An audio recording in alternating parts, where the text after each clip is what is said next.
Welcome to episode 27 of the Gilded Troll Plays Curse of Strahd. When last we left off, the heroes killed Strahd. They definitely didn't kill him. You guys know that you can't kill him. He's immortal.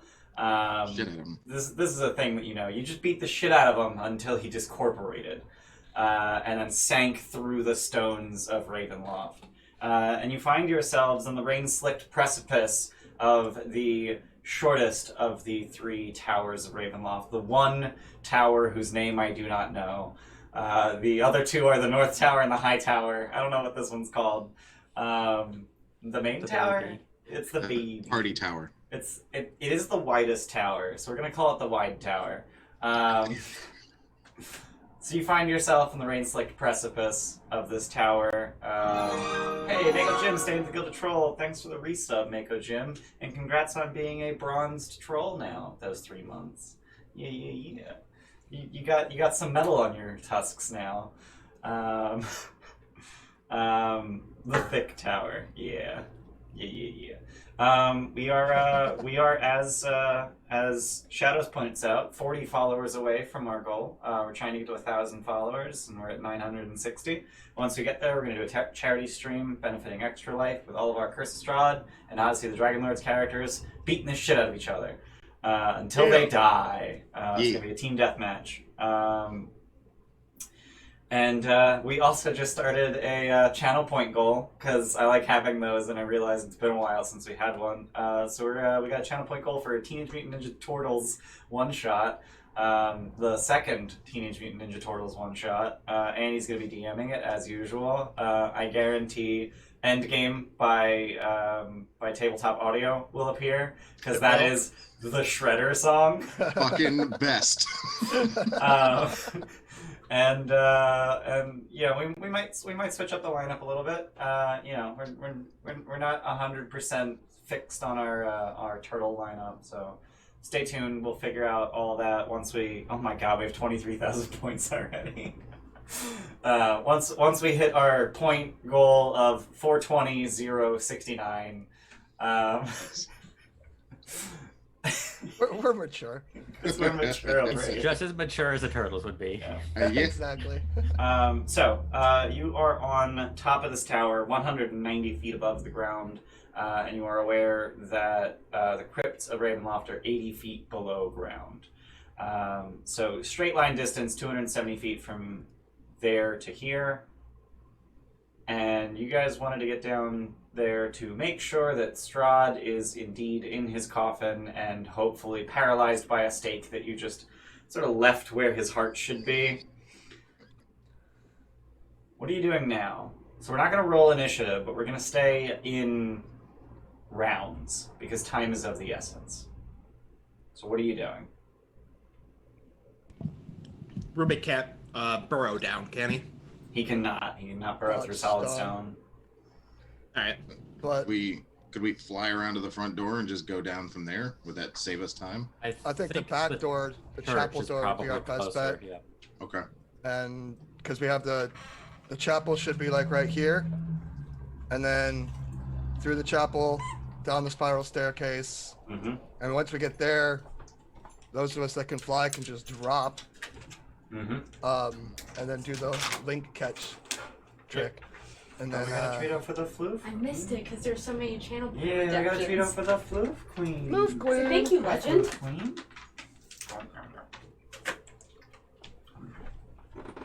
Say thanks, Legend of Pie. I like Treatos. You like lamb biscuits? Me too. Do It's a enjoy baby. Tritos. Mm-hmm. That's a good girl. Can you down? Good girl. Smart puppy. So you guys are going to just fly as fast as the slowest member of your party, or rather, I'm assuming Rubek's going to just pick up Snurk. Graham's probably going to pick up Elodie and his lantern. I think Snurk's still on my back. Yeah. Yeah, Snurk is still on your back. Just to clarify, I think I still have like 7 rounds of the Twilight Sanctuary and Shadowblade. Yep, I used that yeah. at the very end. Yeah, you should. Jaded. Yeah. So, might as well roll temps for everyone. Okay. And So, My first turn was only going to be a 30-foot move, Okay. action, or a vitality, Okay. bonus action heal myself. Okay. So Gramps is the slowest here. That's not surprising. Yeah. I'm guessing you're out of wild shapes at this point too, Jordan. I've got one, which I was going to use next turn, Right. so that I could start flying. Can you still use Aura Vitality while you're in wild shape? Yeah, it Oh, stays. nice. It's a concentration that. spell. Yep. Done it well polymorph before, so I assume wild shape would work. Do you want me to should I just like roll once for everyone and then keep rolling each turn, or let's just for simplicity? for ease of whatever. Let's just give everyone the Max. max you can roll. Yeah. Okay, so you get 8 attempts, everyone. Thank you very much. Are those I stackable? will gladly take No. them. No. Temporary Okay. hit points never stack. Yeah, I didn't think so. Like You can always that's actually you like can a always rule replace. in the game. You Yeah. can always replace. So, like, Yeah. if you have 2 and all of a sudden you have an opportunity to take 10, you can take the 10, but Right. you don't get Yeah. 12. Right. I'll take that 15 health for myself. So the first round, Grams, you're moving 30 feet. The second round, you're going to be moving 40 feet once you wild shape. I think Spectre's got a 50-foot fly Oh, speed. does it have 50? Okay. are we And then I can still Dashing, action or- dash, bonus action heal. Right, and then each round, the third round Yeah. and thereafter, you would be able to dash and heal. Yeah. Okay, so you essentially so based. All right, I wasn't expecting the aura vitality, and I also thought you were. I don't know why I already thought you were spectral. So you essentially lose a round from what I had thought. So it takes you. What's that? No, yeah, he wasn't Spectre because he was using the holy symbol. Right. Okay. That makes Rubeck sense. has the holy symbol. Right, but you had to activate it. Yeah. Right. So And I'm the only one that can deactivate it. yeah. So at the end of the second round, you're not quite inside the chapel, but by the end of the third round, you're well inside the chapel, making your way across it, and then by the end of the fourth round, you make your way into the shaft, drop like a rock, and then catch yourselves at the bottom, and then walk into the Crypts of Ravenloft. So I get to heal 3 people, is what I'm understanding? 4 total. Oh, three people past yourself, yeah. Okay. With the totem, I don't even have to be healed. The totem is not I'm good. activating with this. Oh, okay. Yeah, the totem only activates when I spell cast that heals, and this is just an effect. Rubeck's not looking great, right? Rubik bloodied. Let's take 15. Thank you very much, Gramps. And then we'll go Elodie. 12. Oof. Snark, how you looking? Pretty rough. I'm at half of my current HP. Half of your current actual maximum. dice there. Yeah, Oof. which is already half of what it should be, basically. And then take 9. How much? 9. I don't 9 know why total? that one didn't actually roll with the Disciple of Life, but Yeah, that was weird. 9 total? 9 total. Okay, thank you. I'm at 48 of 84. Cute.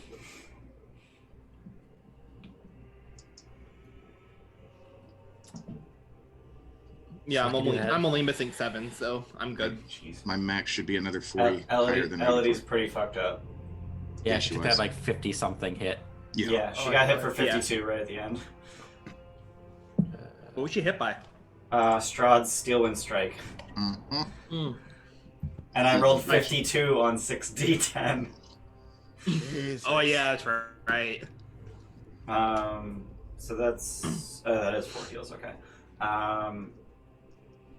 Those of you who are being carried, which I think is Snurk and Elodie, good berries are an option since you're not using your action. Elodie would like good berries. I was So- going to say, does she have any? She has none. Okay, she can have my 2 firsts and my 2 seconds. Okay, so that's gonna be 8 and 10, so 18. All right, so that's all she can eat in 4 rounds.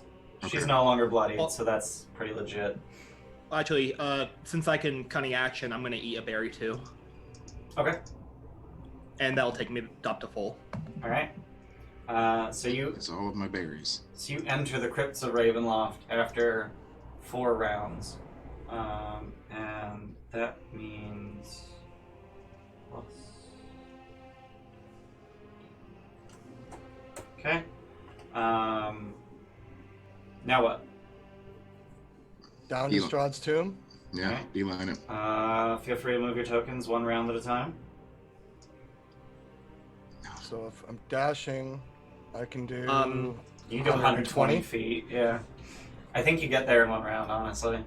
Can I just stay on him for the same benefit? Yeah. Okay. Oh yeah, I can easily get there in a round.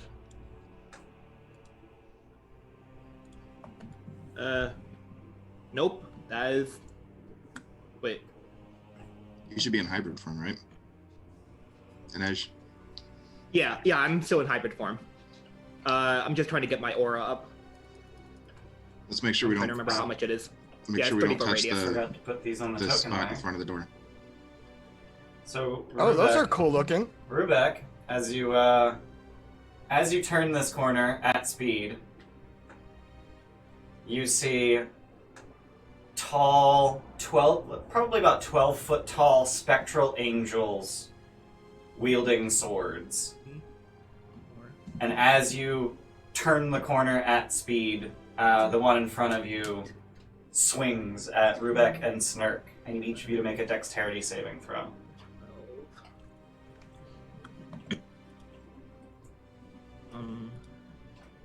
25. 25 will 20 do total. it.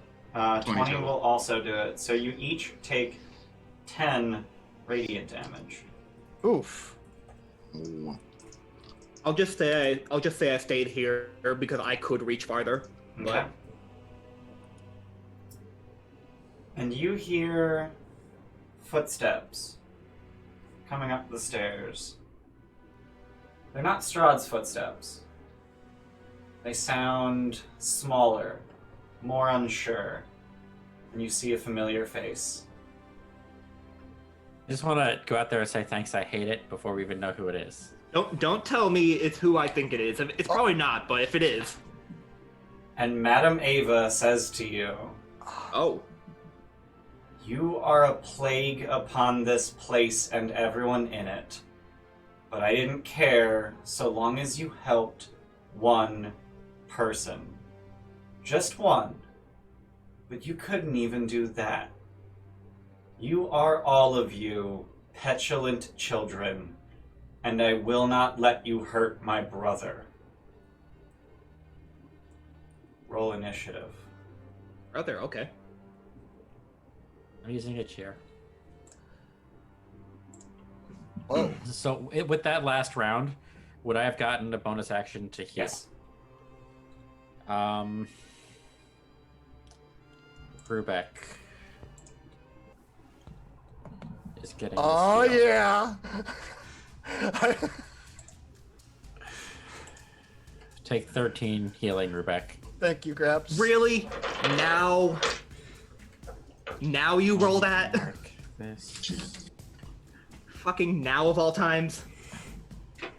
What? Select my token. I got an 8 with advantage. Oof. What did I roll? A 2 and a 3.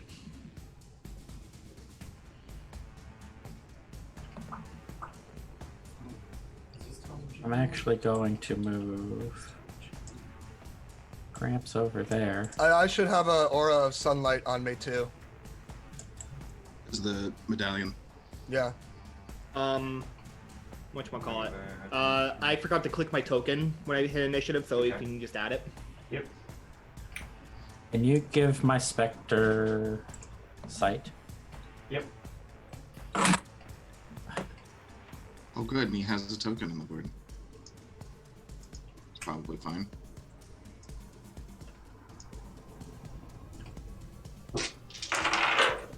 I'm throwing cheerspirations at my initiative, and holy shit, did that come in handy. And we need to roll initiative for the Spectre. So you see Strahd climbing out of his coffin And he seems just as taken aback as you are at my brother. Mm.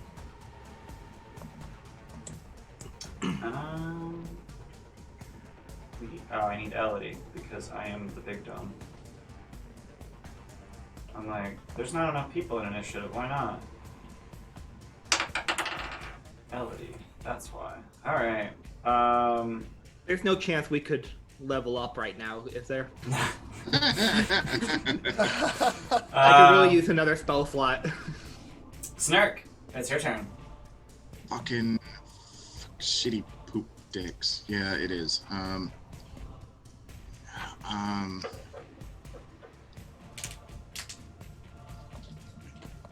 I guess I'll fuck. I'm gonna try and like come around this corner. 5, 10, 15, 20, Okay. 30, 35. Do you need me to put the Gramps token in Gramps jail? Yeah, if you wouldn't mind. Okay. Grim's Jam.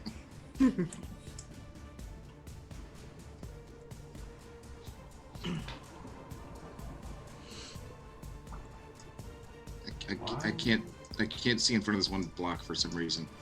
I assume there's a thingy over in this corner as well. Where are you, Snark? The one around this way. Yeah. Oh, okay. Oh, you don't have... There we go. Now you can see things. Shit. Yeah, okay, cool. There's a guy right there. So as soon as you turn that corner, that spectral angel takes a swing at you. Give me a dex save. Of course he do. It is dex saves, right? Yeah, it's dex saves. Okay. That's only a 12. That will fail. So you take 20 radiant damage.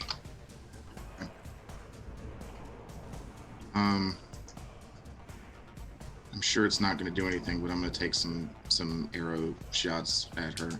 Okay. So she will have cover from the corner. Okay. And I'm sure it's not going to hit because they're non-magical bows or arrows, but whatever. It's a 20? Yeah, it hits. Oh, shit. I rolled the wrong thing. Yeah. 23. 2. You want to roll damage? Okay. 10. Alright. So you just get her real good, like, right in the gut. And she bleeds. Second shot? She is made of flesh. Arrows are painful. And she cries out in pain. I super don't trust this, but I'm going to keep going. I'm confused. Second one does 9 damage. Alright. You gonna do the snark thing? Yeah, Thanks, I guess I'll put some stank Oh on god, it. you're stanking it. This hasn't mattered in so long. So 11 and 2. Yeah, those both fail. That actually succeeded? Yo. Yeah. Actually poisoned someone finally. So 5 for the first one, Yep. and 2 for the second one, and then third shot. God, I really don't trust who we're shooting at right now for some reason. Is just a 12. 12 hits. Okay, With 11. cover. With cover, 12 hits. 11 damage, and then Okay, I definitely don't trust this now. yeah. That's going to be a 15 on the con save. Okay, then that doesn't work. Okay.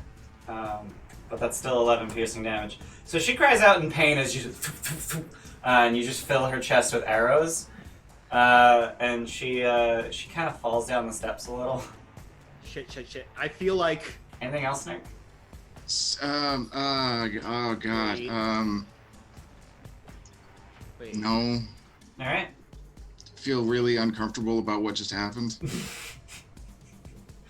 Gramps. I'm gonna use my bonus action Mm-hmm. to heal Elodie. Okay. Where's the button? Button. Who's got the button? Why did it roll these dice? So that's 13 healing for Elodie. Okay. Yep. No, that's your bonus action. Of course not. I want to see if I can get the holy symbol from Rubek. Rebecca. Can I contest him? Gramps trying to take it from me. You're not going to contest it? Hell no. Okay, then I will take the holy symbol. Okay. And I am going to move 15. Elodie got a cheer inspiration from Ginger with Souls. Thank you, Ginger. Thanks, Ginger. Hey, Ginger. I'm going to move here. Okay. So as you get within range of those spectral angels, they're going to take swings at you. I need a pair of deck saves. I'm going to use a pair of cheers posts. Okay. I'm enjoying my morning's coffee in one of these brand new Gilded Troll coffee mugs. Have you guys seen these things? Available in the merch store? They're so nice. That's beautiful.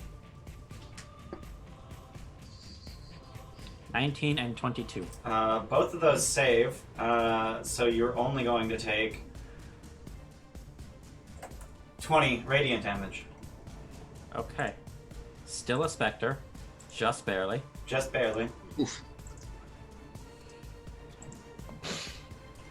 As an action,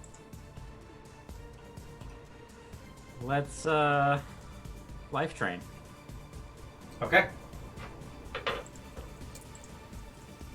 22. That's gonna hit. Need a... So that's 8 damage. I need a con save. It's gonna be a 19 on the con save. Okay, she succeeds on that. Okay. Alright. So you just grab her on the arm and you just wither it. And she's already an old woman, so her skin's very wrinkly, but now it's wrinkly and dried and cracked and bleeding. Can I walk through her as an incorporeal specter? Yeah. I'm just going to end my turn here. Okay. With the holy symbol and its sunlight. Yep. At the end of your turn, Strahd's going to legendary action move.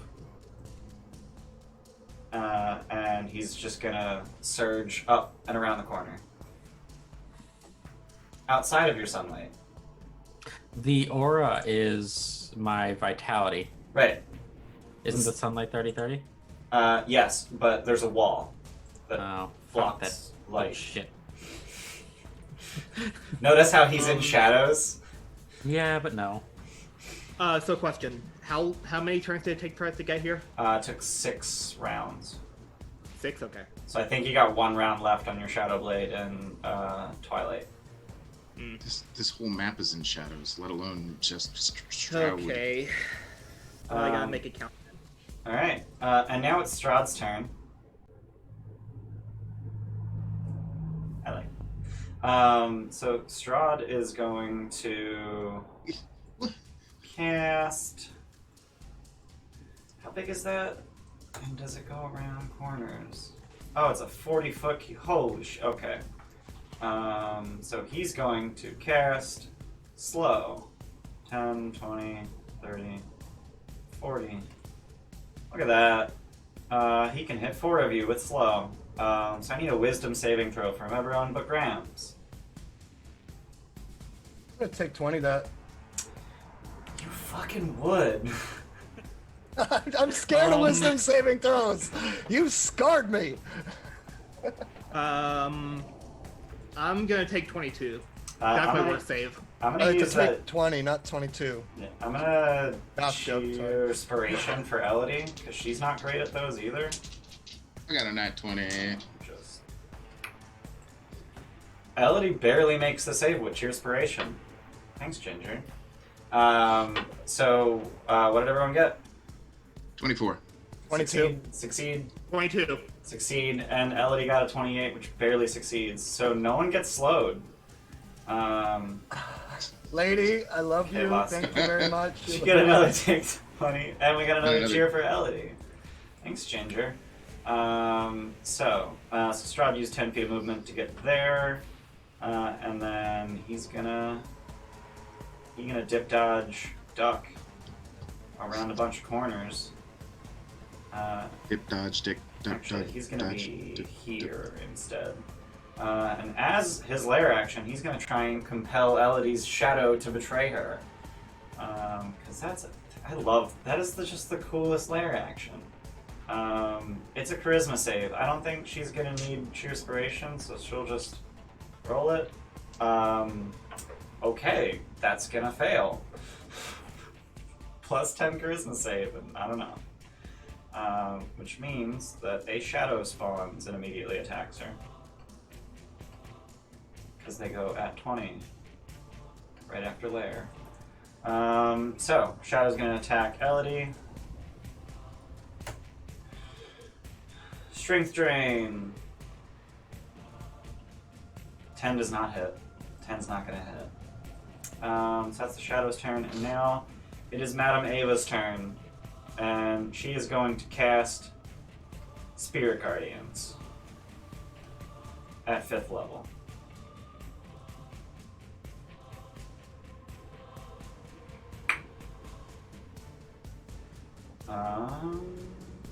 And she's going to cast a 5th level spiritual weapon targeting Grams. No. We're going to use Alaris' spiritual weapon. Alaris, how could you? And I'm going to Cheerspiration this. Holy shit! We got a $50 donation from Jables with no note on it. So I'm hoping Jables comes in chat and tells us what's going on. While he's doing that, I'm going to make that attack with Madame Ava. There it is. Jables, just remember that we love nice. you. That's going to be a You said the word 17 Alaris to and hit watch. Grams. 17 will hit the Spectre. I think you're going down. Eve, Jesse, be nice. That's going to be 14 force damage. Yeah. 15 force damage, sorry. 15? Yep. Okay, so that's... I had 2 life left as a Spectre. Oh, okay. You want to get Gramps out of jail? Yeah, I will get Gramps out of jail for you.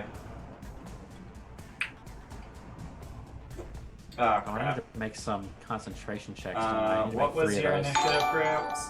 It was 21? 21 sounds Okay. right, yeah. Alright. Let's put that aura back on you, because I goofed. Math wrong. A round of auto crits for all the 4 players. Yes. Dude, thank you. Thank you very much, Jesse. We appreciate you. Thank you so much, Mr. Yacy. Thank you. You know I love Did you. I miss that? Oh god. I don't... Where was that? I didn't see that. A $10 donation came up. Okay. And so he said he did the math wrong. Got it. And so Thanks, that's Jesse. $60 total. Auto crits for all 4 players. Yeah. Thanks, Jesse. Strahd action. Okay. I need to make a few concentration checks because Because you took missed damage 3 that times. last time. Yeah. Uh-huh. They're all I DC have- 10. 2 Cheerspirations, so I'll do 2 of them with that. Okay. That one rolled here for some reason.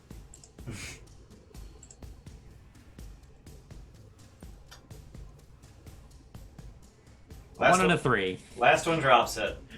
Alright, no more Aura of Vitality. Son of bitch. Son of bitch. I'm gonna put the 30-foot radius.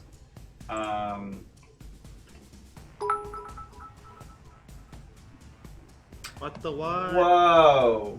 A Okay. soulmonger Soulmonger. slides up behind Strahd, attacking him. Hey. For those of you familiar with Tomb of Annihilation, it's a different soulmonger. Thank you very much. Yeah, that's sir. right. I You really- It's the are almighty- amazing. The almighty Fessler return. We That's can't do the this right. alone. We can't do this alone. We need the help of chat. We thank you so much Yeah. for all the fairy Please costs. send Yes. in those We love you. donations. We're counting on you in these danger. times of trouble and times of need, so please stay on the line. We've got some wonderful Without- people here waiting to Without start. chat, You we do are your nothing. part. Alright, let's add Soulmonger to initiative. Let's roll initiative for the Soulmonger. It's gonna be a 13. All praise the mighty Fessler. Alright. Name is Soulmonger. He's like we're all like charging up a spirit bomb, and then Fessler just like comes in with that last little bit. Yep. Every time. Alright, so Madame Ava is then going to provoke from Gramps as she walks up to here. Yeah, I'll smack her. Alright. Hit her with this. Alright. So that didn't actually roll anything, did it? Can't Nope, do it it that doesn't. way. Okay. Nope. So we'll slash R. Oh, yeah, it don't work. You can click on the pinks. And Oh, yeah, you it'll, could. No, that's click on literally. the I think pink that's belt literally just gonna give it a +2 to Oh, it's attack. a 13. 13 hits, as we've seen. But then I get to roll. I have a shield, so I only get to roll this one. And of course, it rolled in D&D Oh Beyond my for some god, reason. we got a $30 donation from Jables. I can't read it. Gotta keep Gotta things keep balanced. Too balance. far 2 for me. crits for Ian. Oh, thanks. Thanks, Jables. Thank God for the delayed stream, so if you miss it, I can at least catch it on the stream. Like Yeah. Yeah. 5 Well, seconds the later. problem is the TV's so far from me that it's hard to read. And Well, they- and it shows up right above the white text of. yeah, I should probably fix that. So that's 8 damage. All right. So you crack her against the back of the head as she walks away, and you pull your staff away after hitting her, and there's blood on it, but there's always blood on your staff. So Does she make her concentration? let's see. I'm gonna throw a Cheerspiration at it. Bane, I the, hope. Bane it. Bane. Yeah, it's gonna be a 16. Oh. I have to hope, because if I start my turn in this, I might die. Yeah, so Rubek, as you start your turn, the angel takes a swing at you, and I need you to make a dex save.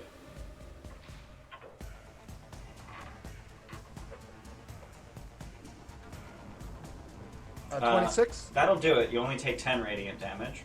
And then as you start your turn in her aura, and her spirit guardians, which are also flitting around, I need you to make a wisdom saving throw.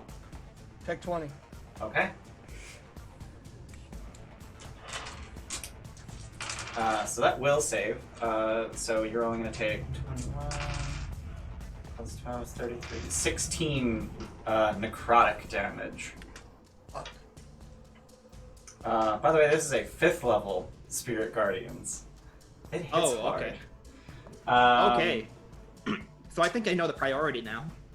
So, Rubek, what are you doing? Rubek is going to take off flying. 20 feet. Mm-hmm. The Shadow's going to take a swing at you. Yeah, go ahead. Stop it, shadows. I think it's an 18 to hit. That is an 18 to hit. That'll miss. Another 20 feet. Mm-hmm. 10, 15, 20. Mm-hmm. 10. Yep. So you come around the corner and you see this this dark-skinned elf just stabbing at Strahd. Cool. I will lose the last of my 10 feet, get right there, Yeah.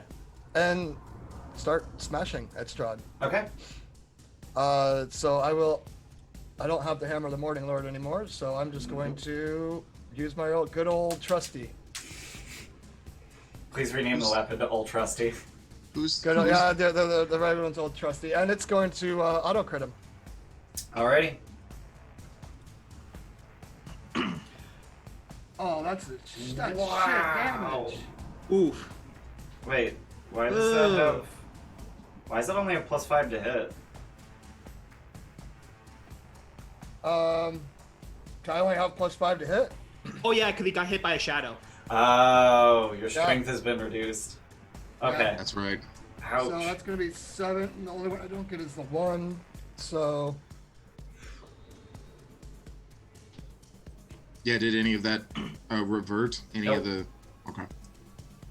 I rolled a 1 on the crit die, Yeah. so 8 damage. Ouch. Did you do and your that's- brutal critical in that? Is that? Huh? Did you do your brutal critical? Did it do my brutal critical? It didn't. I don't think it did. No. Oh, let me roll one more Yeah. D8 then. Yeah. Or 2 more D8s. Let me check. No, one. You only have vertical one, I think. Okay. Vertical 2 is at level 13. Okay. So 5 more. Alright. So he'll take Not much. 6 total. So you essentially double your damage with that Non-magical. extra die. And then Oof. I will hit him again with the Cheerspiration. Okay. Rubek's in a bad place right now. I'm in a very bad place right now.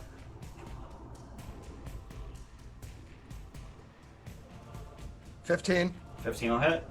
Oh well. So that'll be just 8 bludgeoning All right. damage. Okay. Anything else? I'm out of rages, can't do that. I think that's literally only. Yep, that's the only thing I can do on. So yeah, Alright. done.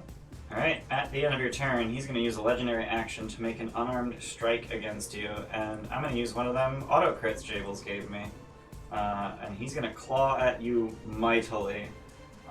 So that's going to do. Oh god.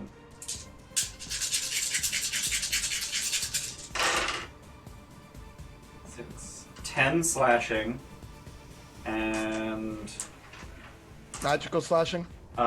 it is not magical. He doesn't have magic attacks. That's funny. And 28 necrotic damage. Oh, that'll. Yeah, no, that sucks.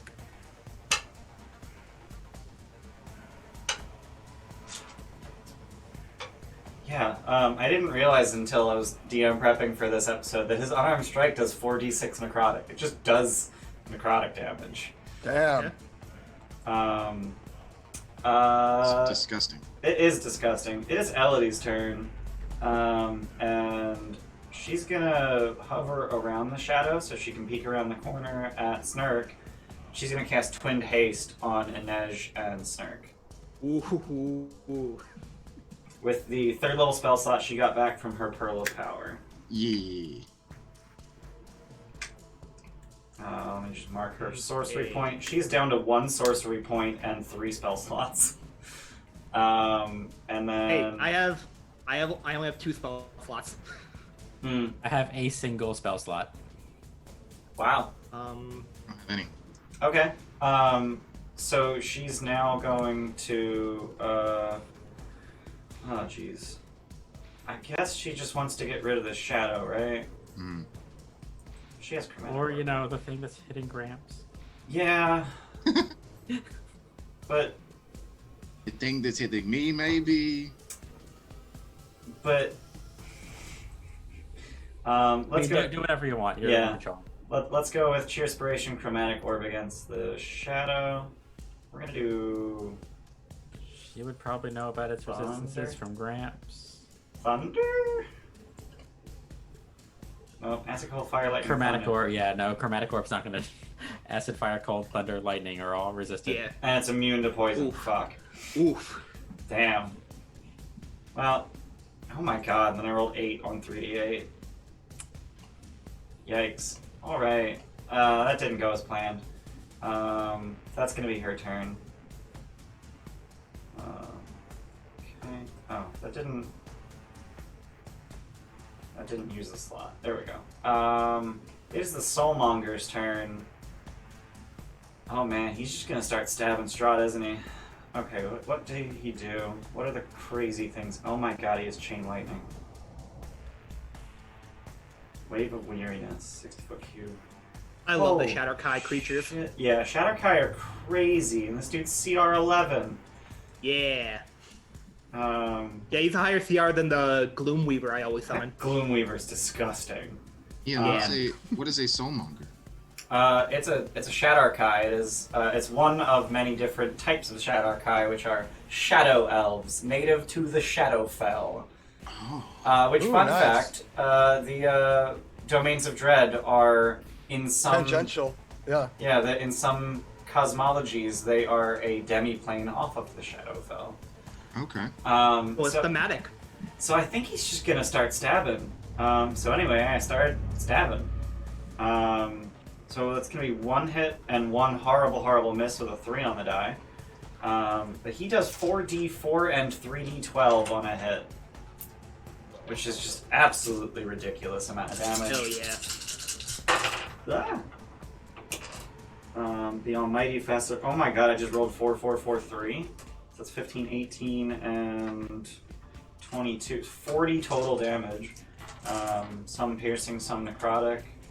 Strahd is resistant to the necrotic, so it only takes 30 damage. Oh no. Oh no, only 30 damage. And Nej, it is your turn. Alright. Sorry, So hold on. I could zoom around now. Hang on, sorry, I wanted a legendary action at the end of the Soulmonger's turn. And I'm gonna have Strahd, he's gonna auto-crit Unarmed Strike Rubeck again. But this time he's going to, seeing as it doesn't do anything, he's going to forego the slashing damage on the claw and grapple you. Alright. But he will still be doing the necrotic. Yo, that's crazy. Yeah, it is. 22, 25, 28 necrotic again. Rubik's down. Cool. So he's just No. holding an unconscious Rubeck, and he's baring his fangs. And Edge, it's your turn. Okay. All this is happening around a corner. Okay, I see where they are now. Okay, so I don't like these Spirit Guardians, nor like these Spectral things. Mm-hmm. So, with my 100-foot speed, without dashing, Yeah, no big deal. Just 100-foot speed. I can go 300 feet technically. Mm-hmm. Actually, no, 400. I wanted to. Yep. I'm going to zoom around Okay. to wait, let me look at haste real quick. I want to see what I could do. I think you can disengage. hide. With the haste action? Literally anything, literally everything cunning action can do. Except it can also action, or It attack can also once attack. and use an object. So, We got yeah, I'm just 1,500 bits from Jables for Rubeck. I love you, Jables.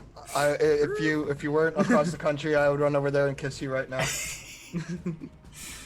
Okay. alright, bonus action, disengage. Okay. I'm going to zoom in. Are these things incorporeal, or? They are incorporeal. Okay. But as soon as you get within 10 feet of it, it takes a swipe at you, so I need a dex save. Cool. I have advantage. Okay. 28. That'll succeed, and you take no damage because it's saved for half. Yeah. Interesting. Okay, so 5, 10, 15, 20, 25, 30. I will... So as you enter her aura, your speed is halved back down to 50. okay, that's fine. And you need to make a whiz save versus the damage. When I enter, I thought it was when I start my turn. It's when you start your turn or enter it for the first time on a turn. Okay, shit. Let me just double check that. Pretty sure. Yeah, that's true. Okay, Yep. I'm gonna use a cheer. Enters for the first time or starts his turn there. I'm gonna use a cheer. Okay. Come on. Fuck! So that's gonna be 31 necrotic damage as you enter. Okay. 31. I have to make a concentration check. Oh, for Shadowblade. Yeah. I'm gonna use another cheer, because I Okay. just want to get this hit in Yep. before it runs out. That's gonna be DC 15. Yeah. So come on, That'll do it. Okay. It's a good thing I did it. Yeah. And I will Booming Blade crit. Oh boy. Because I want to do this. Yeah. That's I've been waiting for this. Yep. That's what, a 3rd level Shadowblade, Booming Blade auto crit. Yep. Sneak attack. Yep. Do you have sneak attack? You would need to burn at your inspiration to get sneak attack. God damn it. He's in Burn dim it. light because of. Oh, his- he's in dim light, Oh, yeah, so he's advantage from Shadowblade. Twilight Sanctuary, yeah. Yep. Crit the motherfucker. Yeah. Hell yeah. Hell yeah. Alright. Throw on that force I've been critical. waiting for this so long. Oh yeah, let me turn on force critical. Merp. Just want to make sure I have the right crit thing. I hope you do more than her max HP. She have low HP? She's already bloodied. Oh, okay. I just hope you do more than her max Oh HP. yeah, this is gonna take her down then. Yeah, Excel no, too. yeah, you're knocking her down. I'm just hoping you do more than her max HP. Oh my god, that's so many numbers. Okay, Oh so my god. wow, that was a shit crit roll. Oh my lord. Yeah, you rolled. Okay, Oh god. Okay, so 9, 16, 23, 33, 53, 62, 71, 84, 108. is that not counting the secondary booming blade effect? I did count the It's secondary. the movement. third The number. third. Okay, so it's only 98. Ah. So, it is. Only 98. Yeah, it is still more than her maximum hit points plus her current hit points. How Yes! much do you have left? Just out of, I mean, if you. She had 10 hit points left. Oh fuck. That was a crit well used. You absolutely desecrated this person. I mean, So- I also don't care because I've been waiting to use that crit on the 3rd level Shadow Blade, Oh my god. so I just wanted to use it. She just fucking melted. You just cut her mind in half. Literally. Yeah. That's fine, because that Literally. saves Gramps' life. That literally saves Gramps' life. Yeah, that is true. Yeah, so I like she's so important I was going to give her death saves. Like she goes down, she gets death saves, maybe she gets healed at some point. She's just dead now. Okay, She's so just it was worth dead. it then. It was worth it then. It was worth it. She's just fucking dead. So you just swing at her, and there's not a wound on her. I mean, there's several arrows in her chest, and she's bleeding from the back of the head, but you don't add any new wounds, and she just falls over dead. I want to I say like to that, think like, she's not actually bleeding from the back of the head. That's just blood transfer. Okay, you just hit her with your blood. Or with your staff's blood. no, um, I wanna flavor it that like as I'm like zooming in hasted, like I just start like swirling, and like I go into like a corkscrew with the Shadow Blade like at the tip. Oh god. And I just like fly right through her. Jesus. Hell yeah. Oh yeah. So as you land, I need you to make 2 dex saves from the 2 angels that take swings at you. Cool, I have advantage still. Yeah. Oh god. Yeah, that's 0 damage. You fucking crit. And shit, the other one didn't go. That'll actually fail. I take 10.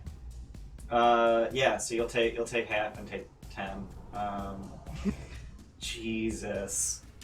And I guess And- concentration check, but the spell ends the end of your turn anyway. Yeah. Oh no, I'm gonna try it because I still have an extra attack. Oh, you do have another attack. Because you're hasted. Yeah. And your speed goes back to 100 feet once she's dead. Alright, so you made the I con make it. save. And you've still got, like, 70 feet of movement or something. Yeah. Without doing anything. Oh my god. Okay, so zoom. Mm-hmm. Zoom. And you see Rubek is unconscious in Strahd's grasp.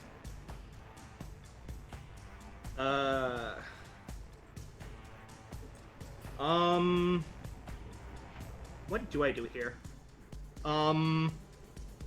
There's not really a way for me to like pull him off of him, is there? If you were to shove one of them in such a way that Rubek is no longer in Strahd's reach. Yeah, that would have to be like 10 feet away, right? Or... Yeah, it would need Yeah, to it's be like- more than 5 feet away, and because of the way Yeah. they're lined up, there's no and because of the wall behind Strahd, Yeah, there's no no easy way, to do so- that. Okay, I'll just attack then. Alright. Just a normal attack. Oh yeah, I have advantage. Shit. Yep. They still So- have force crits on. Oh, whoops. Alright, I'll just Whoopsie-doodle. re-roll. I'll just do Yep, it that's fine. completely over. Yeah, that makes it way easier to read the numbers because there's just too much there. Yeah. Alright. Rogues are fucking So- scary. I love rogues. Uh, 19. he is going to cast Shield. And that will miss. Okay, fuck you then. Anything Is else? there anything else? You still I think that's all I have- can do. Yeah, you action, bonus action, haste action. Yeah. Alright. So I will. Well, I'll just drop the Shadow Blade and pull out my spear. Okay. Just so I have it. Yep. In case of And then, opportunity attack. Yeah, and then Shadow Blade will end. Okay. And so will my Sanctuary. Okay. Yeah. At the end of your turn, Strahd is going to move without provoking and drag Rubeck away. Shit. And he can only move at half his speed because he's dragging Rubeck. And then it is Snurk's turn. As you start your turn near an angel, it takes a swipe at you. I need a dex save. You got it.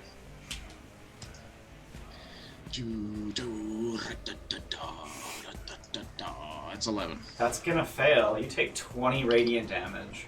Take 20. So do I have any idea about Bitch Boy Strahd dragging around our lovely Rubeck? You will have heard the sound of Rubeck's body being dragged across the floor. Okay. Kind of like stone on stone sound. Yeah. It's very scrapey.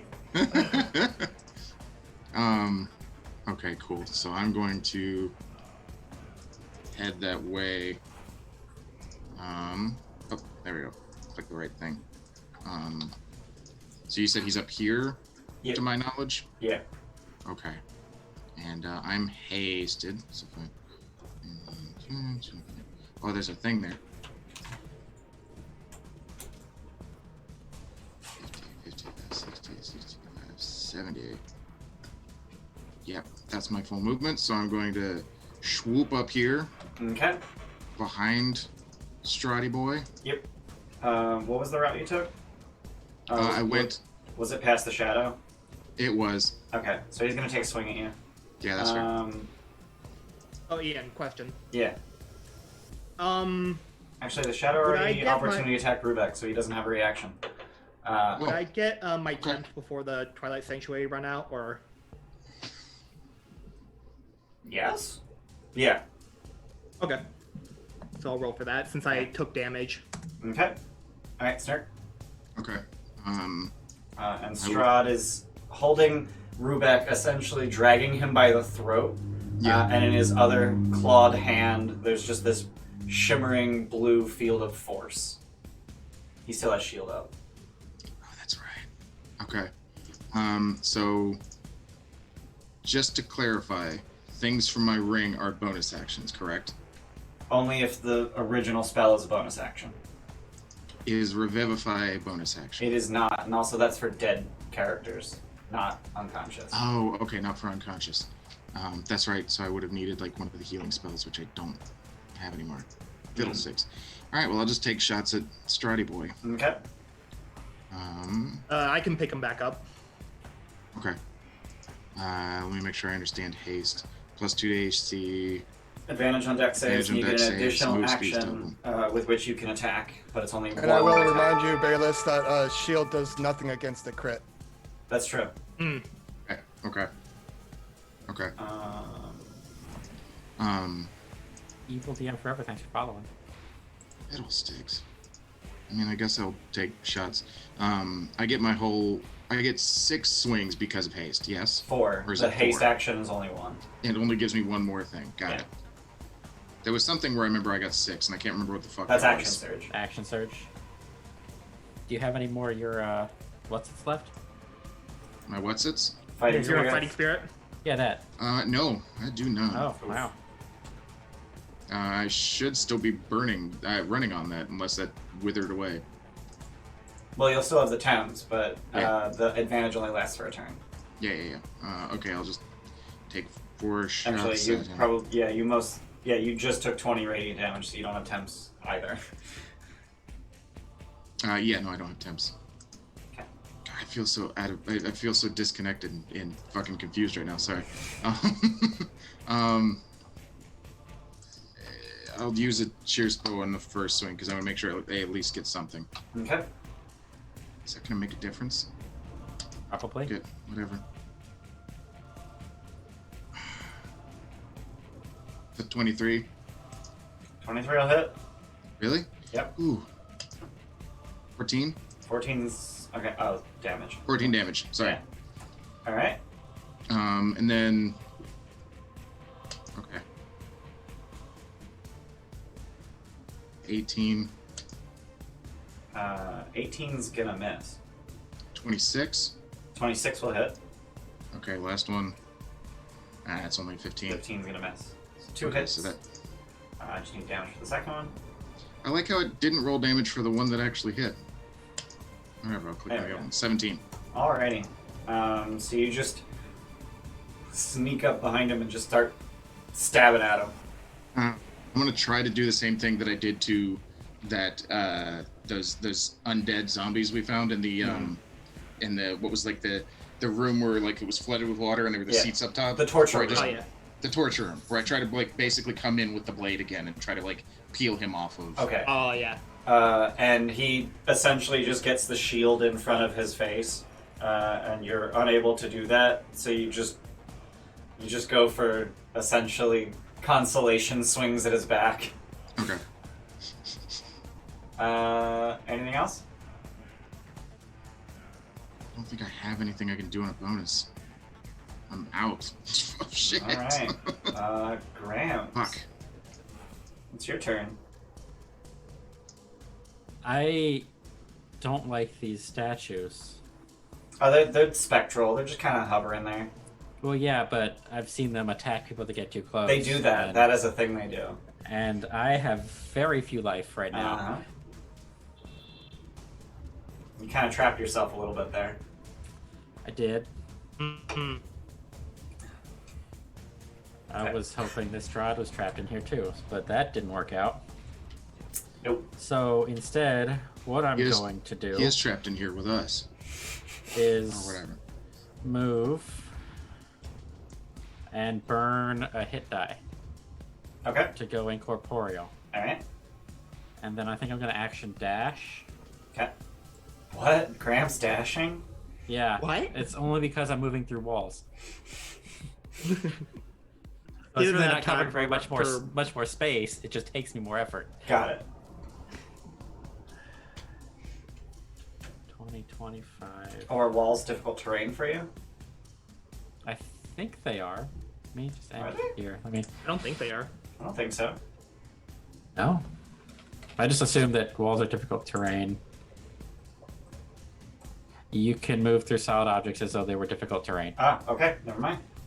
Then yes, they are difficult terrain. There's me not even knowing the fucking features I gave you. I Five. big boy dumb misunderstood what you and Andy said about 35, crits and shield. 40, Big boy dumb misunderstood. Mm. 45. I thought you said they don't work very well on shield. No, shield doesn't work against crits. Gonna go sit in the corner like a fucking idiot now. 40, 45, 50.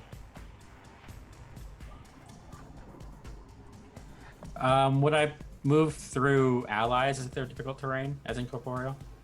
Probably not. Because they're difficult terrain normally. So then with 60 feet, I can get there. Okay. Alright. That's going to be my turn. Alrighty. It is Strahd's turn. And I think you guys know what's going to happen. He starts his turn in sunlight. He do start his turn in sunlight, so he loses 20 hit points instead of gaining 20 hit points, and I hate you. Nice. Buddy. But he's gonna bite Rubeck. He gonna bite big hard. Big fang. It's gonna be advantage because you're unconscious, and because you're unconscious, the 28 is gonna be a crit. Yep. I don't think I need to roll. Oh no, I do need to roll damage because your hit points are reduced by I that have max much. hit points, but I still And- get 2 fails, right? Yes, you are gonna have 2 death saving throw failures. So that's that's a lot. 6, 5, 5, 3, 3, 3. So that's 8, 12, 17, 26. So your maximum hit. So you don't take any damage, but your maximum hit points are reduced by 26. Strahd regains 26 hit points. Sick. And as part of his multi-attack, he's going to just try to slit your throat with his claws. And he gets a pair of 3s. What in the hell? So he goes for Rubeck's throat, and Snurk just gets his sword in the way. And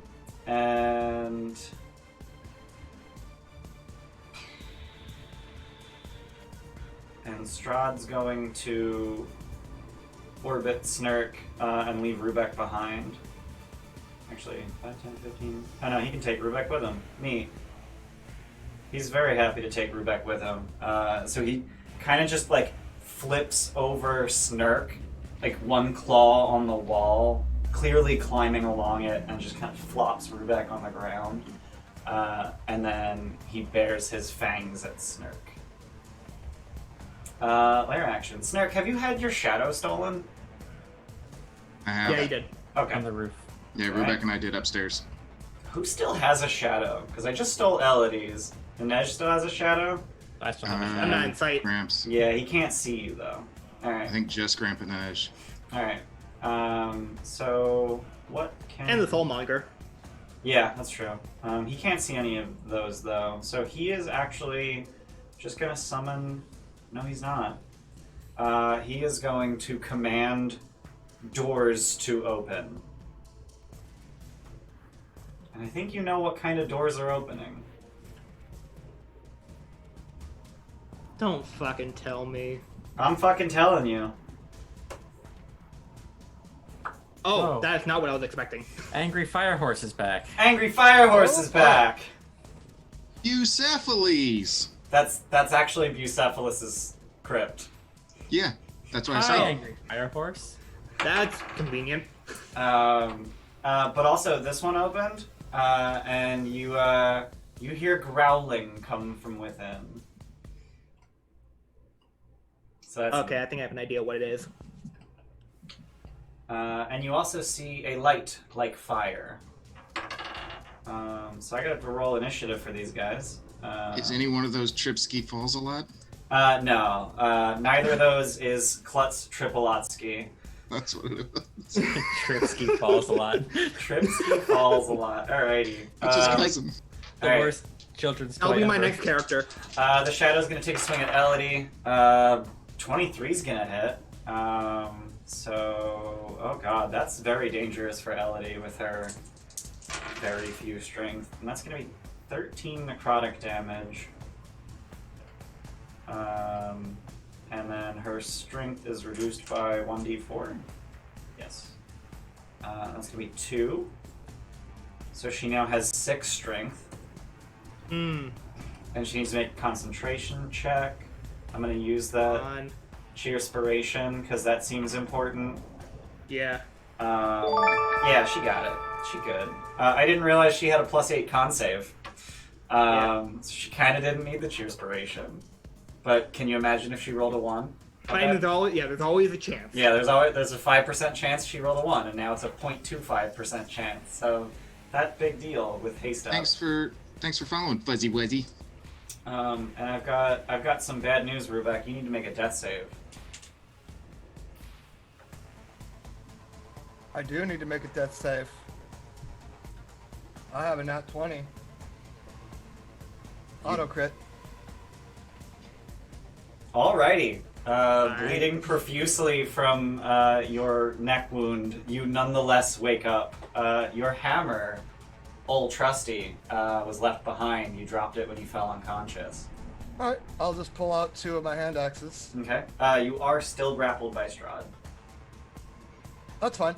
Oh, you Not do. You restrained? still have your. You are not restrained. You're just grappled. Right? Let me Yeah, just you have your double check. shield. You do have your shield. Yeah, you are just grappled. Alright, yeah. So I'll just pull out 1 of my hand axes since I have my shield, and Mhm. I'll just hit him recklessly with it twice. Okay.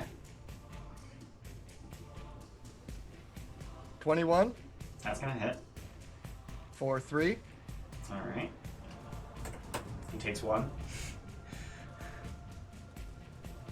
And 23 for 5. All right. He takes 2.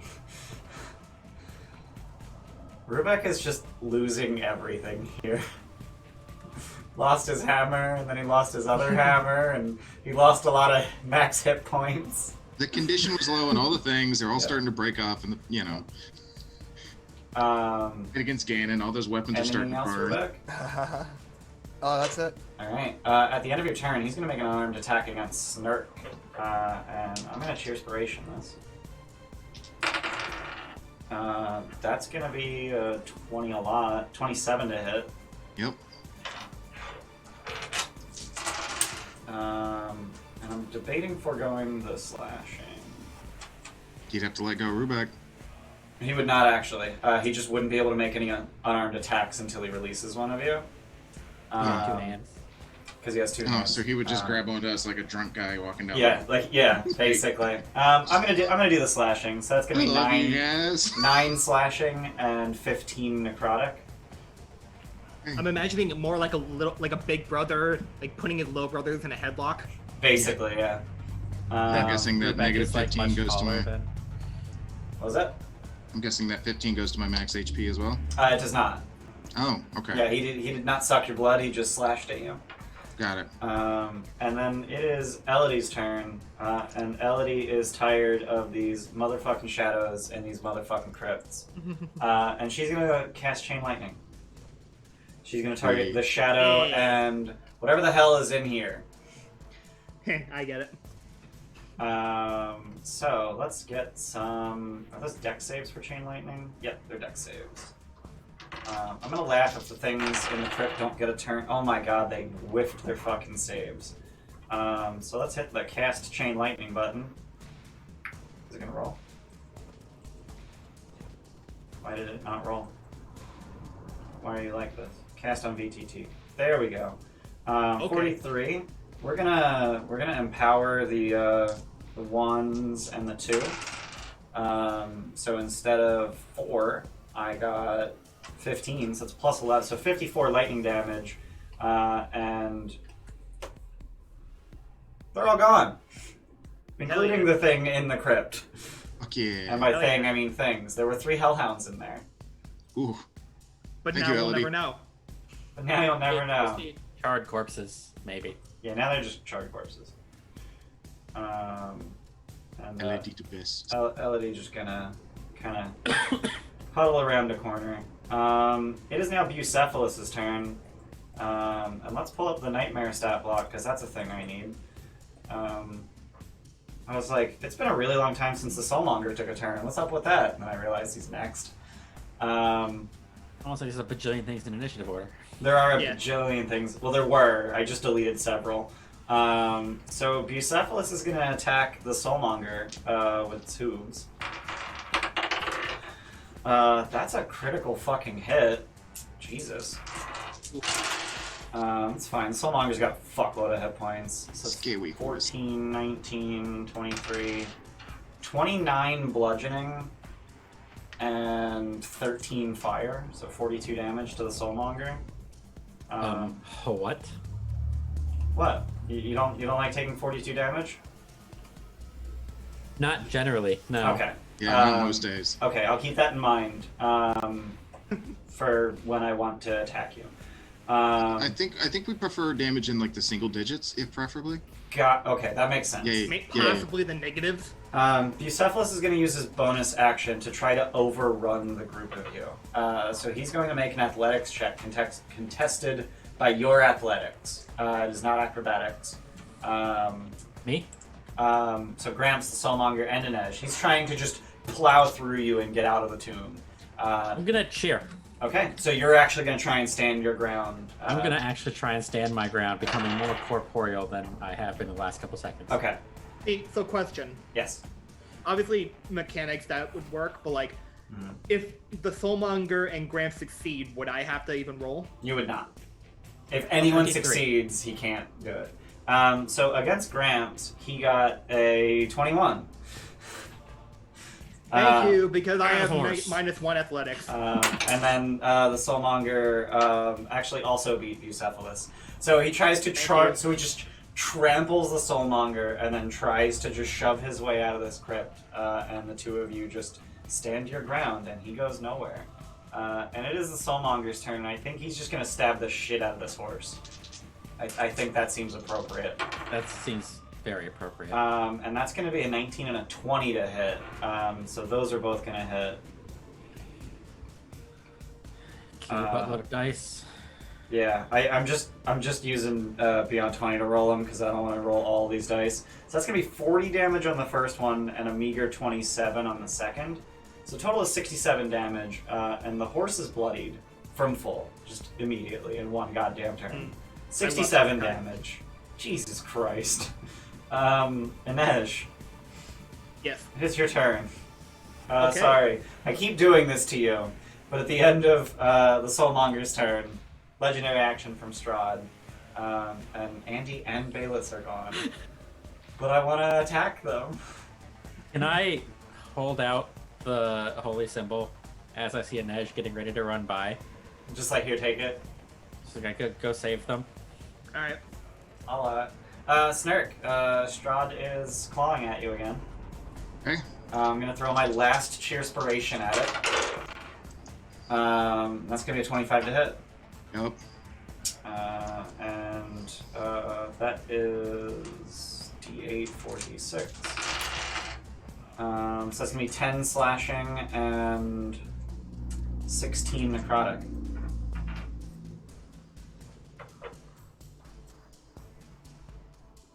Did you have 27 hit points? Super dude! How much damage did you do? 26. 26! Oh. Oh god. So yeah, Inej, it's your turn. Holding out the holy symbol. Okay. So Yeah. Rubek and Snurk each have 1 hit point. Okay. So there's obviously one thing I can't do. What's that? Fireball. Yeah, please don't. Okay, take him okay. down, bring us back later. I mean, actually, I could do that. Because I have Healing Word. You're just gonna deliberately knock Rubek unconscious so you can heal him? Yeah, but you would. It wouldn't be worth it. I'd have to use a... Well, I have a sorcery point still. I would say if you knew he was at like 15 health points, just fuck it. Just Yeah, that's brutalize him. But Okay, so I will zoom. Strahd is at this time not bloodied, incidentally. Yeah. Because Okay, so I'll zoom past. he stole a significant amount of succor from Rubek. 6 spaces there, and I'm going to grab the holy symbol. Yep. I'm gonna throw a big ol' heckin' aura on you. It's 30 and 30, right? Yeah. Yeah. Yeah, the one on Gramps was only 30, but it's actually 30 and 30. There's a lot of holy symbol. So you turn the corner and Strahd Hang on, actually, immediately starts I'm going to sizzling. hide first. Okay. I don't know that you can hide, given that you're a shining beacon of light. You can I totally mean, he doesn't hide. know where I am Yeah. exactly. Yeah, that's true. Jesse. Hey, we got 200 bits from Jesse. Thanks. I mean, all he sees is light. He doesn't Yeah. see me. Do Yeah. you want me to roll, or... Sure. He actually has very good passive. I think it's... Okay, never mind. It is very possible that his passive beats you, but not when you roll 35. a fucking 19. 35. Yeah, no. You're hitting. Okay. So yeah, I'm going to me with my over-caffeinated energy. I'm gonna poke out from the corner and cast blindness on him. Okay. Is that So he has disadvantage. It's a con save. Okay, that's a con save? Yeah. Okay. Let's make a con save with disadvantage. So that's a 14. Just saves. That saves? Yeah. Damn it. Okay. It's my using my intelligence. Okay. But either way, I have a 14 and 15 wisdom. So Yeah. if I leveled up, but okay. I will come in Yep. and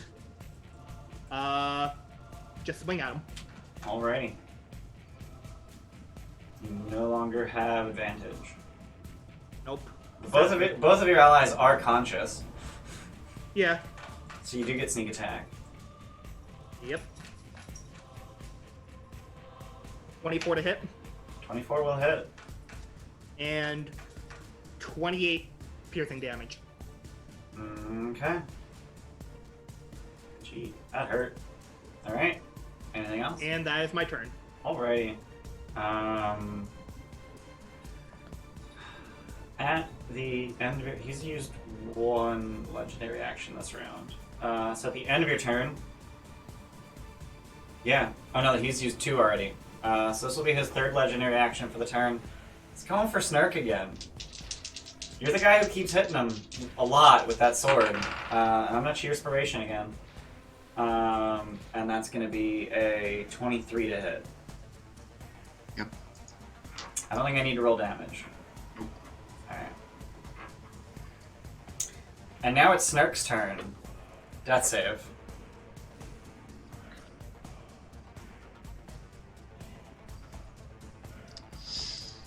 There goes my auto crit, I suppose.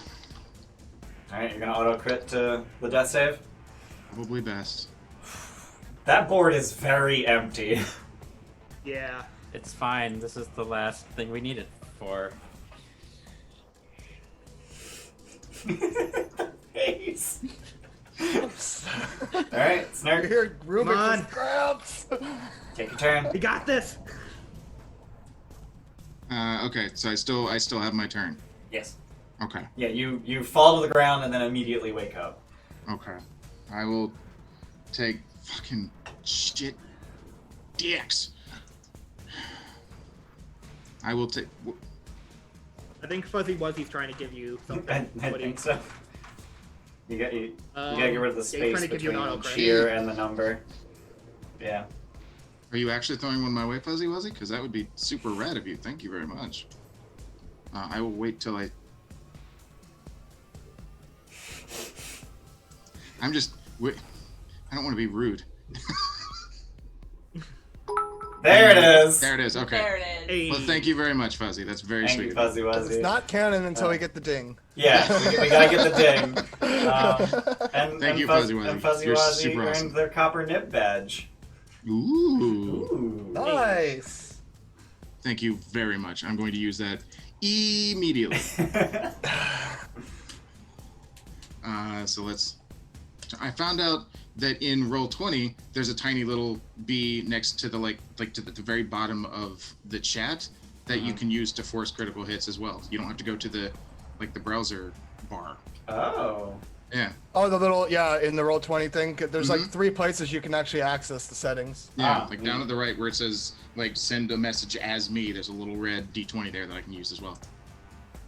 Oh. Okay, so I'm going to nat 20.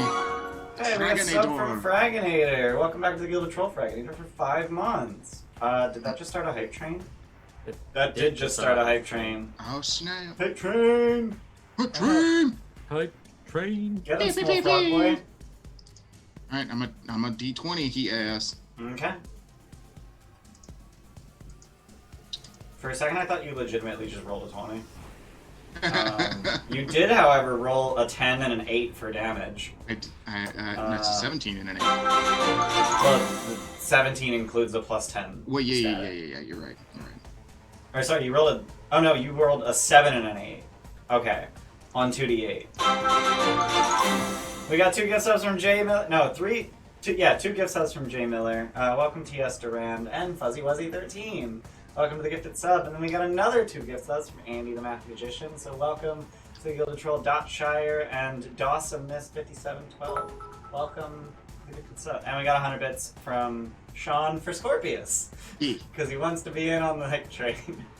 I mean, yeah. Gotta get those emotes. Although I think Jordan and I have all 40 of them now. I've got all of them. I've got 43 hype emotes or something. Oh, there are 43. I might be able to get another one then. I don't know if they change them every once in a while, because I've got some that look older. And we got your inspiration from Mills West for grams. There's a nice cozy chair waiting for you when this is all over. So Snark, you still have 3 more attacks. 3 more attacks, yeah. Okay. So that was my nat 20 was the 17 and 8. Mm-hmm. Thank you again, Fuzzy Wuzzy. Where's my sheet? Fuck. I'm so fucking frazzled right now. I'm sorry. 500 bits from Lady LeFay for Rubex. Dang, Thank you, Lady LeFay. I love you. Second attack, I'm gonna use my last cheer spell. Okay. You got him. It's a 23. 23 will hit. You have force critical still on. So I that's do, just gonna so be it's 11. Yep. Turn that back off. Thank you, Jordan. And then immediately after Ian. Mm-hmm. Third hit. Ooh, that's a 28. Yep. Fourth hit, and that's gonna whiff. That's a 14. 14 will miss. Okay, so the third hit is a 16. All right. Ooh, I'm doing some good. Yeah, you have. I think you blooded him with the crit. Yep, you blooded him with the crit, and you just start laying into him. He starts sort of burbling blood out of his mouth. You're not totally sure if it's his or Rubek's. Right.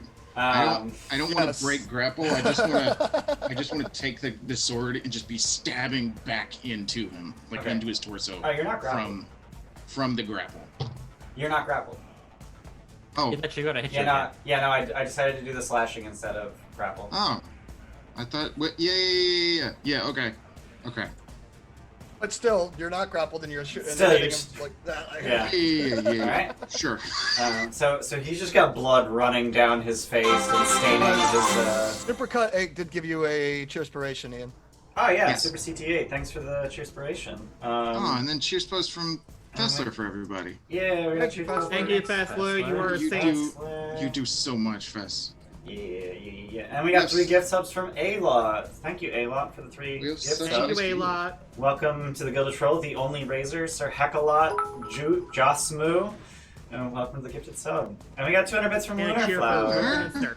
Yeah. Lunar? I think Lunar got hit by autocorrect.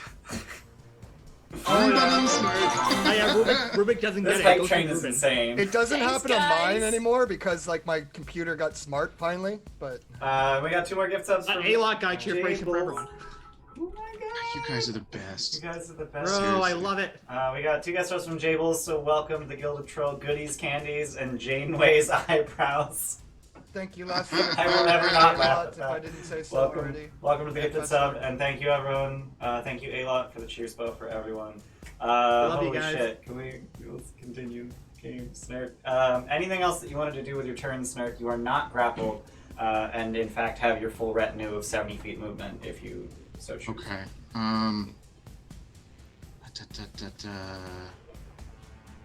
Sorry. Close out window. Yeah, I'm gonna go around here. I'm gonna go around, like, the outside way around the pillar. Okay. To here. Like, Okay. just outside of his... I should have 70, so yeah, that's probably more than enough to make it around. Oh yeah. Yeah, so I want to make it behind him, but away from him. You will provoke if you leave his reach. If I what? You'll provoke an opportunity attack. Mobile. Right.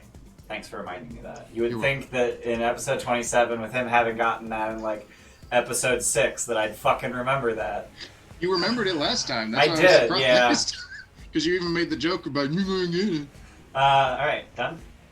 Yes, sir. Ramps, it is your turn. There's an angry fire horse. I don't know that I care. Seems legit. So, I wouldn't move out of his reach until I'm like behind this wall, right? So generally, well, what you would have to do is you would have to move here first, Yeah. and then you would provoke. Actually, no, you're totally just in his reach. Yeah. No. Even I was thinking your incorporeality allows you to avoid an opportunity attack, but no, you're totally right. You didn't leave his reach moving there. So yeah, no, you're just good. So that's 5. Hey, we got inspiration from Bayless for all the Odyssey players. Thanks, Bayless. Noise. 10. Thanks, Bayless. So I can get to here. Okay. I've got a spell slot. I think I know what's happening. I've got an auto crit. Oh boy. We're gonna use my last spell slot to auto crit 2nd level guiding bolt. Okay, it's only 2nd level. I was like, oh god. It's all But I've still, got. it's a guiding bolt. Yeah. So It's we're a gonna goddamn turn guiding on bolt. force criticals, and I'm gonna hit this button here.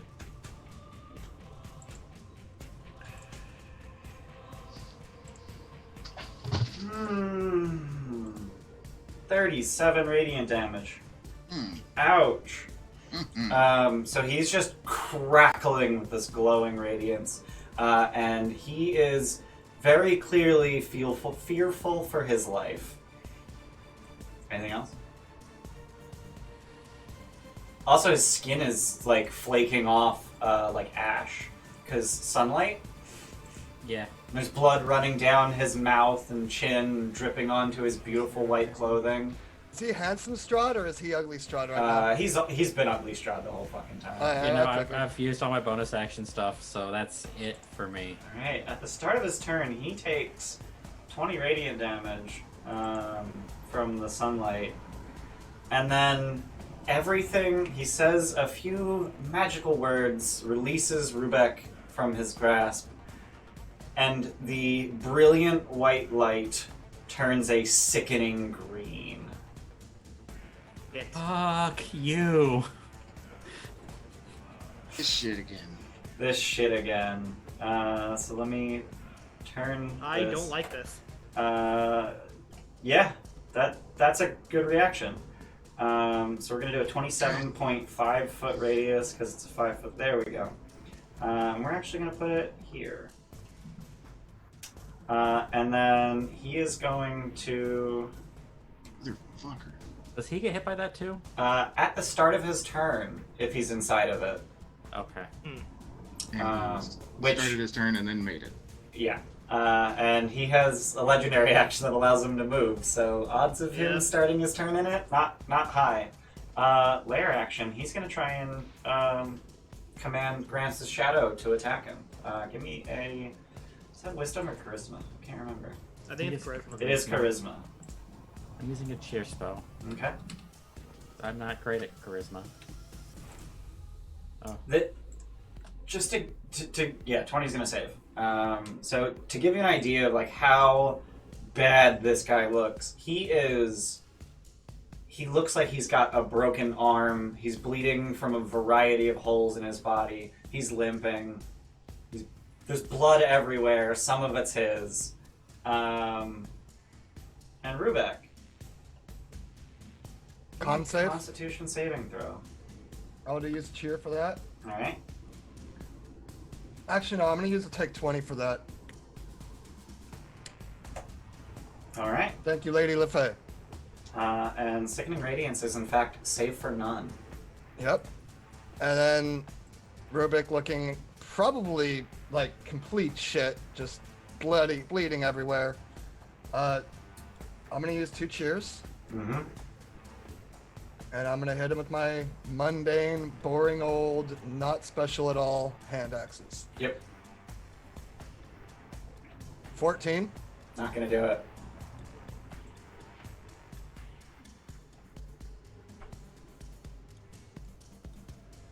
$22. 22 is gonna do it.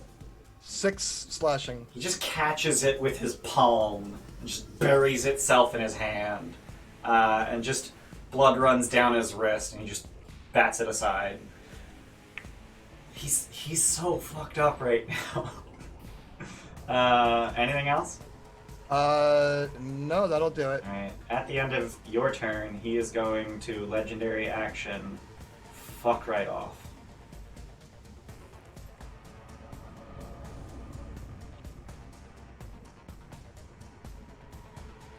I really wish I had Booming Blade instead. Does that mean he just went right past me? Without provoking. Without provoking, with a legendary Right, action. of course he did. Elodie starts her turn in the Sickening Radiance. She's got a Cheerspiration, so we're going to use that. Get advantage on the con save. 22 is going to do it. I think Elodie might get the killing blow here. Because Strahd didn't take her into account. So let's, oh god. Those little wings don't make much noise, and you have people yelling in your face. She's out of slots. She has no spell slots. Oh, So good. It's Chill Touch. It's just Chill Touch. Yeah. And Does her staff have anything left that you can do? Nope, staff's empty. Perfect. He is going. Did Strahd take damage from the holy symbol? Because the aura is gone, right? Not here. Oh no, it is there. It's just really, really big. It ends all the way over here. Oh, okay, I see now. Yeah. He did take damage from it. So he is going to shield that Chill Touch.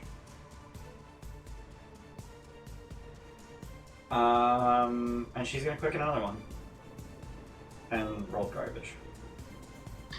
And I think she's gonna get back around the corner, because it's scary. Bucephalus. Angry Fire Horse attacks the Soulmonger. Hits. Yes. Hits. We're gonna do this for ease of speed. 18 damage to the Soulmonger. Soulmonger returns the favor and attacks the Angry Fire Horse. One hit, one miss. 29 damage to Bucephalus. So there's just this duel between Angry Fire Horse and Angry Shadow Elf.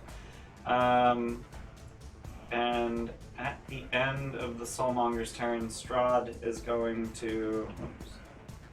Strahd's going to legendary action move again. And Edge. Oh. Sean's gone. Do we know he's moving, or is it like a... You can hear him crawling across the wall. It is your turn, in Edge. I need you to make a Constitution saving throw. Cool, I'll use a Cheerspiration. Okay. 26. Yeah, it's gonna save. Jesus. Alright. You guys are good at con saves. I'm happy I took Resilient. Yeah. As opposed to Warcaster. Oh, I needed to make a save for Soulmonger. Soulmonger makes it. Bucephalus makes What it. about Bucephalus? Yep, Bucephalus made it too. Okay. Okay, so... Zoom. Hang on. What was I gonna do? Oh, yeah.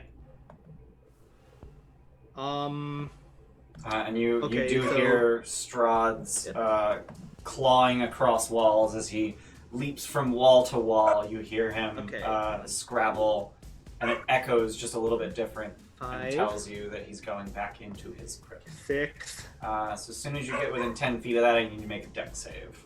Yep. Yeah, you're good at those. Yeah. Why do you have advantage? Haste.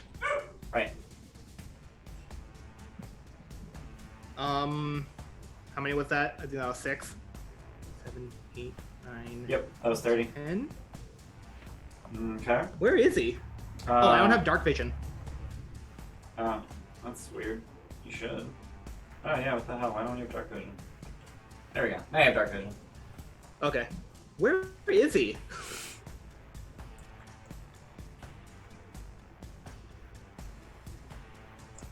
Well, I have enough movement. I can literally fly everywhere. Yeah, you do. So where do you want to go? He may have gone to the one place where he's well protected by spectral angels. Okay, that's fair.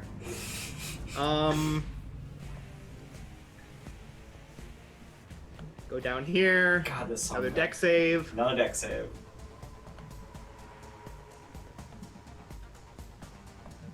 20. 20's gonna do it. I love evasion. It's pretty legit. Because you'd be I'll taking go down here. 10 damage from all these. Another deck save.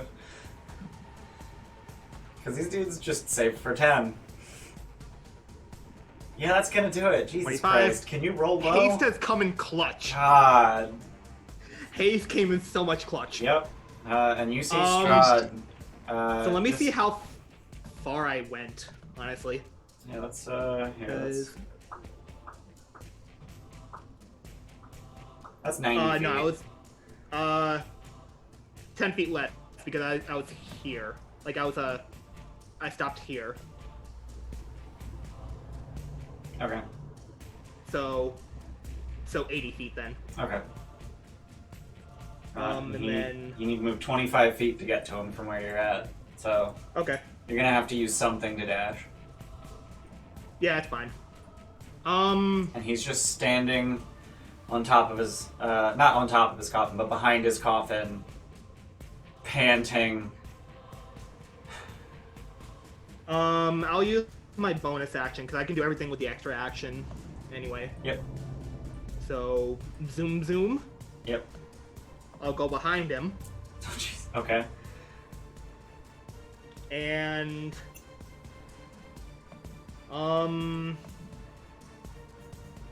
And the coffin is, at this time, closed. and he's on top of it, right? Now Or he's behind just it? standing behind it, or Okay. on the same side of it as you now. Now that you're Okay. behind it. So booming blade, I will use a cheer. Okay.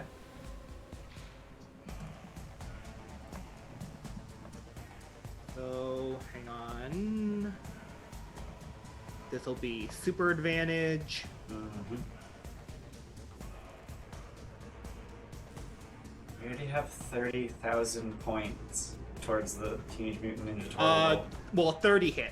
I think a 30's gonna hit. Yeah. So where do you get him?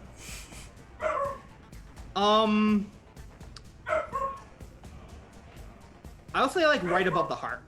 Okay, so you just get him like right in the shoulder. You just surge around him and just Yeah. stab him right above the heart with your spear. And you would expect him to just sort of fall forward the way he goes limp. But instead of falling corporeally, he just kind of tumbles forward as mist and just hits the lid of the coffin, like dropping a heavy gas. Just, and then it gets sucked into the coffin. Okay. And we're gonna drop initiative order. I assume he loses concentration on his sickening radiance. Yeah, he's Okay. Yeah, that's gonna. Perfect. Yeah. Hang on, I have to let my dogs out. I'll be listening, but Okay. What do you guys do? I'm guessing the Soulmonger finishes up Bucephalus because Bucephalus has 8 hit points and the Soulmonger does not. Soulmonger's not even bloodied. Holy stumble! Are these things still there, or are those things? They are still there. Yeah. All I've got is the one good berry left, Mm. and no other way to heal. I'll definitely eat every good berry I have I left. still have some good berries. Okay. But I haven't gotten my- hit, so or yeah, I have, but My goal, I would hand off my good berry, and then I'm gonna come back through the wall over Okay. here I'm gonna and into. also having haste. I'm going to just haul ass through. If I go straight down this hallway, I just incur the one, right? Do I incur the other two? If you stand in the center, you're getting hit by all 3 of them. Okay. You're I mean, gonna the have to idea take would be all to 3. rush through to get to the. To the coffin. Yeah. Yeah. If you go, that you're getting hit. You're getting attacked by all 3. Okay. You do still have advantage on dex saves. Yeah. And 'cause you of haste. are very high dex class. But even you would already know this. Even on the save, you take 10 damage. Oh, that's right. Unless you're an Shit. edge. I'm not surviving getting in. Yeah, same. I even if I passed all 3 of them, I've got 1 health point. I have 1. I mean, technically, I can paralyze him still on my turn. Yeah, I mean, we're outside of initiative order, so Yeah. The I mean, like, I have the energy. I still have, Right. like, even on my turn, I would be able to do that. So Yeah. I can do it now. the Soulmonger is familiar with this magic and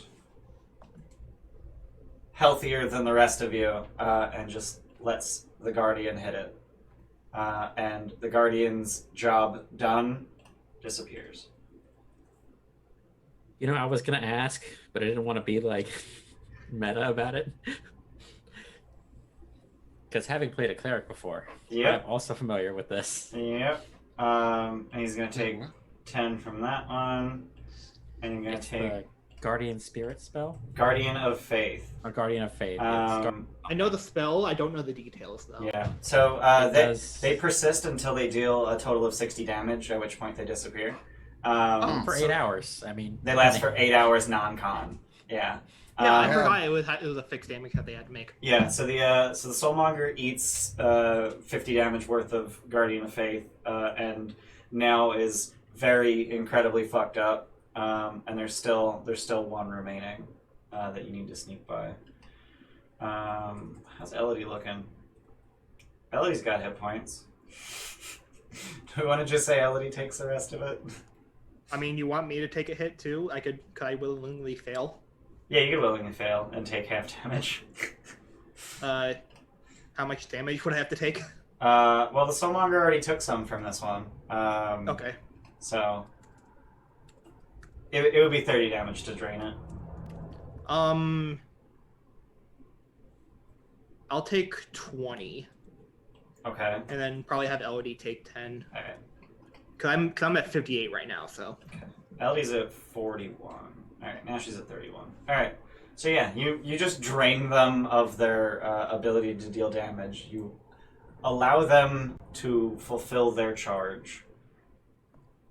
Once I see those things blip out of existence, I'm going to just absolutely clamor towards the coffin. Okay. Same here. Just both Cirque and I are probably just bleeding, looking worse than we ever have. you're both at 1. Yeah. I pull out 2 stakes, hand Okay. one over to Snurk, open have- the coffin. Hmm. Is Strahd in there? He is in there, and he lays there, fully corporeal, battered, bloodied, wounded, eyes wide, unable to move. Look at Snurk for Irina. For Irina. You're a coward. Boom! And all he can do is stare wide-eyed as you drive a stake through his heart. 2 stakes. And I just like stare at it. I stare at him with like the holy symbol around my neck.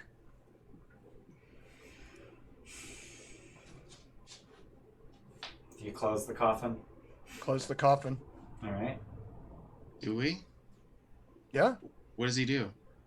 I think we should keep it open, honestly. What does Strahd do? Yeah. He lays there, paralyzed. You can't do anything. There's no reason to keep it open and have him on display.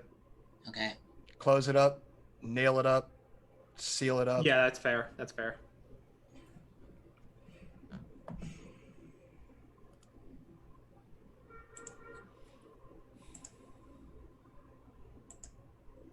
And then just collapse on the floor.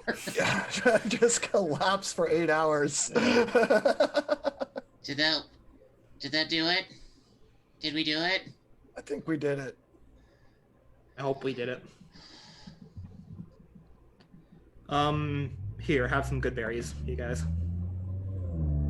I have a single 5th level left. How many you got? I have 1/3 and 3/4. So I'll just make things move a little quicker by saying that you're not gonna fight anything. You don't have to worry about hit points anymore. Yeah, but just in case. So yeah, we'll feast up on We our don't good know berries. that. And I think Rubik at some point would grab Snurk, throw him on my back, stumble across to the north side of the crypts, return back to Irina's tomb, and just It's the Hall of Tatiana. the Hall of Tatiana, but to Irina's specific coffin, Yeah. and just, we got him. He won't be bugging you ever again. I need to go searching through the castle Okay. for the thing that Emil described. Okay. So we're gonna transition into a sort of different kind of D&D where we're not going to be rolling any dice. There's not going to be any chance of, and for the most part, there's not going to be any chance of failure. You describe what you want to do, and I describe how it happens. So Grams, you search the castle, high and low. I think it would be me and Elodie. Okay, yeah, absolutely. So Gramps and Elodie, you search the castle high and low for this device that Emil described, this sort of planar dowsing rod kind of thing. And up on the 4th floor of the castle, behind a secret door, you find an adamantine tower inside of a room. You're able to go incorporeal. Elodie is very tiny. So Elodie flies through a window, you fly through a wall, and inside of this adamantine tower, you find a veritable treasure hoard. And you find, among this treasure hoard, the item you seek. Oh, you're muted. Yeah, I muted myself to cough. I think that's the only item that I care to take. Okay. Would you like me to describe the other things in the hoard, just in case? Or do you just know? I mean, yeah, I would explain to everyone else what was there. Okay. But yeah, if you want to... Okay. This is me explaining to the rest of the group what's there. Yeah, so there's 71,000 coins in a variety of denominations, including gold pieces and platinum pieces, 15 assorted gemstones, and a shield emblazoned with a stylized silver dragon. You actually recognize that silver dragon. It is the... You saw... Ardenvost. You saw tattered tapestries with the same symbol at Argynvostholt.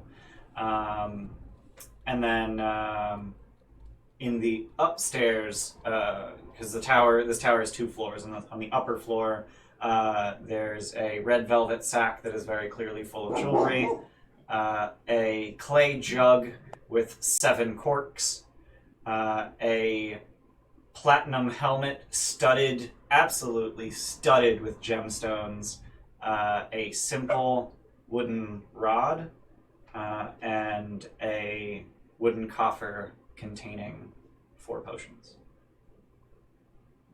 I personally, Snurk would say that Gramps is welcome to any of that he needs to make sure that our new head of Barovia has what she needs. Anything you need so that she can run Barovia swimmingly. It's yours. Wait, who's gonna have- have Barovia? The old Baron's daughter, crazy cat girl. Well, she's running. Balaki. Balaki specifically. Sorry, yeah. Balaki. I would definitely probably want to get some of that to the Goliaths to get their new life started. Okay. Yeah, I don't think I need anything other than this. Okay. I think it's actually just Gramps and Elodie who can actually get into the tower. Not even the ravens? No. The arrow slits are 2 inches wide. Oh, wow. So you'd have to filter it through a coin at a time. Well, Gramps can Yeah, just shovel it into a bag and then go incorporeal with the bag. True. Whatever Gramps deems important for the usage. I would like to see if Inej will trade out her shield for this shield. Because our job here is done, and she promised Nixie that the Shield of the Hidden Lord would stay in Barovia. Sounds like a good place to keep it.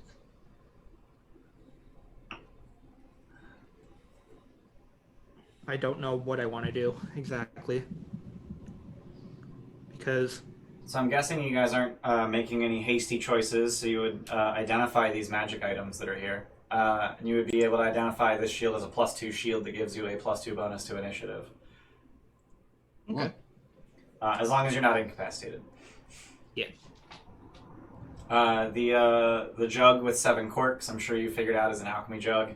Yeah. The platinum helmet studded with gems is a helm of brilliance.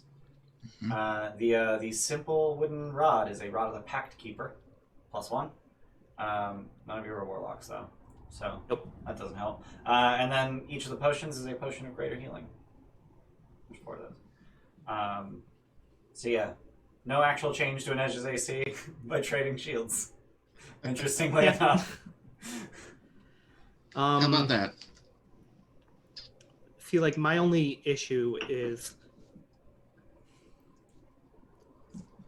I honestly don't know what I want to do now. Go ahead. No, what were you going to say? Rubik, at the slightest inkling of that kind of notion, would just remind you that you made a promise. And I expect people that I will associate myself with to keep their promises. Even if you stay here, it's still a great place to stash. Because clearly you have to be a pixie or a ghost Gramps to get there. And at least you know where it is. Whether you stay here or not. Still sounds like a pretty good vault. Yeah. Good enough for Strahd.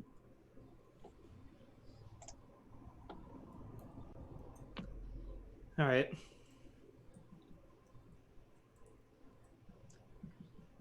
And now for the tougher question.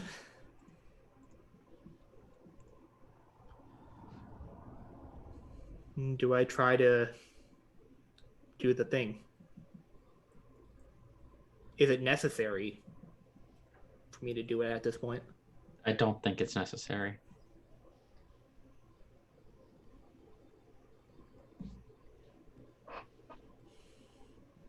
That's your call. Yeah. I'm leaving here. You do what you gotta do.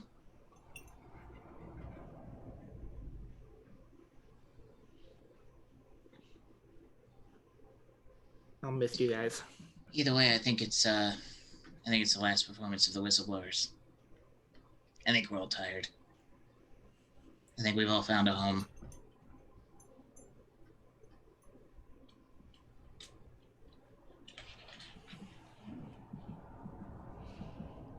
I'm going home with my master. I'm going home with Mike Elias. And at that, I turn around and walk away. Okay. So, presumably, you spend some time wrapping up loose ends in Barovia. You need to wait for the rings to be crafted. Van Richten and Nixie are working on those. Right. We would definitely let Nixie know that the shield is safe and in... Yeah. Oh, we would let her know where it is, and... Okay. I'll keep watch Hold on. over it. Okay. Yeah, I would like to explore the whole castle. Okay. Just make sure there's no one else stuck here, because there were prisoners. Yep. There were prisoners. Highlights. You find a trio of witches upstairs who are in the process of packing their shit because they seem to already know that this place is under new management and they're not about it.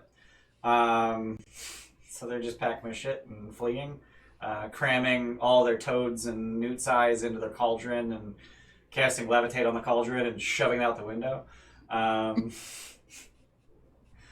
At some point, I would have Gramps. At some point, I would have Gramps prepare locate object. Okay. Oh yeah. and Gotta go find the hammer. find my hammer. Okay. So with the aid of locate object, it takes honestly about 2 to 3 days to find it in the woods. Wow. You are harried at every step, of course, by wild wolves and angry bats and just hundreds of Strahd's servants, too dumb to know that he's defeated. But having rested and recovered, they're no match for you, obviously. Probably with a little bit of a Goliath search party as well. Yeah. Yeah. Did you by chance make the shield an item or? Yeah, I will. Not at this moment, but yeah, for now, just add a +2 shield. No, I was asking if you did. Oh no, I did not. I will. Okay. Yeah, for now it's just a +2 shield, and if you can, just add the +2 initiative modifier. I don't think you can do that. Can you add just bonus to initiative? Nope. Nope. Okay, so I'll get that in. Okay. Did Ava stay Ava when she died? She did, yeah. Okay. Yeah. Were there And, any more of those crypt doors anywhere else in the castle? No, there's actually just a missing door. Interesting.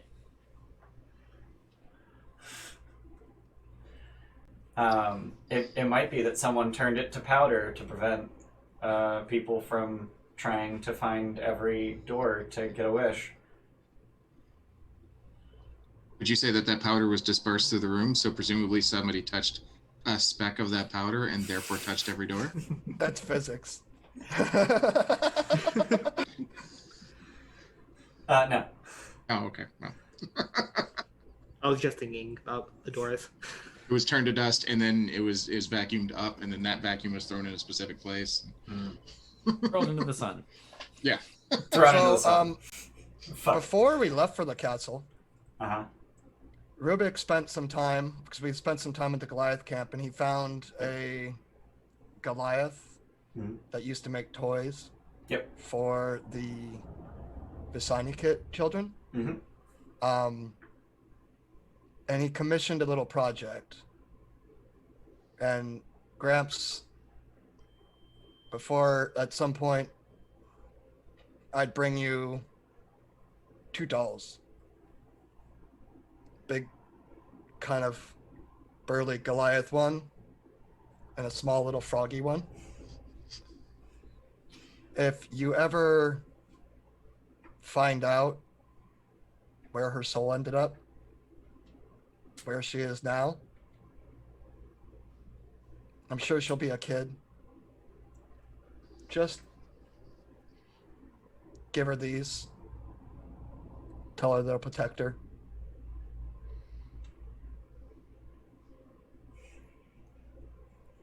Of course.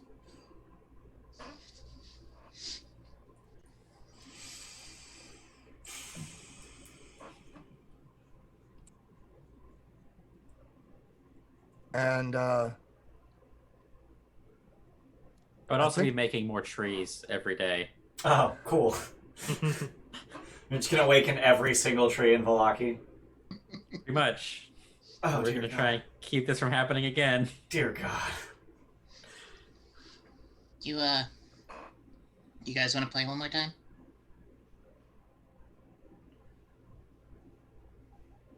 Sure. No, I don't have. Big Bear?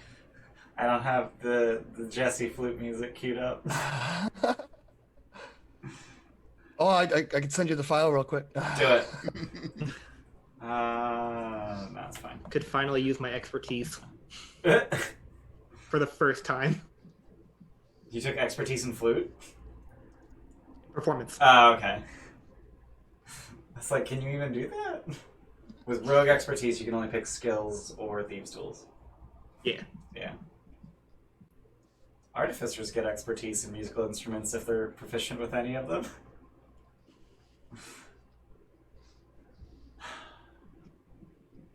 So, Also gonna give Rubek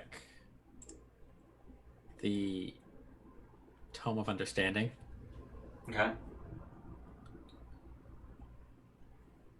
You're not And gonna tell him read it yourself? I'm not going to read it myself. Okay. This does you more good out in the world than it does me here. Lead Thank your you, people. Gramps. Flourish. I have a place in mind.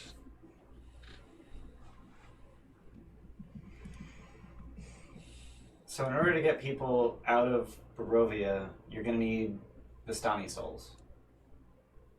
How many of them do you get, and from where? From whom, I guess.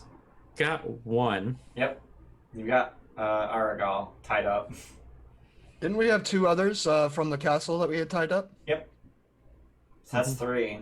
Do we burn one each back and forth? No, we don't. They're not used. You They'll just be need one in the for ring. a ring. Mm-hmm. I mean, so we can have. Honestly, Esmeralda. we can use the people from Madame Ava's camp. They're still Well, around. we have to kill them. They've not raised sword against us.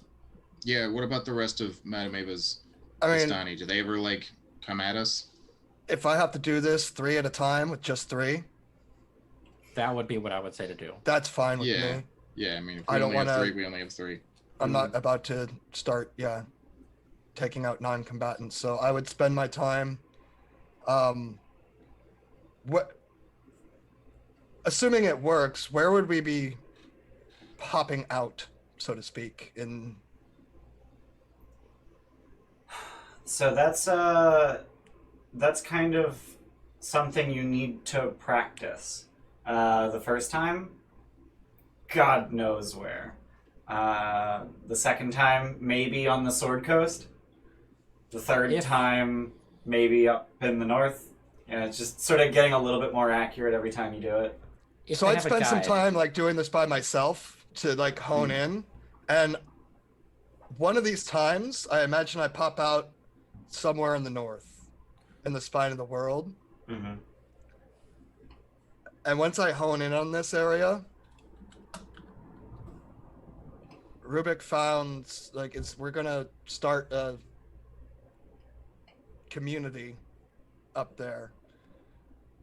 And I think we're gonna call it Sky Tower Shelter.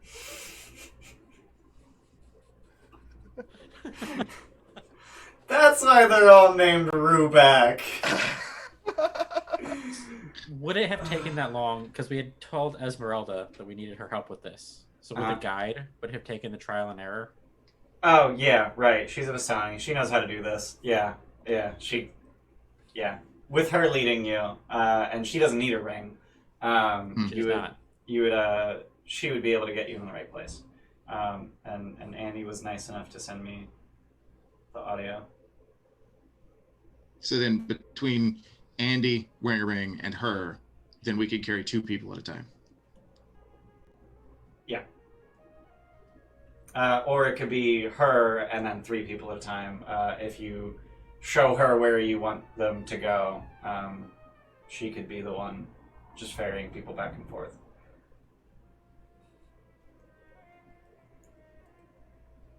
That's good. I think this is on the balcony where we found Strahd, or where we found what we thought was Strahd. Mm. Looking out over Barovia. This Last performance of the whistleblowers. Mm. to the point where I think when it's all done, Rubik just takes his flute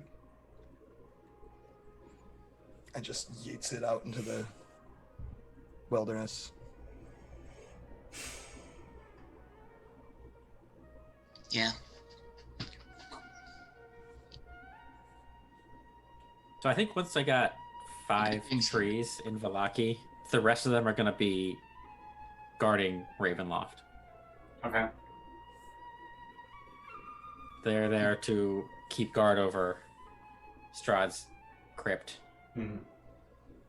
Honestly, I might just stay in Ravenloft just to be a closer eye. Okay. Just make yourself comfortable in the castle.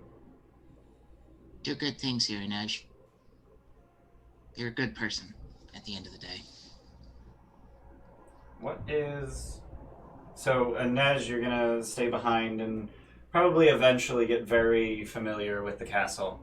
So we can discuss what that looks like in a bit.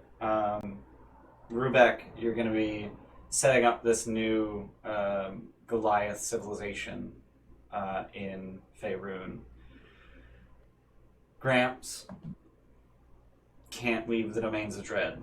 You can go to a different domain of dread. I would ask that those that can leave escort Elodie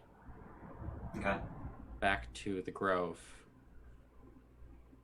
Absolutely. Which I imagine is a couple days trek outside of a major city. Probably Waterdeep or something. I don't remember why. I don't know why I think this, but I vaguely remember it being a few days east of Daggerford. Sure, let's go with that. Okay. I feel like that's what you said originally. I really do feel like that's what you said. I don't remember. It's been a while. Cool. So Elodie is escorted back to your Furbolg camp, where there was once a Fey portal. And with her considerable arcane knowledge, she's able to figure out... Honestly, I think her arcane is -1. That's +0, okay. But with her considerable experience with arcane magic, she doesn't understand what she's doing, but she can feel it and will it into existence. She uses this dowsing rod to recreate the Fey portal, the Fey crossing. So I will say that as they go to leave to do that, they hear one word. It's the Sylvan word for bloom. 60-foot tall tree with a lantern hanging off of one of the branches, low down. Aww. And Gramps is gone. Aww. Gramps. That's it. That's it for Gramps. That's it for Gramps.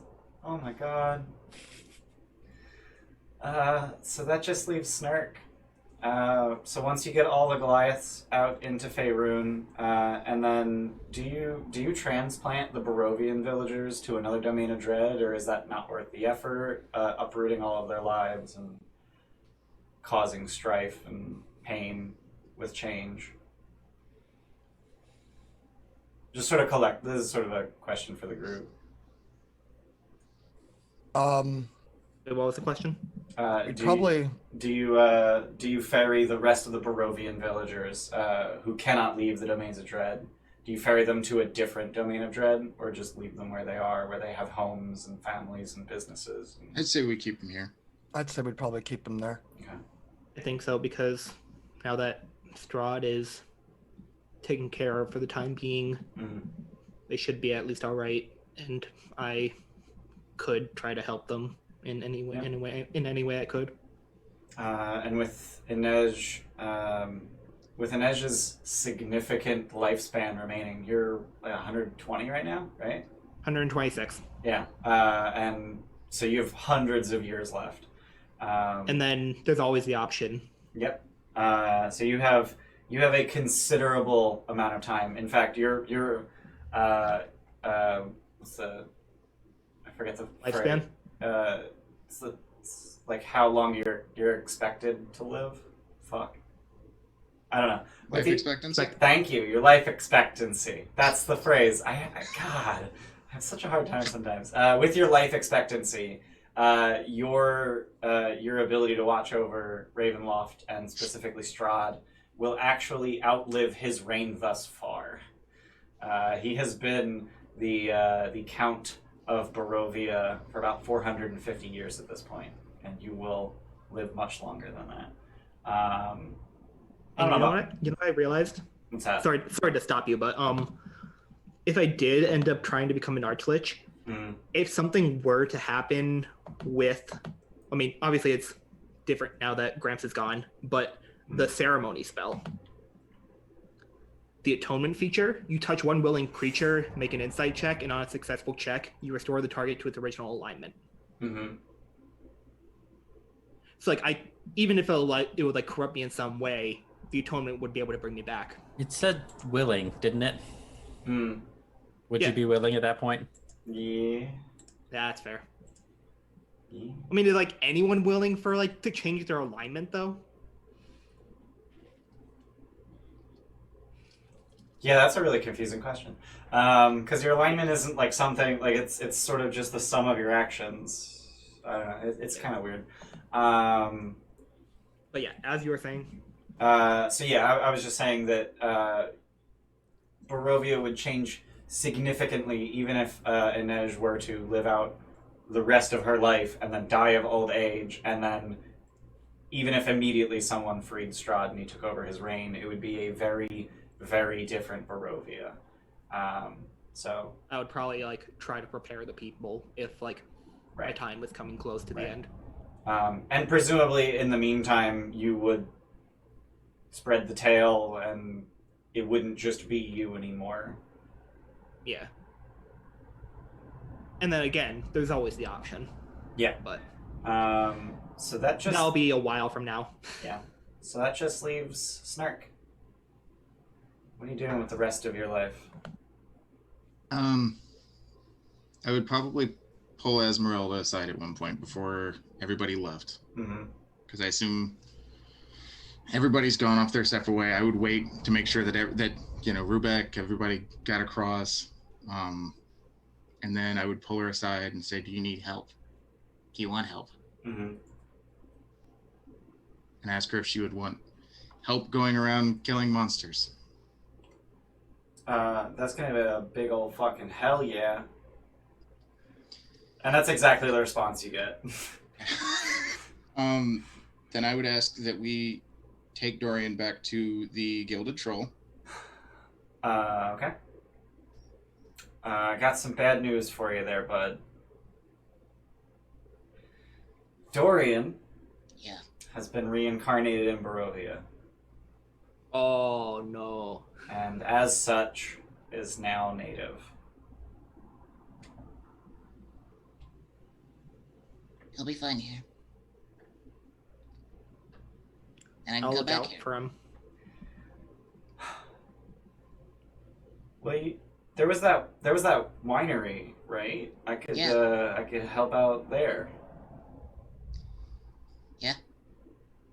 Feel like you know your way around some wine. Yeah, I do. I love you. I'm gonna go kill some shit. Put that Esmeralda over there. Visit sometime, will you? I'm sure I've got one of the rings. I can come back whenever. Okay. I'm gonna give him a big ol' hug. He's very careful to cover his skin when he does. Yeah. He knows what he's doing. He basically just like wraps himself around you. Just a big ol' hug. And I'm gonna go kill some monsters. Alright.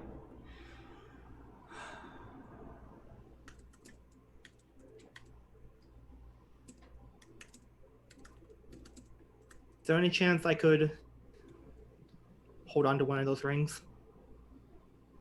Just in case something happens. I don't know, like you guys need help. Someone needs help outside of this domain. Yeah. Elodie's going back to the Feywild. She's not going to need one. So one for Snurp, one for Rubeck, one for Inej. That works. Yeah, presumably, I guess when Rubeck walked the last person back, he would have brought back the leftovers. Yeah. Well, Esmeralda would bring back the leftovers, probably. Keep one for yourself, Rubeck. I think once I had gotten everyone out, I wouldn't even keep one for myself. I have no desire to return to Barovia. Okay.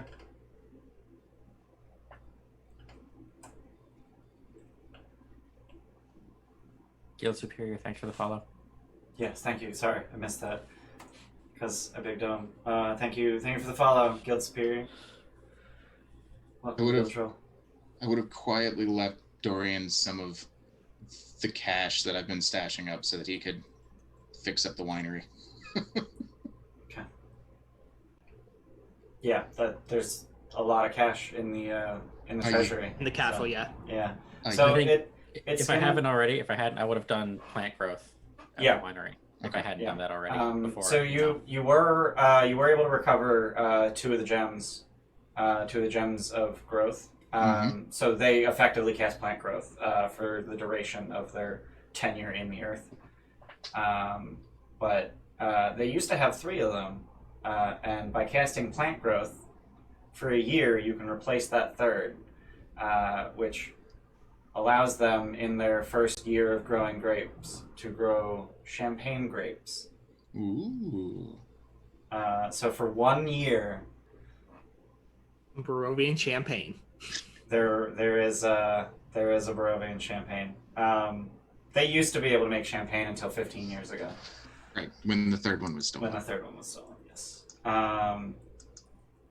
So, okay, that's that. Okay. So, with everyone sort of knowing how they're spending the rest of their life, Inej, you get to know the castle very well, and the one tomb seems to call to you, Azalin. Of course. And eventually, one day, you just break down and crack that tomb open. I wanted to ask earlier. What I was gonna ask about him. Yeah. Was he considered like a broad idea of alignment? Like, what was his broad alignment? Chaotic evil. Hmm. Not a good dude. Okay. But inside his crypt, you don't find any remnants of his existence. You find a skeleton, which might have been Azalin, but laid across that skeleton's body is a brilliantly lustrous sword despite its age, despite being covered in cobwebs, with 3 diamonds in the hilt, 2 of them cracked and broken. It is a luck blade, with 1 wish remaining.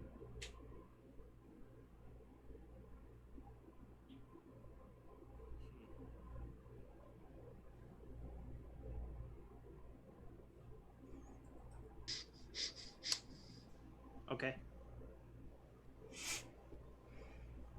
Any plans on what to do with that wish? Not at the moment, no. Okay. I don't need to think about that. Okay. All right. I'll just add it to my inventory. So just to give you an idea, that would allow you to just wish for a phylactery. Yeah, I know. Fully crafted and warded. Yeah. Yeah. Okay. All right. So shit. Jordan, I saw your message.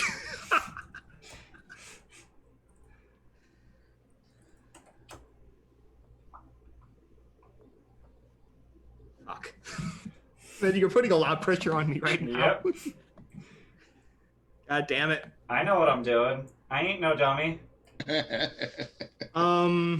You're evil, but no dumb. Yes. This is true. So I want to do something first. Okay. When I realize I have this, Mm-hmm.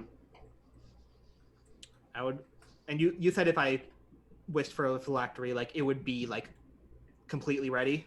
Like I would just have fully to, like- warded. Yep. Okay. And like all I would have to do is just like die next to it. So you would need to, you would still need to craft the potion of transformation, Potion, yeah. which is literally just an incredibly potent and predictable poison, because the last part of the ritual is compelling your soul into the phylactery at the moment of your death, And the potion of transformation allows you to know exactly what moment your death will be.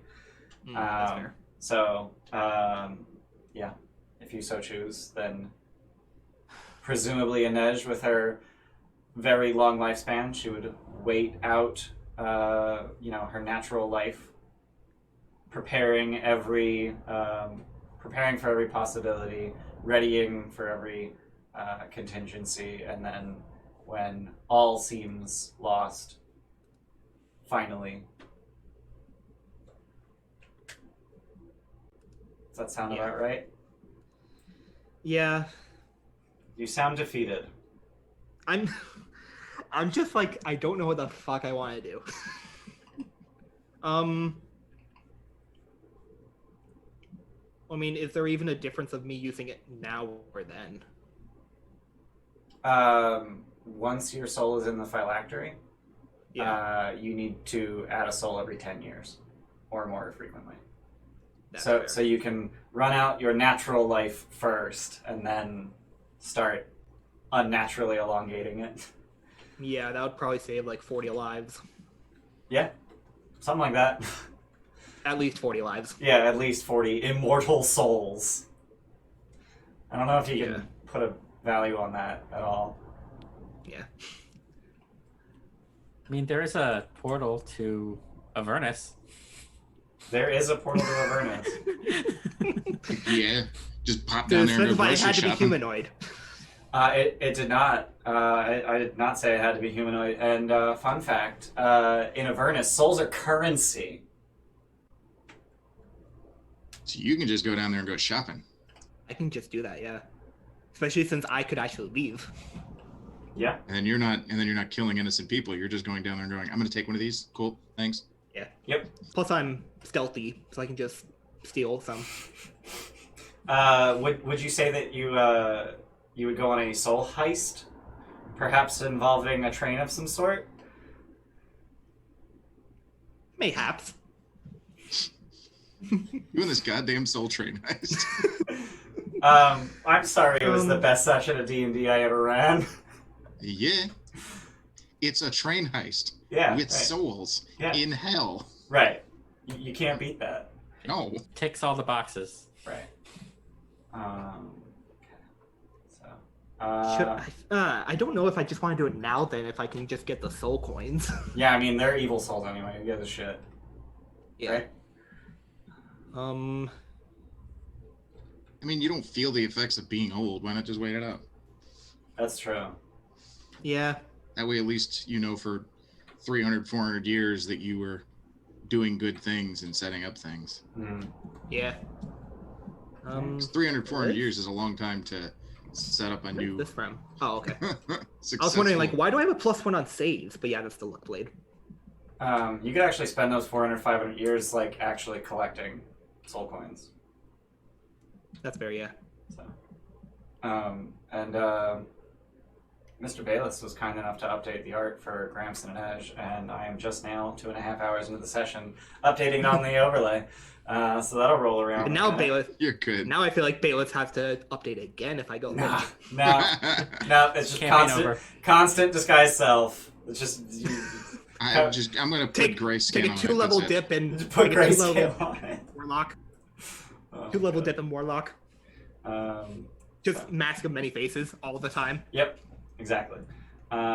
So you're gonna wish for a phylactery and then just like start feeding it for 400 years before you ever start using it. Oh shit! Yeah. Just make yourself a nice savings account. Yeah. Yeah, because I mean, who wants to have a phylactery that has a 10-year clock on it? Like, wouldn't you rather a 1,000-year clock? Like, come on. Yeah. So yeah, you use that portal to Avernus that Lady Walker was so kind to make for you. And maybe at some point you run into Lady Walker and kill her. Who knows? Maybe she already died. So yeah, you wish for a phylactery. You spend 2d4 days with 2 strength or whatever it is. I forget. Yeah, just staying away from any shadows. Yeah. Oh God. Gramps, do you leave the holy symbol of Ravenkind behind? It's hanging up on a branch. Hanging up on a branch? Right next to the lantern. That's always glowing because eternal flame. Nice. That's in Barovia, right? Yeah. Yeah. Can't leave. Okay. Yeah. Yeah, Where in that's fair. Barovia is that tree? It would have been as Rubeck and Snurk were going with Elodie, so right at like the entrance to the fog. Okay. Near that initial gateway that we entered. So would that have been our route out? That huge gateway with the giant statues and yeah, stuff? Yeah, the gates of Barovia that you passed through as soon as you got here. So that is one way out. There's also an obvious exit to the west of Krezik, and there is an incredibly obvious exit at Yester Hill. There's just an impenetrable wall of fog where Strahd would view his ancestral home. So any of those. I feel like Yester Hill would be a nice place. That was my initial thought, was Yester Hill, but wherever they decided to... I like Yester Hill. I like that idea. Yeah, just like like on the scenic. peak of the hill. It's very Exactly. scenic, just on top of the hill.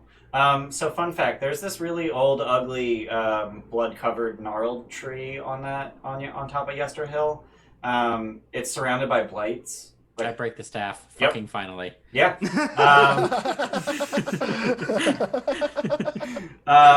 You break the staff, it screams, all of the blights die. You're just like crawling up the hill. They all start snarling at you, and you're just like, "Shut up!" Yeah. And Scream louder, damn it! and you find that the tree that the blights are surrounding was in fact a Gulthias tree. It is a tree from which blights spawn. And presumably you guys chop that thing down to the fucking roots. Yeah, we'll replace it with the Gramps tree? With the Gramps tree, yeah. Okay. And we chop it down to the roots to actually burrow around it, burrow under it. Just Just pull the stump uproot out. Yeah, okay. And then burn it. I think I took It screams as it burns. mold earth, so I can do that too. Thanks, I hate it. So yeah, you uproot this tree of evil and replace it with the most touching living monument. And there's just this slightly darker spot on the bark of the tree, and some people say that if you tilt your head just right, that this sort of blotchy dark spot makes words, and most people can't really see it, but those who can always say it says the same thing. I'm the healer. And I knew where you were going. Is Yes.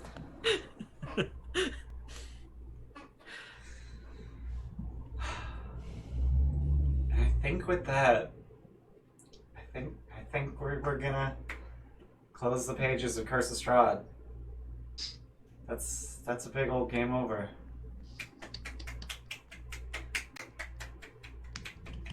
Thank you very much, Ian. That was a very fun campaign. Yeah. Did I make a bunch of people It was cry? I nice. hope I did. That was my goal. Yeah. Don't even get me to cry. Yeah. I'm very proud of you guys for getting this far. I'm also very proud of you for spending very nearly all of your incentives. Stuff. I didn't think he was that low when I hit him last. He had 3 hit points. Oh, Yeah. I thought Rubeck might down him when he got a turn, but I was a zoomer. yeah, you're 200 goddamn feet of speed. So Even when I didn't know where I was going. yeah. Given how early we finished, I thought we could just sort of dovetail this into like the kind of last call thing that we usually do after a campaign, where we just sort of sit and talk about the campaign. sounds great. Usually we have a list of questions for that, but that's Steph's job. Steph, get over here! Yeah, I think Steph needs to join us. We can here's a replace question the. Let's do that. I will be I right don't back. want to be on camera. Yeah, me too. I'm gonna be right back. Well, you have to entertain people because everyone has to go to the bathroom. Oh, Steph, you're beautiful. God, Come be on why? camera. So Ian, Yeah. question. True. When it comes to the PvP, Uh-huh. would I be a lich in there? I have not yet decided. Because technically, honestly, like so- if in game Gramps is gone, yeah, then how would that work? right. So, So I'm going to have to make a bunch of balance decisions as we get closer because the Odyssey campaign's still continuing and we want to use the most up-to-date version of every character. So I don't know yet. We'll know when we get closer to it. Okay. If you guys don't know what the hell we're talking about, it's right here. We've got a follower goal. We're at 963, and we're trying to get to 1,000. Once we get to 1,000, we're gonna do a charity stream with all of our Curse of Strahd and Odyssey the Dragonlance characters. They're gonna beat the shit out of each other. Thank you for being here. I need to go to the bathroom. Hi, I'm the girl. Steph played Irina. Hi, I'm Irina. I am now Jam. hi Steph. Hi. I wonder how quickly I can come up with a few questions, because real talk, So I was what expect... Thoughts on what? The ending. It's about what I anticipated, but I also watched the DM preps. Because that was a thing I finally got to do for once in my life.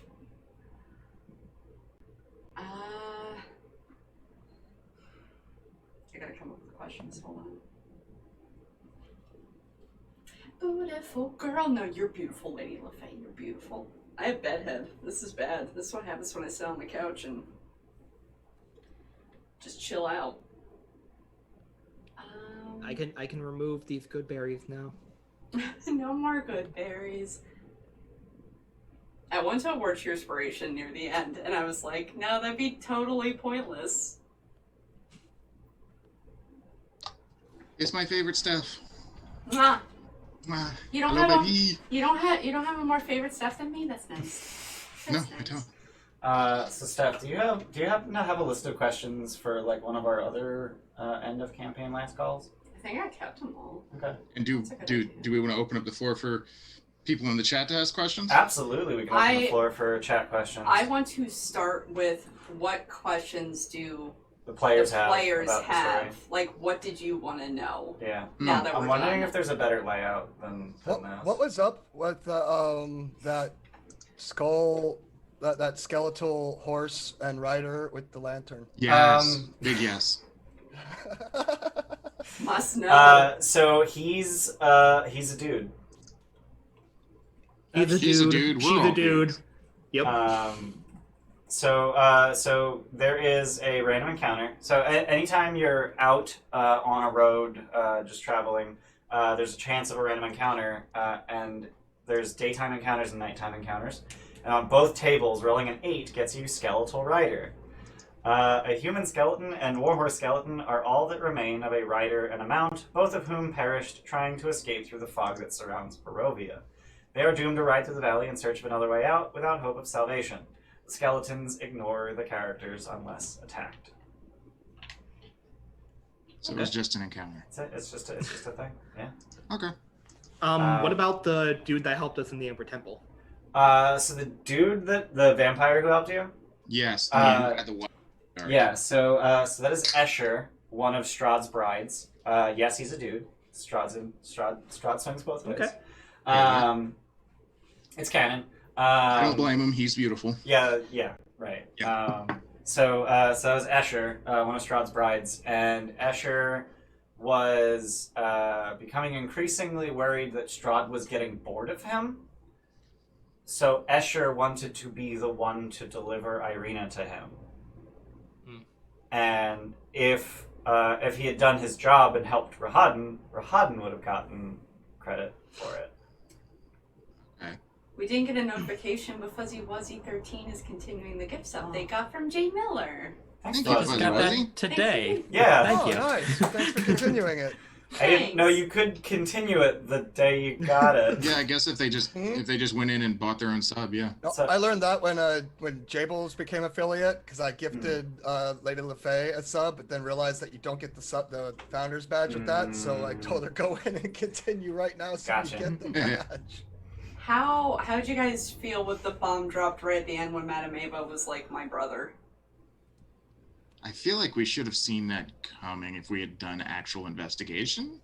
It's like my first response was like, so Strahd's part Vistani? In fact, he is not. Fun fact, neither is Madame Ava. Madame Ava is not a Vistani. She is masquerading as one. She was. She has the right skin tone, and she picked up the accent. She does, however... Actually, wait, hang on. Let me double check that. Is she? Let me double check. Is she half Vistani? I was scared that was like another seeming when like a 12 hit him. Sorry, she is half Vistani. Oh, okay. So they share a father, King Barov. So they're half siblings. And almost this... so the fact that they are half siblings was one of the things that drove a lot of my choices about the storytelling this time through. It is a detail that is buried in the book. It is mentioned once in Appendix D. Right, like it's mentioned once that they're half siblings. Right. But my sort of storytelling goal was essentially that she's bringing all of these adventurers to Barovia to get them to free Strahd. That's why she brought you here. That's why she brought Dorian and the people he came with here. That's why she brought another adventuring party that you actually never ran into. There was another party? Was that the ones... Hey, the Nightfall Sessions is now following. Thanks for the follow, Nightfall Was that the Sessions. ones that we ran into in the tomb that were disguised? No, those are just Barovian commoners. Oh, okay. Could Inej have removed Barovia from the Land of Dread? So if you were to have gone through with Van Richten's plan of removing Strahd from the land, Barovia actually would have just collapsed. It would have simply ceased to be. So I guess in a way you could have removed it from the Domains of Dread? By removing it from By existence. removing it from existence. Yeah. That doesn't sound very good. Yeah. No. It may have sort of collapsed back into its original plane of existence, which, if I recall correctly, is actually Orth. Oerth? I don't know how to pronounce it. It's Greyhawk. I'll start with the players first. Lady LaFay asks, looking back, is there anything anyone would have done differently if you could have reloaded from a previous save? I am actually content with Gramps' story arc. I don't think that... I think he did everything he set out to do. Yeah. And that's one of the reasons I had his ending be where it was. You had a hell of an arc. Yeah. Like, just I don't think there's anything I would have done differently. No. noble and old and beautiful and yeah. And I think you dashed 3 times the entire campaign. Yeah. I don't think I would have done Snark any different either. No, I mean, like it's one of those things where you can hindsight is 2020, right? You can say like, oh, I wish I'd gone into this and having known, but like, no, I think for the most part it went like I wanted it to, I guess you could say. Yeah, I'm trying to think of something right now, and there's not any specific incidents where it's like, no, I wish we would have done that differently. There's nothing I feel like we weren't aware of, right? Like there was no situation where like I wish we had known better, Right. where I felt like we were cheated of a situation or something like that. So yeah, I think the closest thing would be killing what's his name? Your buddy that you liked at the beginning, Snark. Izak. Isak. But I'm not sure if it would have been any different or much better, or even probably even worse if we did. So I'm pretty happy with the way things all turned out. Do you want to drop something that they never figured out? I was going to ask about that. Yeah. I would say if there's anything we could have stopped, it would have been the three of them coming back. If you have any intention of playing through Curse of Strahd, I don't know why you're watching our stuff anyway, but hard spoilers are incoming. Watching the finale. Yeah, hard spoilers. So yeah, who's Isak? So there's an interesting thing in the book, and I have yet to figure out how it ever is supposed to actually come out at the table. Like, I literally just don't know how this detail ever is revealed. But one of the things with Irina, or Tatiana, is that every time she's reincarnated, she is also orphaned. And then she ends up losing her memories into adulthood, so she always ends up either being adopted or ends up a ward of whatever city she's in, every time she's reincarnated, and she can never remember her childhood. Irina's childhood is that Isak is her brother. Oh, weird. Right? Yeah. So which is why all of his room had a bunch of Irina yeah. stuff So in it. he's looking for his sister. He's looking for his sister, but doesn't even know who she is. Like, he doesn't know she's his sister. So what happened was, when they were both children, their father and uncle took them fishing, and a wolf bit off Isak's arm. Irina ran off into the woods and got lost. The uncle died, and then the father carried Isak home. Having lost their daughter and their son's arm, both of their parents died of grief, essentially, leaving Isak orphaned as well.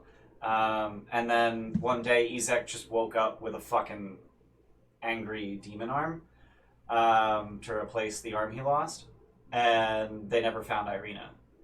She wandered the woods for days from Vallaki all the way to the village of Barovia, where Kolyan and Dirovich found her and adopted her.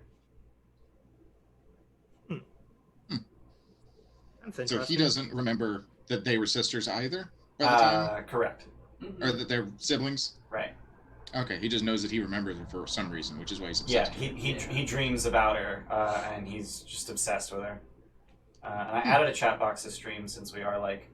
Kind of last calling. Yeah, we're kind of last calling. Before I miss I would say if there's anything we could have stopped, it would have been him, Milovaj, and Lady... Well, I guess mostly just Milovaj coming back. So what happened to Milovaj? And Isak. So I don't know how familiar you guys are with revenants, but when you kill a revenant, their soul just finds another body and just inhabits it. And there is literally a table in the Argynvostholt chapter for if the players kill any revenants, they come back in 24 hours. Roll on this table to see where they come back. And one of the things I rolled was a dead PC or NPC players have met. And then another one was a corpse in the Vallaki graveyard.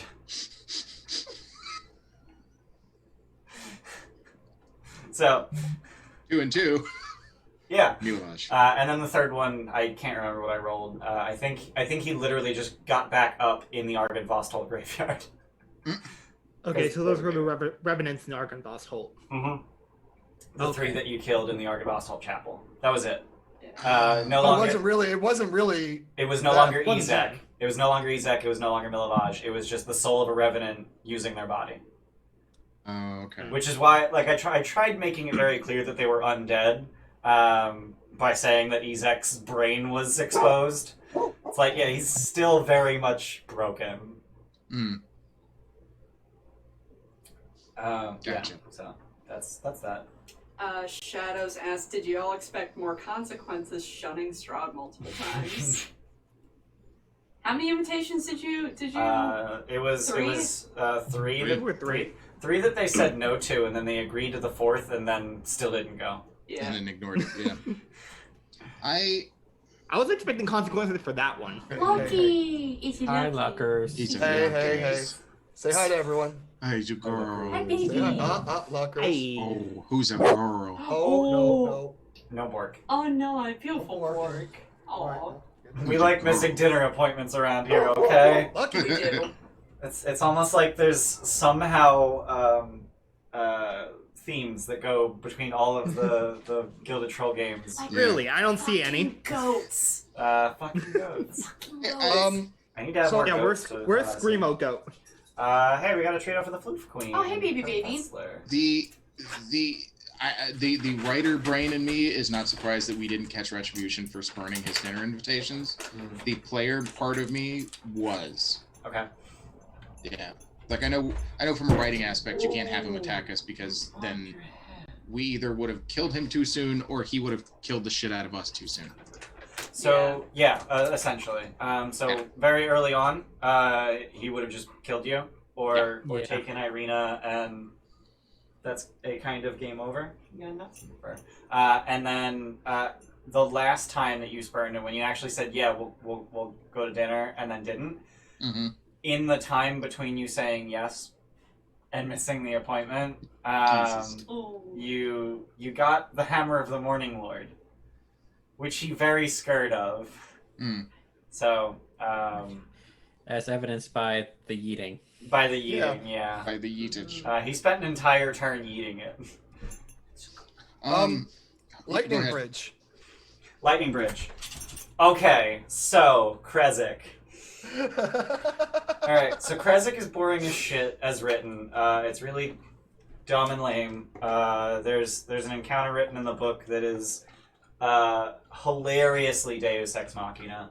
And I didn't want to do that, so I decided to massively spice up Krezik by adding what's known as a false Hydra. You ended up skipping Krezik repeatedly, and then you found the aftermath of the false Hydra, which was that it ate everyone. Mhm. I think we explained this a little bit, but the way a false Hydra works is that it sings, and when it sings, everyone who can hear the song forgets not only that it's singing, like you just forget about the singing that's happening, Yeah. you also forget about the existence of anyone it's eaten. Yeah, I remember learning that while we So, were having dinner. Esmeralda told us that in Krezik. yes. My plan for Krezik, since you had arrived at night and you met guards and you had a conversation with the guards, my plan was for you to go back to Krezik at night and there wouldn't be any guards there. And then you'd be like, hey, what the fuck, guys, what's going on? And the Baron would come out and say, we've never had night guards. I don't know what the hell you're talking about. We just don't have night guards. Because the night guards had been eaten, and he forgot they exist. Right.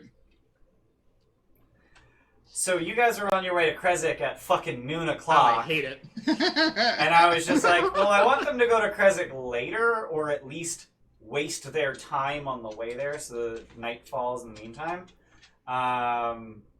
Lightning. So lightning. Yeah, that makes sense. Fun fact, I had decided that it was illusory lightning and that illusory bridge collapsed. So if you guys had decided, well, we're just going to try across the bridge anyway. Like, We would've just literally, walked over a bridge. literally, if you had just thrown a rock at it, it would have skittered across the bridge because the bridge is still fucking there. Like, was there like any in-game reason for the illusory lightning? Shut up, that's Or is why. it just something you... Shut up, that's why. I was about to say, or is it just you thinking on the spot? No, I think at the time I didn't I had not decided that it was illusory. It was like it was lightning, bridges out, and I just wanted to waste your time getting the wagon full of wine across. Like, oh, how the fuck are we gonna do this with our wagon? Like, let's get across. Okay, it's fine. Just put a roadblock in. If you'll remember that same session, I had the wheels of the wagon just fall apart. And then Gramps ruined that idea by just mending them. Oh no, magic. Yeah. So yeah, I was to be literally fair, I had that too. yeah. But yeah, I was literally just trying to waste your time so that you would get to Krezik at night, and you took that as a sign to fuck off. Sometimes, and I was like, sometimes okay. God just gives you a sign, and Yeah. God's the DM, and it's just And like, sometimes nope. lightning is just lightning. Yeah. Yeah, but see, you had Rubek, whose like whole thing was lightning. Yeah. That's true. Yeah. That is That's true. okay. And Oh see, my now it makes god! sense. fucking hates us. Now You it makes said sense, that doesn't it? during a rhyme episode. I did. And I did now say it makes during, perfect sense. during a rhyme Sometimes episode, lightning I is said just sometimes lightning. lightning is just lightning. Yep. Oh my god! Oh Because my it was when I was God. it was when Macretus was like getting all frustrated at you all for not like activating that thing right away, and I'm like, this is just in character. Like, yeah, sometimes lightning Oh is my just lightning. It's like, God. Yep. I have a question, but I know Elodie dropped a big one in chat. Oh, so- yeah. A lot. Curse go of with Darius Strahd first. has been a game that really pushes PCs up to and past their point of breaking multiple times, which is awesome to see in view. At the players, do you think that you need this much during character creation? This much intense everything. Yeah. So we'll start there, and then I'll ask Ian's part of it. Like, do we think we prepared ourselves? I think the question is, were you aware going in that it would be this much? That it would be this And then did you build your characters and think through that process on how, like, once hints start being dropped that it's really heavy, which, I mean, you presented in session 0, but like... I would say no, and for good reason. I would say that it's heavier than you need, than you expect it to be, and it should.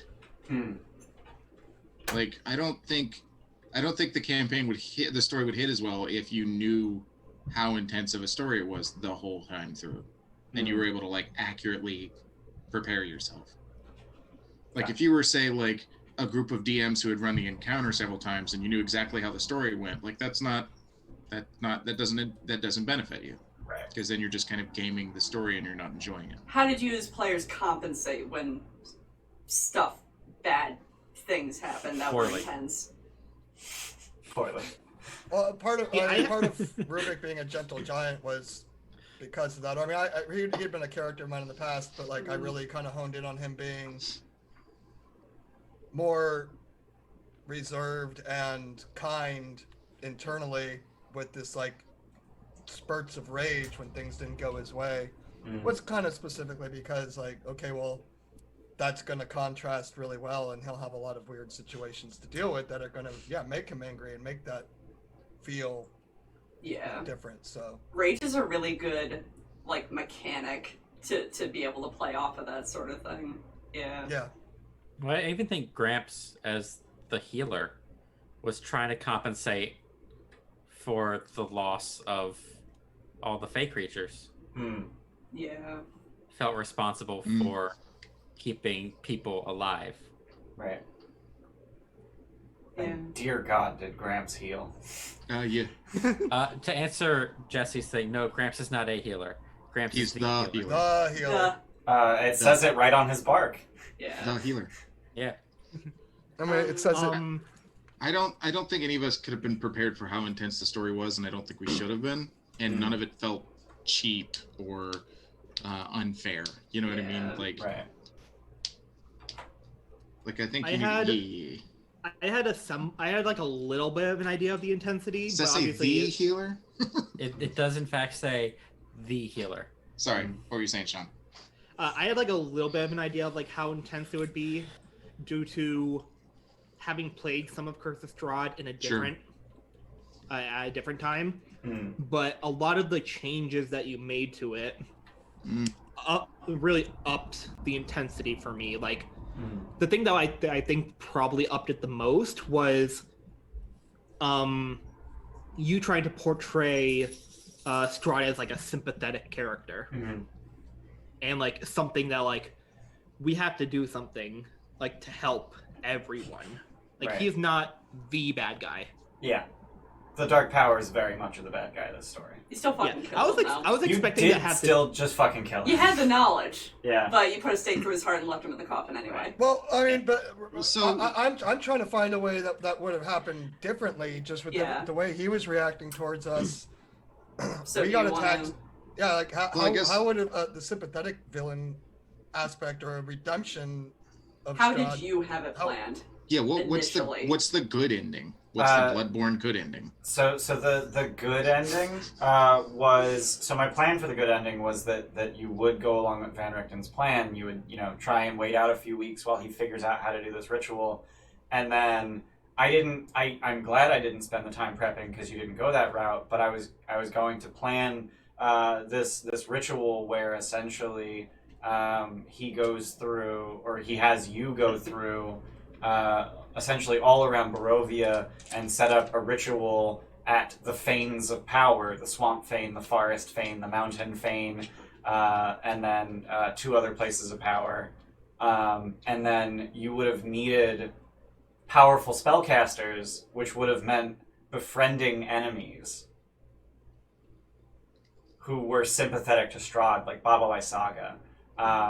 But you didn't go that route, so I didn't do any really hardcore prep on it. But essentially, what it would have been is you would have to befriend these enemies, consecrate these Fanes, and then there would be a sort of final showdown against the Dark Powers. And my initial thought for like how to stat them was literally a Nightwalker. I don't know if any of you are familiar with a Nightwalker. It is CR 20.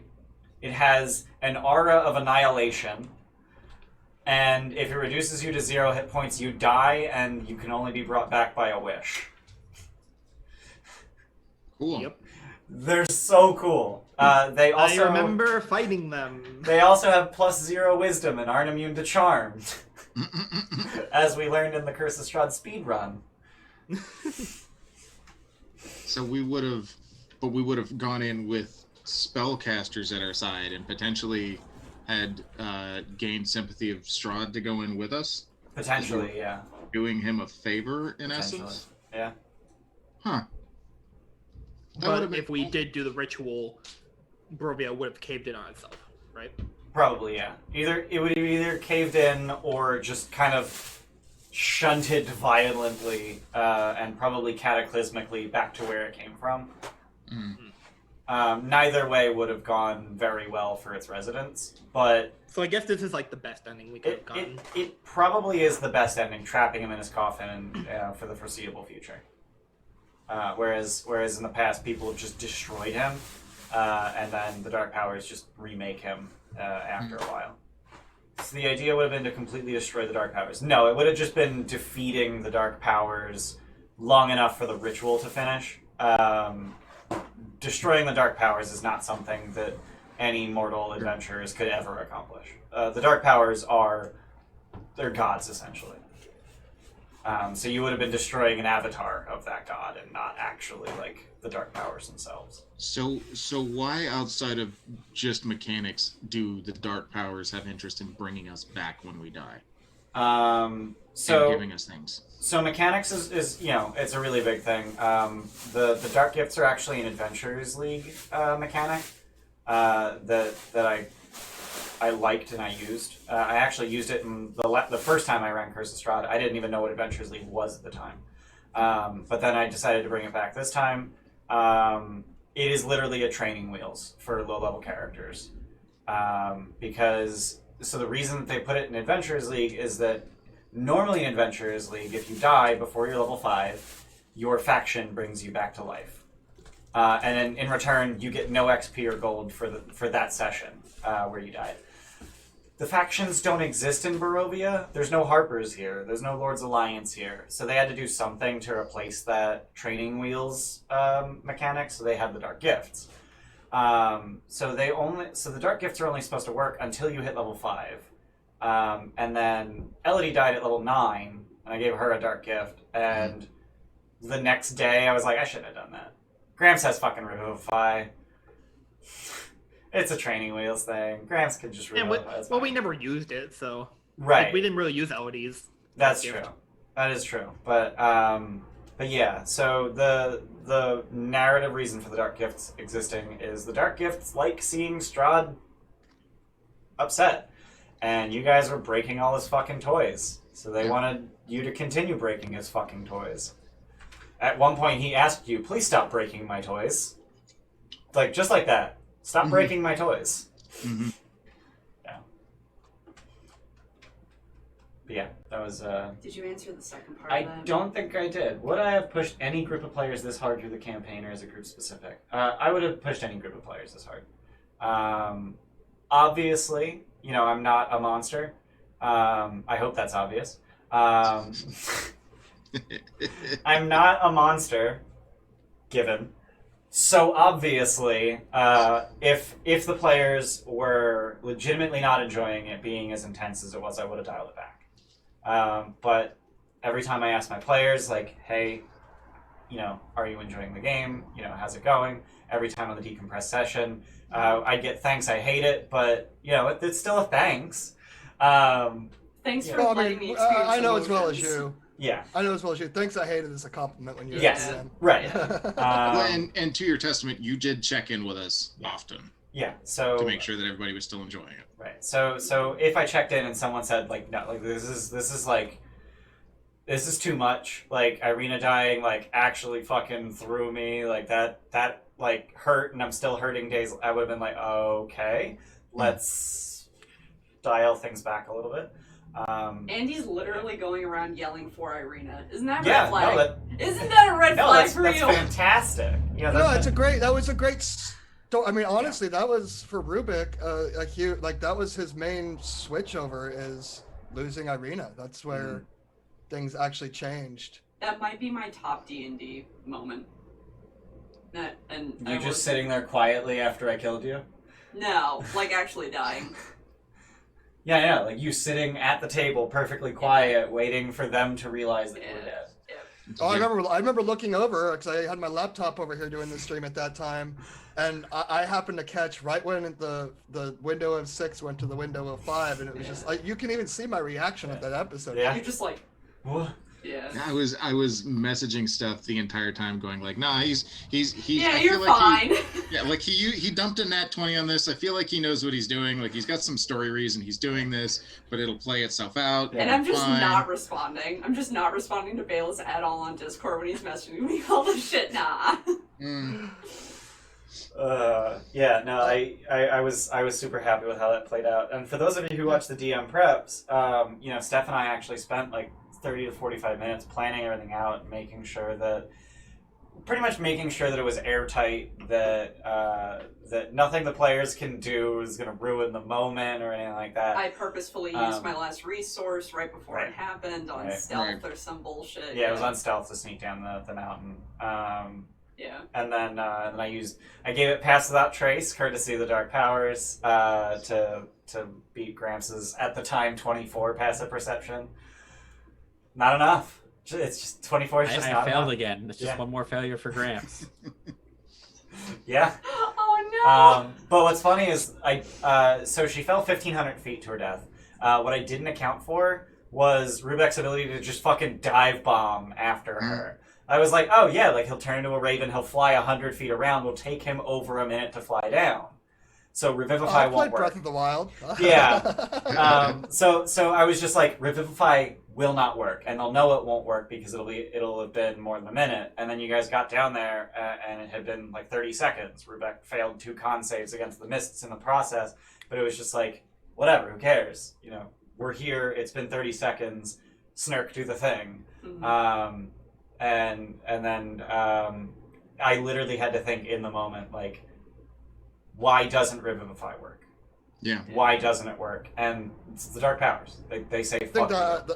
I wouldn't have guessed that was an in-the-moment decision. That felt so natural and so good with the faces you said were in the misc and just that little subtle laugh. I mean, that was chef's kiss.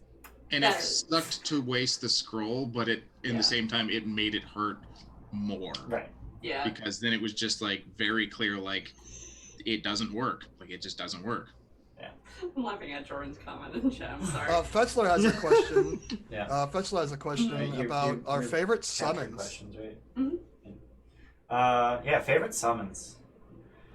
Fetzler, you've had a lot of really good ones. I think my favorite summon was actually really early on. It was in the basement of Wachter House, the Flame Skull. It was just because I wanted that basement to be a fucking meat grinder. I was actually I knew that was going to be your last fight before hitting level 5, and at the time I had decided that once you level 5, the training wheels come off. There's no more dark gifts. We'd only had one death, Snurk in the basement of the death house, so I wanted more deaths. I legitimately wanted to kill you again. So you killed me again. So, well, no, like, I stacked the odds against you. I made... Yeah, right. I stacked the odds against you. I made an incredibly difficult encounter, and then you guys actually managed to do okay, and without the Flame Skull, nobody would have died. So I was super happy with the Flame Skull, because I didn't want to just cheat and fucking kill you. Like, it's not what I'm about. But the Flame Skull was very well timed, and I think it made it more impactful. And I don't think Snurk's second Dark Gift really, like, majorly impacted his character, but Gramps' Dark Gift certainly did. Yeah. I would have used... Snurk still never used Fog Cloud. I would have used it more if it didn't put me at such a major disadvantage as well. Yeah, Fog Cloud's one of those things. I mean, you can use that as like a stalling tactic. Like, probably you could like send it on someone to like wait for them to come out. Yeah. Fog Cloud's good for two things. Fog Cloud is good for throwing it at ranged dudes that you're not planning on attacking, and then suddenly they can't see you. You just put Fog Cloud on them, and they can't see shit. And it's also good for if your enemy, for any reason, has advantage that you can't get rid of, you can use Fog Cloud to blind them, and you're still blinded. You're blinded by the Fog Cloud too, but since you're both blinded, you both have advantage and disadvantage, and it cancels out. So Fog Cloud levels the playing field. It's never going to give you an upper hand unless you have a way to see through it, which is very, very rare. Like Ned does. But it will level any playing field. So if you're on a really stacked playing field, it'll level it for you. So that's that. Oh, you're okay. I think mine would be barking at a chihuahua. probably like she's the ice trolls. Yeah. The two ice trolls just fighting themselves down a mountain. That was just such so a good. it was such a good flavor to that encounter, and it didn't detriment or help us all that much, but it was just like it was fucking hilarious. Another it thing was in just the area. funny. It's just like, oh, we're fighting, and these two ice trolls just happen to like roll down the hill fighting each other. Yeah. Like, what the fuck are you looking at? It's like when you're going through a video game and like something just triggers wrong, and there's this shit in the background that shouldn't be happening, but it just does, and you're just like, okay, like I'm in the middle of a fight encounter. I don't need the courier from Skyrim coming up and telling me he has a message for me right now. This isn't right. the time. Yeah. Sisla asked, looking back at the game, would have liked to attempted it with any other race or class? Knowing what you know now, would you have changed your character at all? Did we get everyone's favorite summon? No. That was at everyone. Sorry. That was my favorite summon. Okay. What was everyone else's? And we got Ice Trolls, Flame Skull. Definitely the Deva outside of Walker House Part 2. I would say Deva if I was there, but I have to say the Tiger. That Tiger was pretty fucking clutch. Tiger was good too. Yeah. That was Ramber. Yep. Yeah. The Tiger. Yeah. Yep.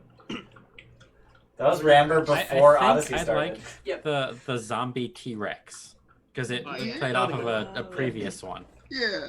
That was a lot of fun, and the zombie T-Rex that was barfing up zombies. Yeah. So good. Which means that it ate zombies before it died because like you killed a T-Rex and then it became a zombie T-Rex. Yeah. Which means it had eaten zombies and they were just sitting in there. Yep. I'm just imagining like seeing this from like an outside perspective, like running across the Amber Temple, you see like a zombie T-Rex and then like a little zombie following it. Yeah. What the fuck just happened there? Yeah. Well, what's funny is the living T-Rex came out of the amber. So it was preserved with zombies in its stomach. Well, it's just previous victims out of date or something, Right. you know. And Sure. Oh, they zombified while it was There it preserved is. in amber. Yeah. It is. Got it. Okay, that makes sense. All right, now we have everyone's favorite song. Okay. Now it's the next question. Would you guys have built your characters any differently? Different race, different class. Yeah.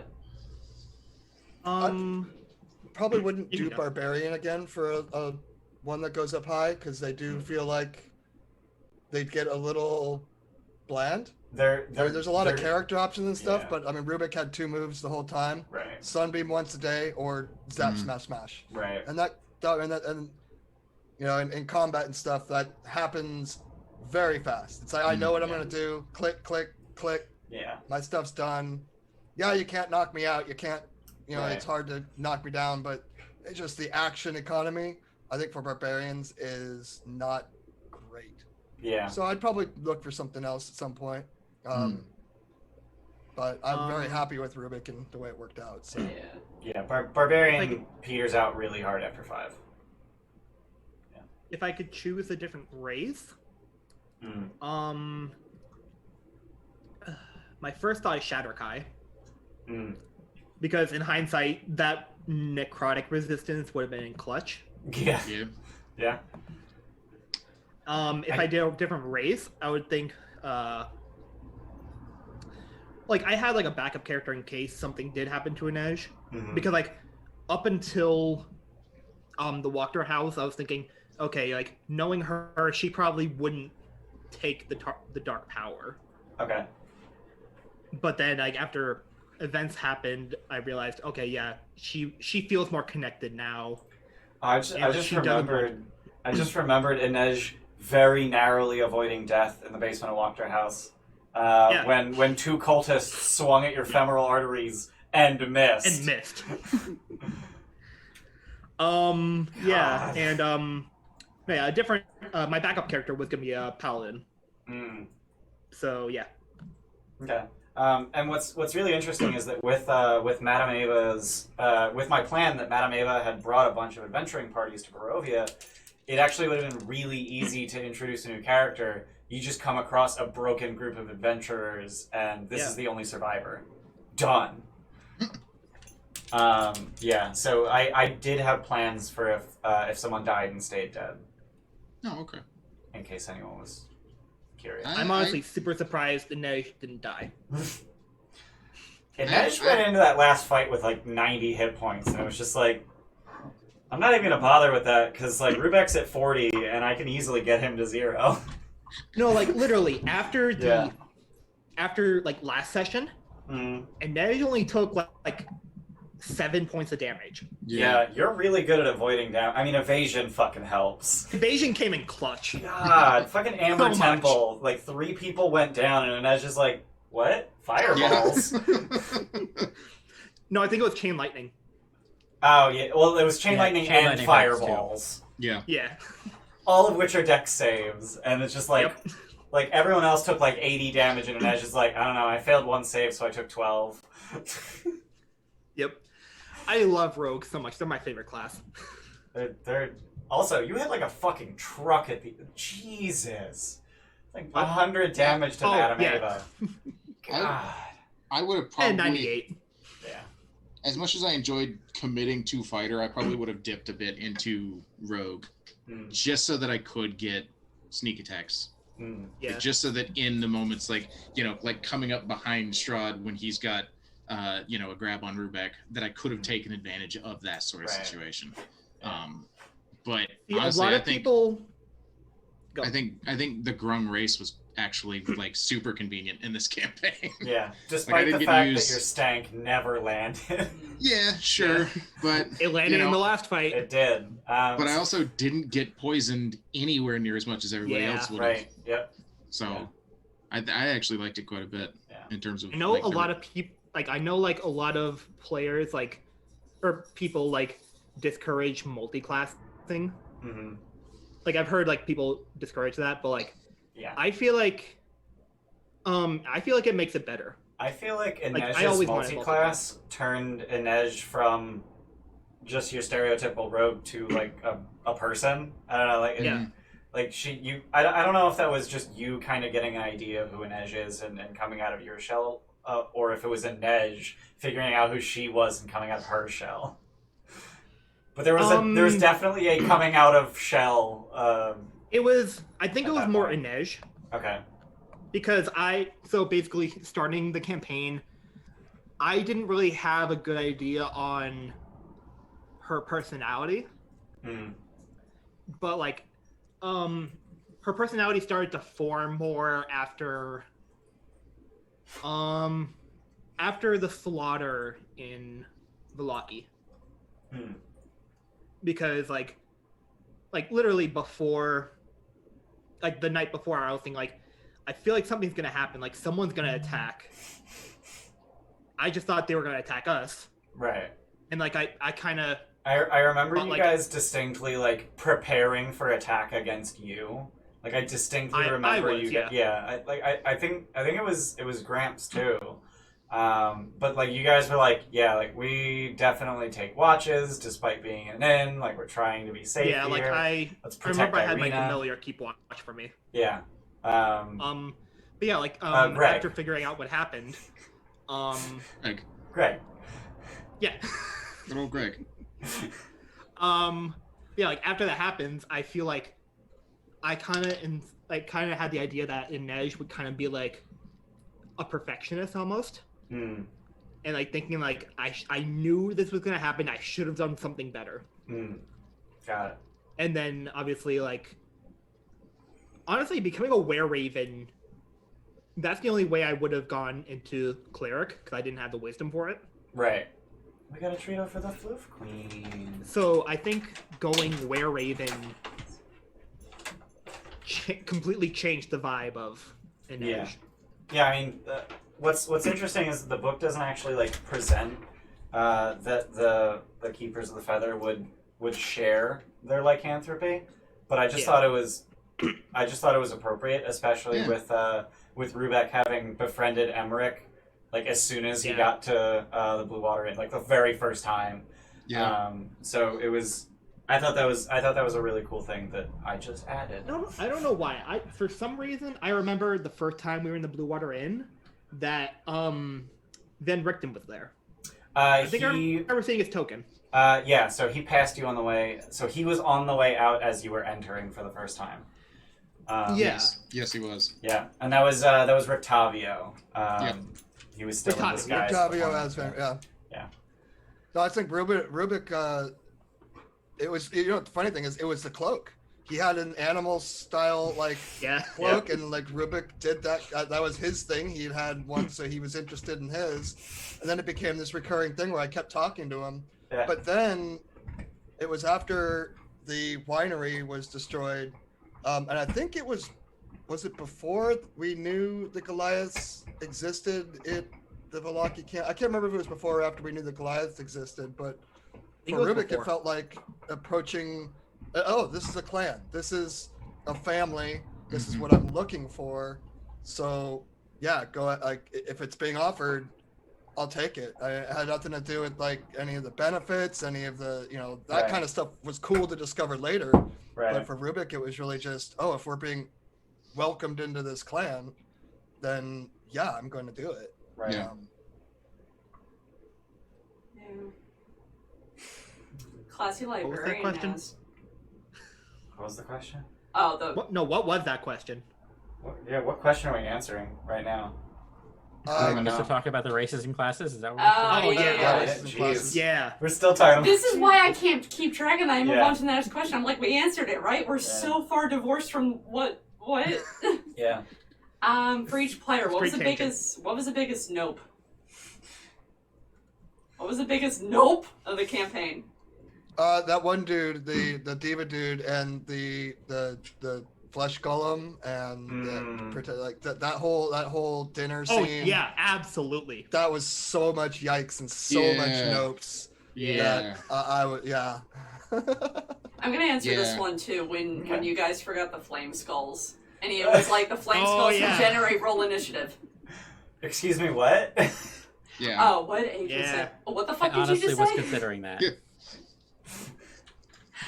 Yeah, I'd say like mechanically it would definitely be the flame skulls from just like a story moment. I say post game. Krezk. Yeah. All of Krezk. I say post game. I just go everywhere and put holy water on every flame. Every skull. Yeah. I don't care if it's a flame skull or not. Yeah. Every skull, smash it. Holy water.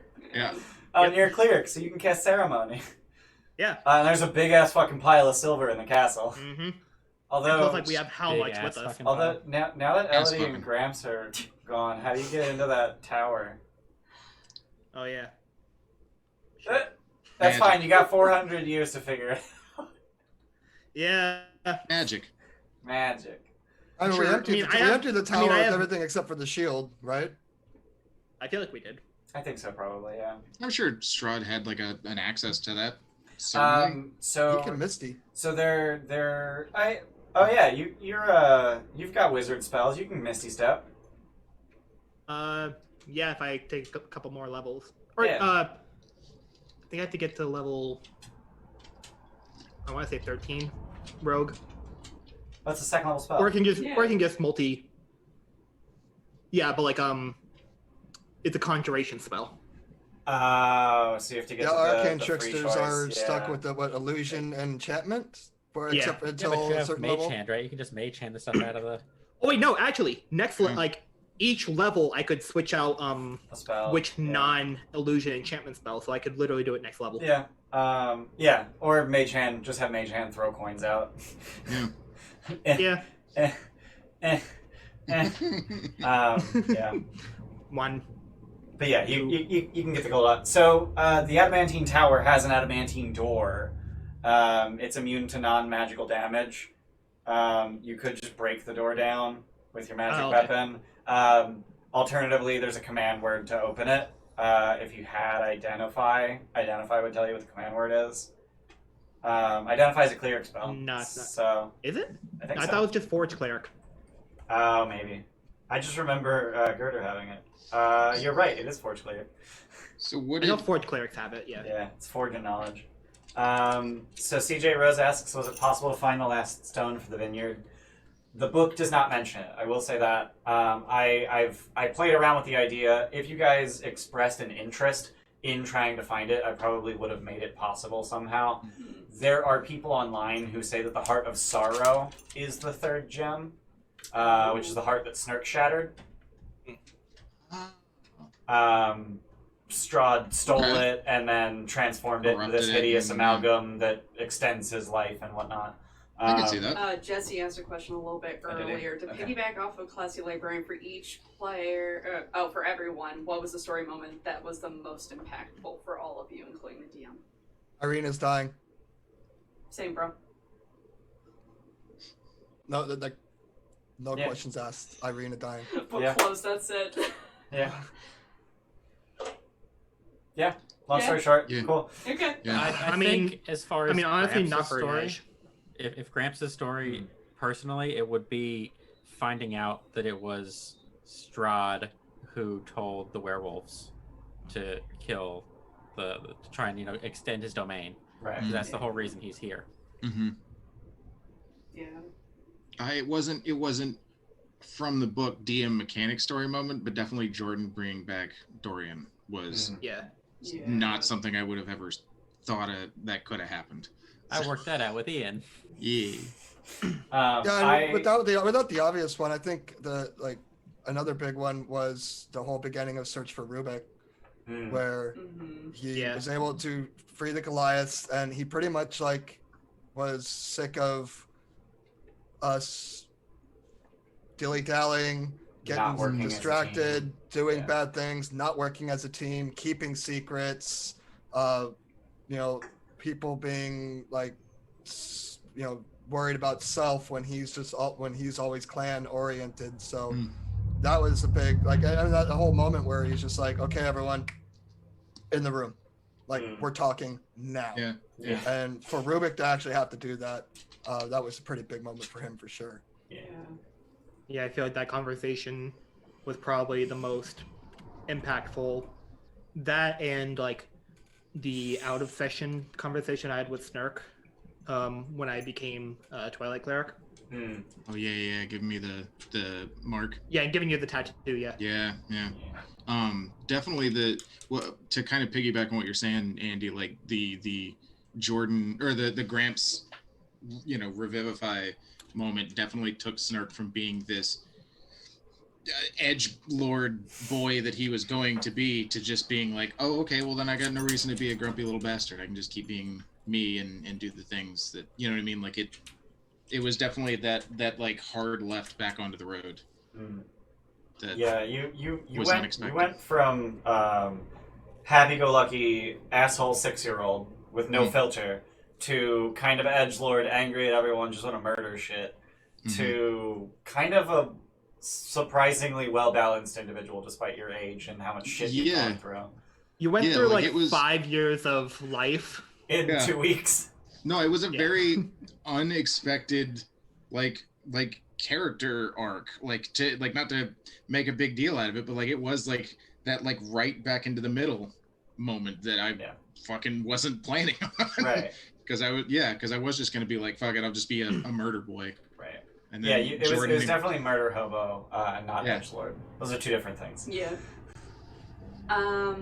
Classy librarian, and I've been trying to. If there was a moment that you could have flubbed a roll, which action would you have changed? I'm not sure. Like deliberately flub a roll, like just go back and deliberately make something not work, or. Yep. Okay. She says. So yeah, is there a moment where you would go back and deliberately fail to do something to make the story more interesting? That's a big question. Do you have one? Me? Yeah. While we're thinking. One of the cool things about being a DM is that if I want something to fail, it just fails. Yeah. Sure, but like in retrospect, was there something that you wish you had failed? On purpose. I can't think of it. I'm sure there was at least one. Sometimes I do like I like when in really impactful fights, people using really important abilities get to use them and get to experience them going off. Sometimes I just shut it down like no. Sometimes I'll use legendary resistance when I don't when I probably shouldn't. I can't think of any for this campaign. The one that's coming to mind is when Gramps cast Dawn and I counterspelled it. I would not change that. Because that would have, I think that would have made the fight anticlimactic. It would have ended the fight very quickly if he had been in another source of sunlight. There was actually a really hot discussion in chat when that happened too about does it feel worse for a DM to get countered? Does it feel as bad for a DM to get counterspelled by a PC as opposed to a PC getting counterspelled? And I think it probably feels bad equally on both sides, but it's a spell for a reason. Like it's not like you didn't know what he was capable of. You'd already learned a while prior to that Strahd is a wizard, and you knew that he was aware of the Ember Temple. So put two and two together that he's got access to every wizard spell. And that's actually a good point. I didn't think about that. Yeah, he has access to every single wizard spell. Every wizard spell in the player's handbook, as well as Steelwind Strike, which he invented himself.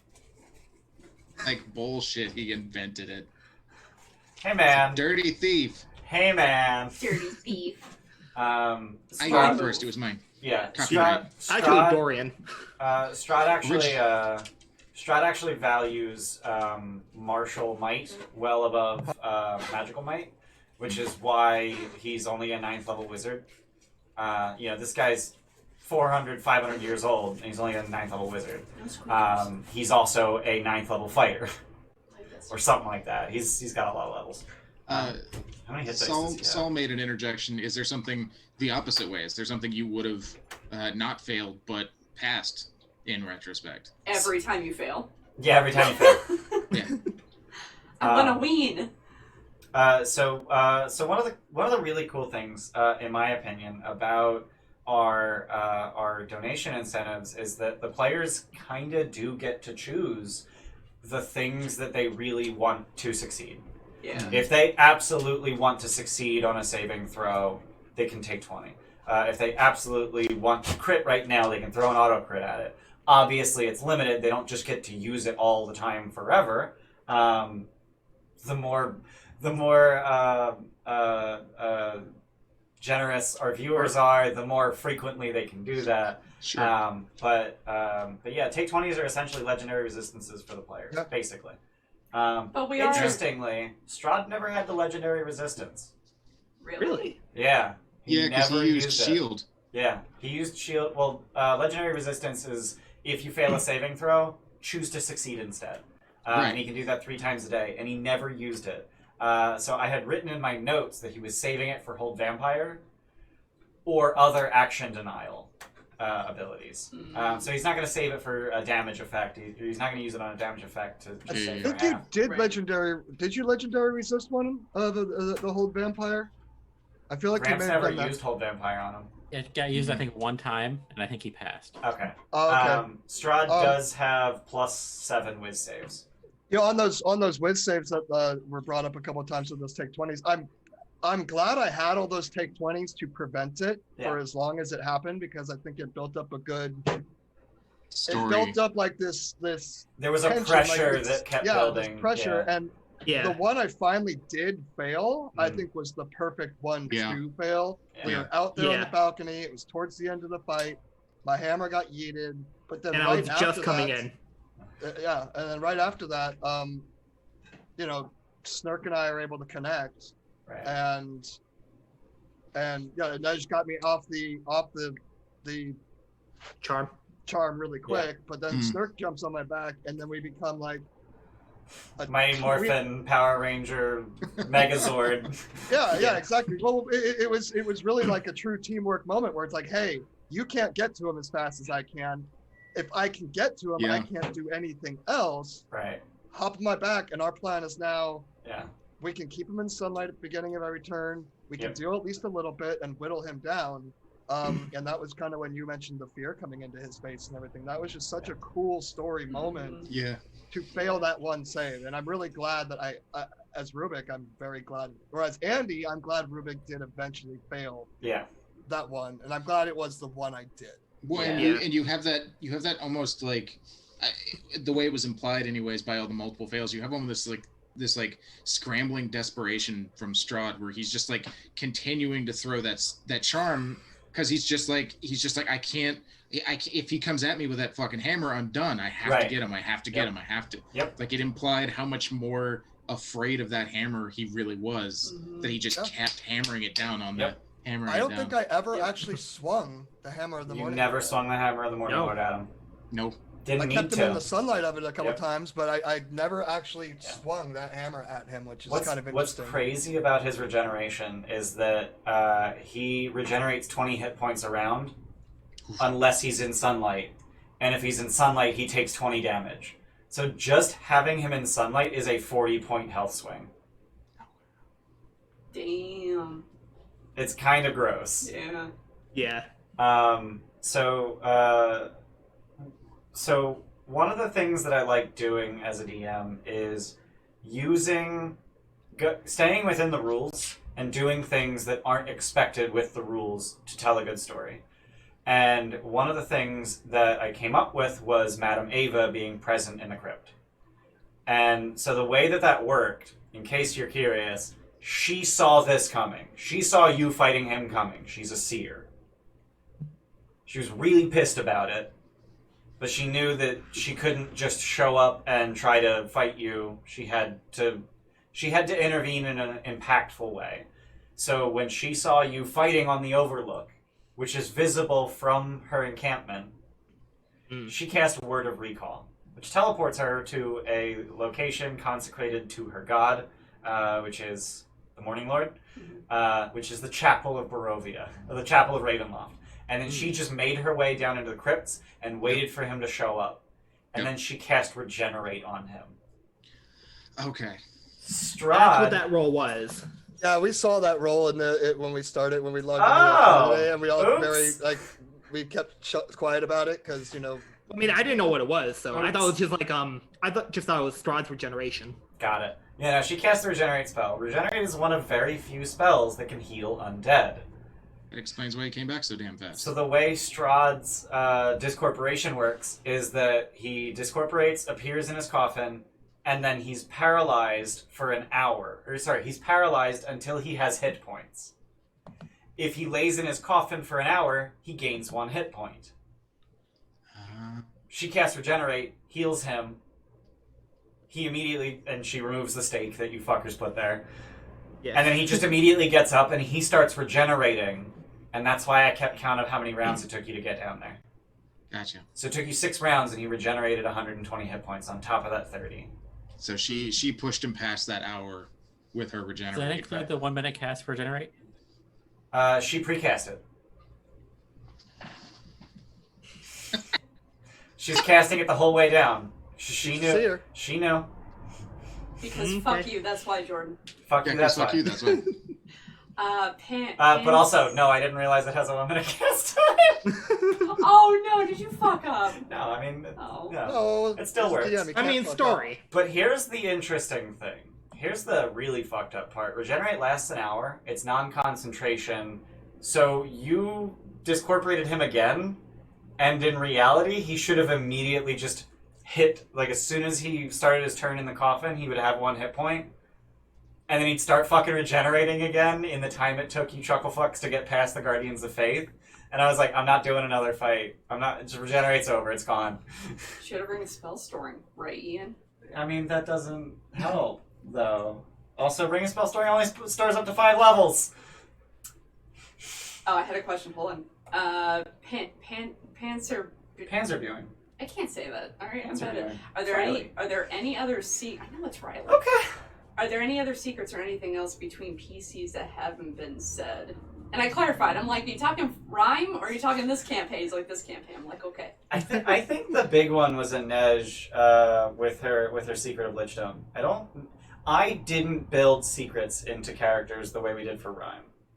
Like we didn't do that at the beginning. We didn't build secrets into the characters. So any secrets they would have would be, just backstory details that didn't get mentioned, or things that happened during the campaign, like Inej taking the gift from the vestige. See, like, I'm trying to figure out what I was trying to say. I feel like after everything was revealed after the Nixie encounter, I feel like everyone pegged me as bad. Scary. I would say scary. Because of the things you were trying to accomplish, the power you were trying to achieve. Are you saying everyone is in us? Yes. I didn't see you as evil or bad at that point. Nixie I was thinking that because of... Nixie just pointed out that in a group, you were presenting things that your other party members just didn't know. Right. But that's not inflecting on the other party members. No, I know. Necessarily. Snark didn't know jack shit about what that shield was or what you were trying to do with it, so I know I didn't think you were evil. I was just like, oh, okay, that's some important shield that she's probably been looking for, that probably has a lot of power, and she wants to try and make sure that it doesn't end up in evil hands. That doesn't sound like an evil thing to me. Exactly, and that's what it was. And I wouldn't say evil, I would say more bad, because of the secrets that I was keeping. Yeah. The secret about taking one of the vestiges. The secret of why she made the group of the whistleblowers. Right. And I feel like it was more the latter that made me feel like that everyone viewed her as bad, because the whole reason that Rubik, Snurk, and Inej were together was because she had her own motive. Right. Wait, there's a secret behind how the whistleblowers formed? Yeah, that was revealed that episode. Was it? Yeah. So we all kind of got together to find something, basically. Yeah. The reason but Inej Snurk put together the whistleblowers. Snurk and Rubek were just more upfront about the thing that they were finding, and Inej wasn't. Got So it. it was just kind of like I don't think anyone thought you were evil for it, but they definitely saw you as like, oh, well, we feel a little betrayed that you were kind of using us, even though they were each using each other. But yeah, definitely not Snurk, in all honesty. Because okay. especially since he himself considered using the Starbreaker Exactly, yeah. Dark Gift. Right. So the vestige. Yeah. Yeah. I would definitely say you probably incurred some of that from Rubek, just because Rubek is a very tribe mentality of like we're a group of people. Yeah. and Oh like, yeah. I everything. mean, as a character, Rubik's trust for Inez just like evaporated completely that day. Yeah. And Yeah. I don't think it was ever fully restored. I mean, that was literally like 3 days ago, so. Yeah. And like, shit, what was I gonna say? An I don't know what I was amount, gonna say earlier, but a fair like- amount of inter-party conflict is really interesting, though. Yeah. Oh yeah. and that's yeah. why I was okay with it. Yeah. Yeah. But like, me myself, Sean, Mm-hmm. because I have certain issues, mentally. Mm-hmm. I have issues differentiating real life and game feelings. Got it. Yeah, and I think that's why Andy went out of his way, the episode after the reveal, to say this is Rubek, not Andy. Right. I did really appreciate that. Yeah, thank you for that. Because I made sure to say that like on stream, and I made Yeah. sure to put it in the Discord multiple times. Like, hey, this is how Rubik's interpreting this. Yeah. This is Rubik, not This is Andy. how Rubek feels about Inej, not how Andy feels about Sean. Yeah. And that is really important. Right. Yeah. And like, I'll say one thing.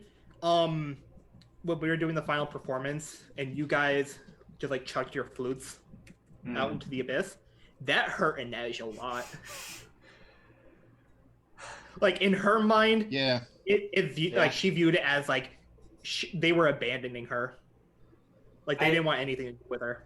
I think there's a bit of abandonment in every direction. You know, I mean, yeah, like Inej chose to stay behind. Someone had to. Snurk didn't want to. Rubek had a family to start, essentially. So yeah, I mean, yeah, there is a bit of abandonment there. Yeah. But I mean, that is legit. That's exactly how Rubik kind of interpreted it, especially with the decision to stay behind.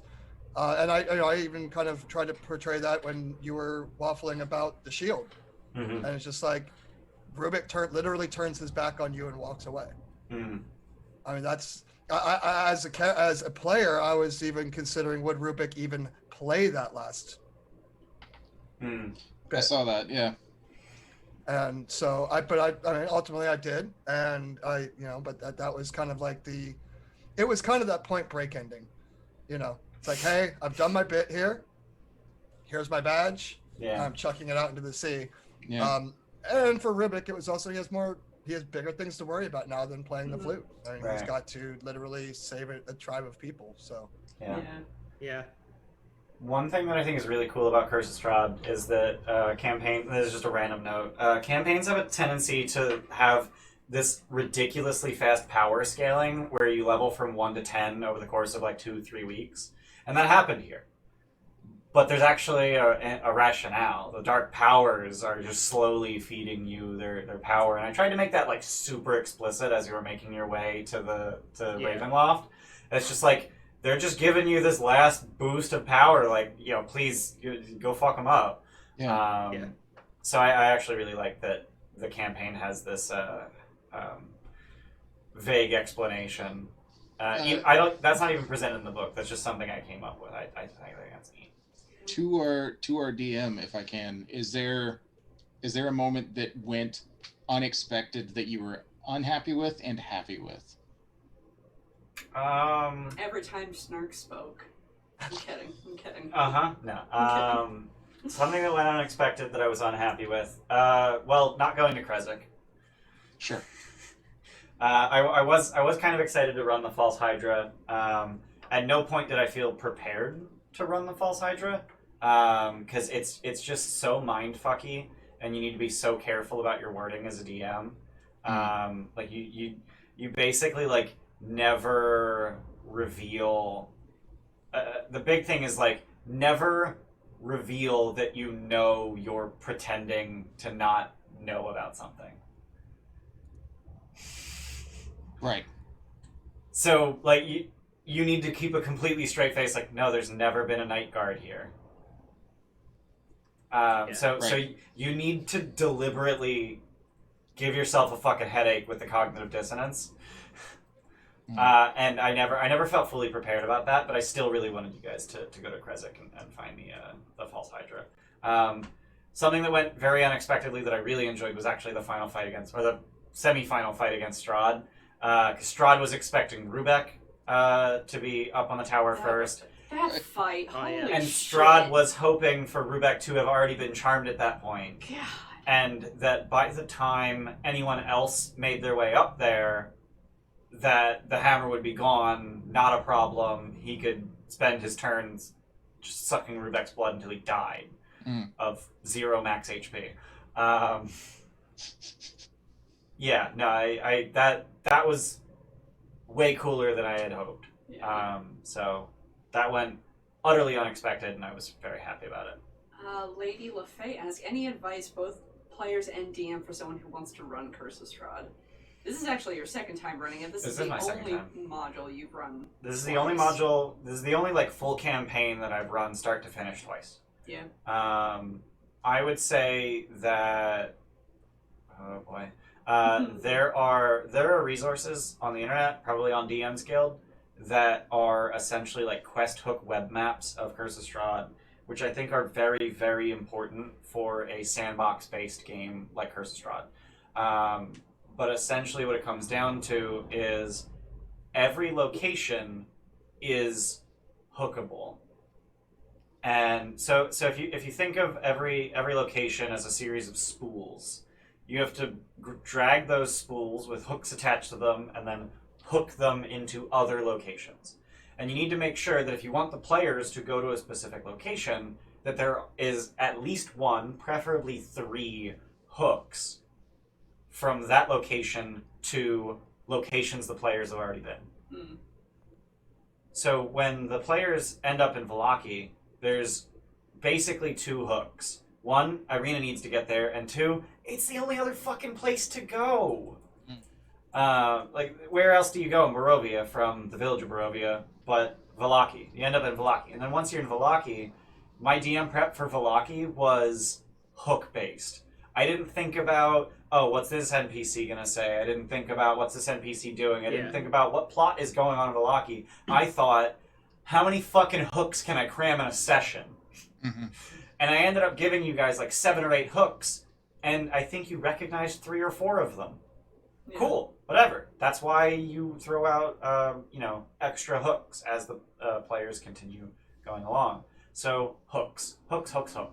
Give the players reasons to care about locations, and that'll get them to go to that location. And that also stems from you caring about the characters that your players have built. Yes, absolutely. Which is something that probably... Yeah, there's a video by Sly Flourish. Oh, you're thinking the same thing I am. And it's the Lazy DM's Guide. So Sly Flourish wrote a book called The Lazy DM's Guide to DMing or something like that. Something like that. Basically tells you how to be a DM without putting in hours and hours and hours and hours and hours of work.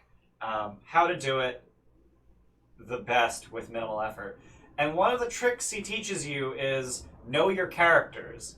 And it literally gets... Know your characters' names. It was know your characters. And it was, here's a litmus test for whether or not you know your characters. Without looking anything up, can you name all of your player characters? And I'm like, who the fuck sits down at D&D and doesn't know the player characters' names? Like, at an AL table, when you don't know who's going to show up, sure. Yeah. But, like, if you're playing a home game with the same 5 people every fucking week and you don't know their characters' names, like... And I'm sitting here like, okay, well, real quick, can I do that? You know, I have Revivify, I have Ned, I have Star, I have Liani Larkin, whoever the hell that person is. It's just like, wow. Yeah, like if you're running a campaign and you can't remember everybody's names, you don't need a DM, period. I mean, I don't want to gatekeep DMing, but like that is something that, like that's something that you really should. It's if you're not caring about the PCs you're DMing for, it comes across as selfish. In defense of that basic question, that is good advice for a brand new DM who doesn't know these, obviously. That's absolutely true. Yes, that is absolutely true. Yeah. I would say as a player in reference to this campaign, definitely get an aspect of what your players are capable of dealing with. Yep. So that you can build a deck, but don't show your deck. Right. Yeah. Like kind of to the point I made earlier, like don't give away the entire extent of where this campaign goes, but get a feeling for what your players are willing to tolerate so that you can build an intense campaign from that. Right. Yeah. Like Right. I've never played any other campaigns, but I feel like this one is very built on making you uncomfortable, making you nervous, making you upset. Like Right. Yeah. It's built to make you feel things, mm-hmm. Yeah. and I hope I succeeded in that endeavor. Yeah. Yeah. I don't think I ever got a visible reaction out of Jordan, except that grimace earlier today. But I think that was a joke. He didn't even react when Irina died. He didn't. Sad. Still didn't get me to cry. Yeah.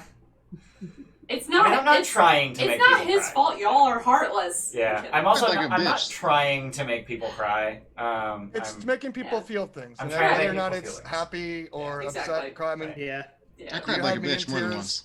once. I think you had me in tears once in this campaign, Yeah. which is one more than a lot of DMs have gotten me in a campaign. Actually, I think both my recent campaigns have had at least one tears moment. So, but that's why we play this. I mean, that's why Yeah. we do this. It's not to feel happy and good and fun all the time. It's to feel things. It's to tell a story that actually makes you feel those ups and downs. Yeah. And those anger moments, those tense moments, and those relaxing fun moments. So Yeah.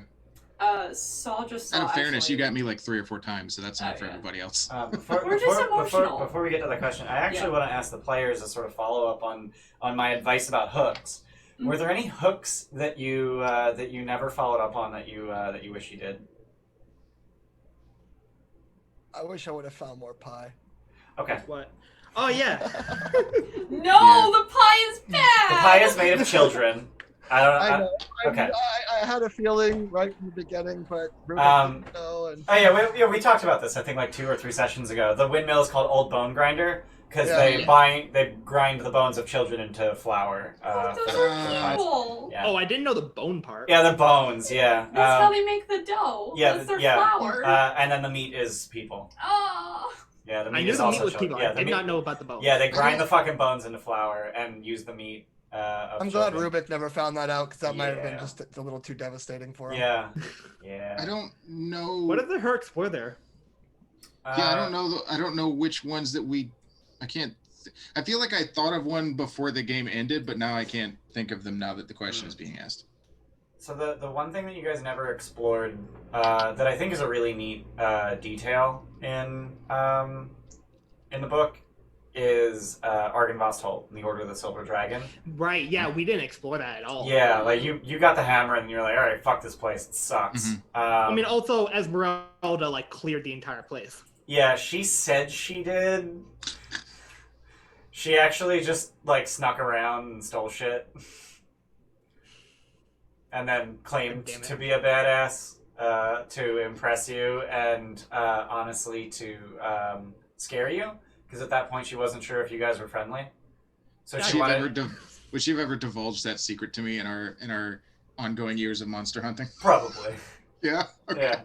I would probably give her props for that. But Just so- like message me to like, hey Nash, you want to go check out Argynvost Holt while you're there? But yeah, so there's this Order of the Silver Dragon. It's just a bunch of revenants. It's like 12 revenants just living there. And they hate Strahd so fucking much that they can't die. And usually a revenant will cease to exist after a year, but they've been here for 400 fucking years and they can't die. And if you tell them that you're gonna go destroy Strahd, they're like, how about you fucking don't? We like him being tortured by this shit place. So they're this weird kind of like third party, like they're not against you, but they're not really for you sometimes. But also the leader of the order was Argynvost, a silver dragon, who masqueraded as a human, and he masqueraded as his own descendant over the years. And there's a bunch of busts of humans in the entryway, and they're all him. And also, Strahd stole his fucking bones. And if you go into the basement of Ravenloft, you can find the skeleton of Argynvost, and if you return it to the tower. no, not the tower. You return it to the mausoleum out back, and then the tower where you found the hammer would light up with a silver beacon that gives all enemies of Strahd in Barovia +1 to AC and saves. Ah, that's cool. Yeah. Small, teeny, tiny question. Yeah. Mm-hmm. Who is the fucking guy with the animal pelts that we led across the bridge? That was a werewolf. Oh, okay. That was a werewolf spy for Strahd. Gotcha. Yeah. Pelts on pelts on pelts. Yeah, that was actually his wife's pelt he was wearing. No. Good God. What was the sword that I found in the dungeon? God, it's a sentient weapon for some fucking reason. It's a +1 sword that lets you cast something once a day. It's just like, why? Why this late? Why Yeah. now? Why are you giving me sentient items? That late in the game when you don't really get a chance to stop and Right, Yeah. sentient, Yeah. lawful good, +1 short sword. You can cast Crusader's Mantle once a day. It's like, why? That's not even great. It's not. It's a third level spell, but you and friendly creatures within 30 feet of you deal an additional 1d4 radiant damage with weapon attacks. Like, it's not a terrible spell, but it's just it would be good if Gramps summoned a bunch of creatures. That is true. That would be kind of crazy. A bunch of fucking velociraptors doing radiant damage. Yeah. Yeah. That'd be really cool. was We there still any? have that, right? I see maybe a strategy for deathmatch.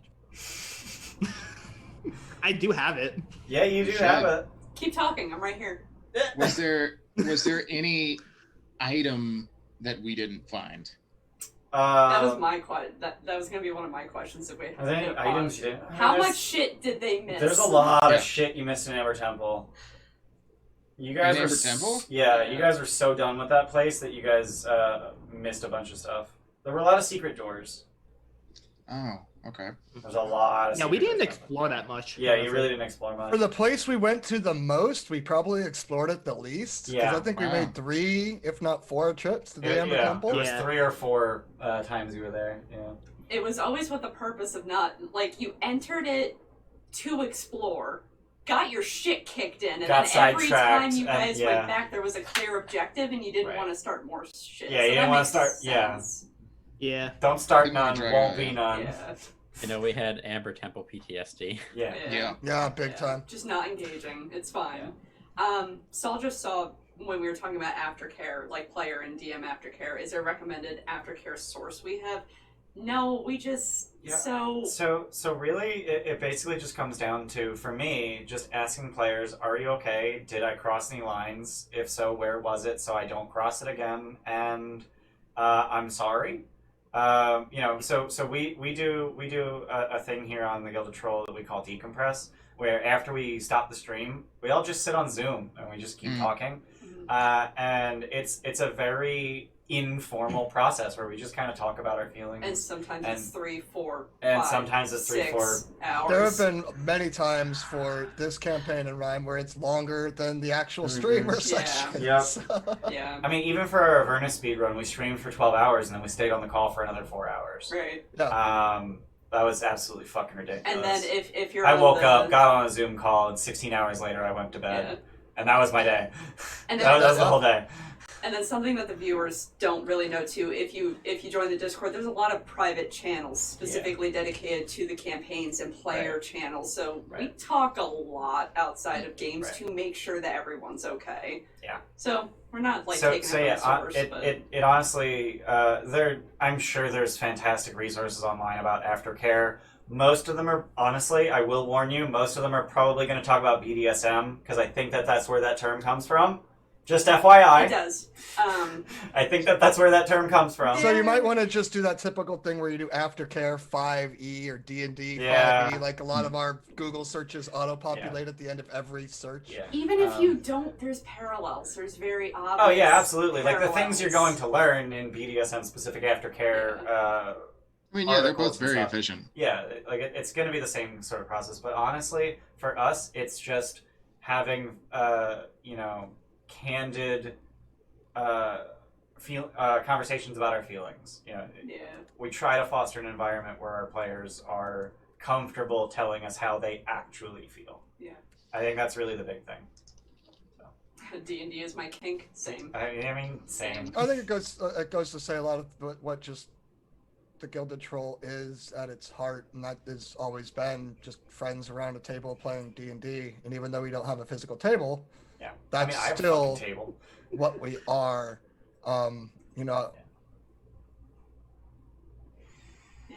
Yeah. I think I read the last. I haven't seen any questions come up since that one. Yeah. We're also past our normal stop time. What do you want to say, Sean?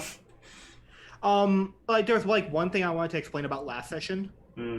The moment where Inej stabs Strahd and just says I am not you. I am good. I will help people. That was more for her, obviously. Yeah, I got the sense at the time that Inej was very sort of self-conscious or insecure about that. Yes, absolutely. Okay. After, really the Nixie encounter and the talk after with Rubik really got to her head. Right. And she feels very guilty, and she's kind of viewing staying in Barovia as her punishment. Okay. Sort of an atonement. Yes. Okay. Yeah. No, I think that came across. I got that impression. I obviously can't speak for everyone, but I got that impression. So. Yeah.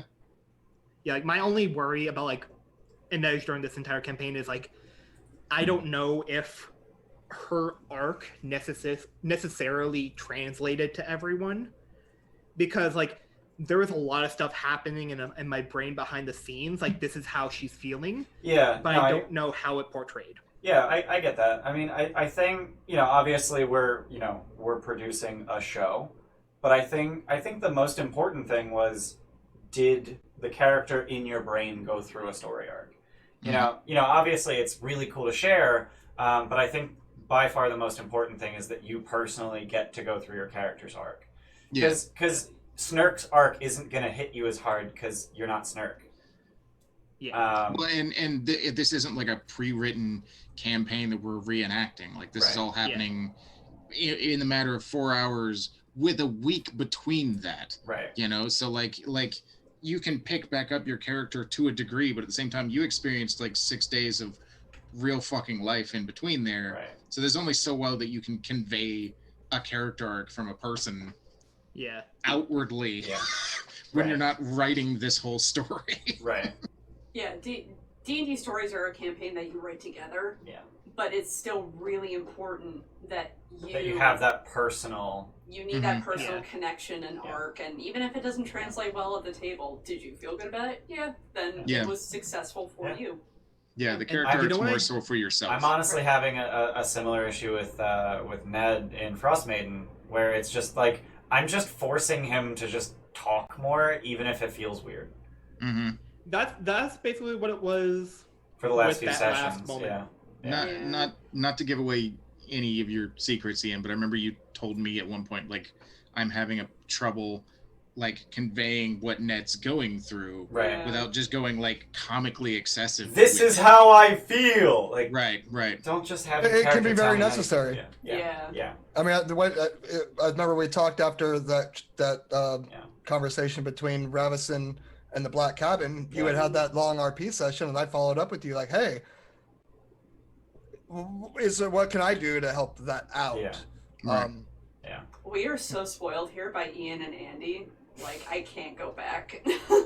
I can't. Real talk.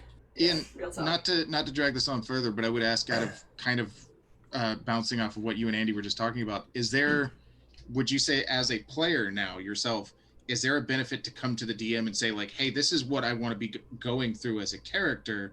Is there a way that we can both kind of as a partnership display this story element? Or this personal feeling. Are you asking me if that's a valuable interaction to have with your DM? Not if you can tell your DM what you're going through, but is there a way that a player can go to their DM and say, "Can we make sure this is Like, represented?" guide them. Just like that. Yeah. Just like that. Yeah. Or what Ian did with Ned. Hey, here's knives. Stab the fuck out of me. Yeah. I want to go. I want. Right. This Yeah. is my I story. want to go from the happiest, fucking nicest dude in the Yeah. world to dark. Like I that. did the thing with Gramps. I got with Ian. Yep. Back when we fought Baba La Saga, I was like, "This is where I want Gramps to go. I want this to be the end for Gramps. This is his final story." And then I tried to sort of push Jordan into taking that dark gift that would make him native, which would really just cement like this is the end for Gramps. So yeah, like Jordan said, "Hey, this is how I'd like the story to end," and I did what I could to make it happen. See, I felt a little apprehensive to do that with you because I felt like it was giving you information you didn't want as a DM.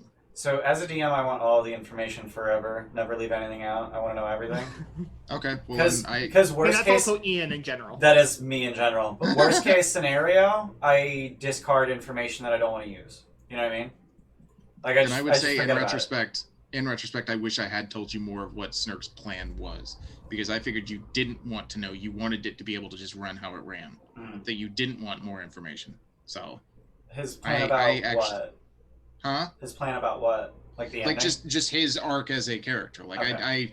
I didn't tell you more things because I thought you as a DM, as an existence, needed to stay reserved from shit, or else you would, or else it would be feeding into your, you know what I mean? Like I felt like I was giving you information you didn't want as a DM. Right. Okay. Gotcha. Fuck, what was I gonna say? I can't remember. I hate when that happens. Shit. Why do you think? I mean, that's something. I know Rubik didn't have a huge character-changing arc. I mean, he ultimately probably had one of the least ones as far as remaining who he was.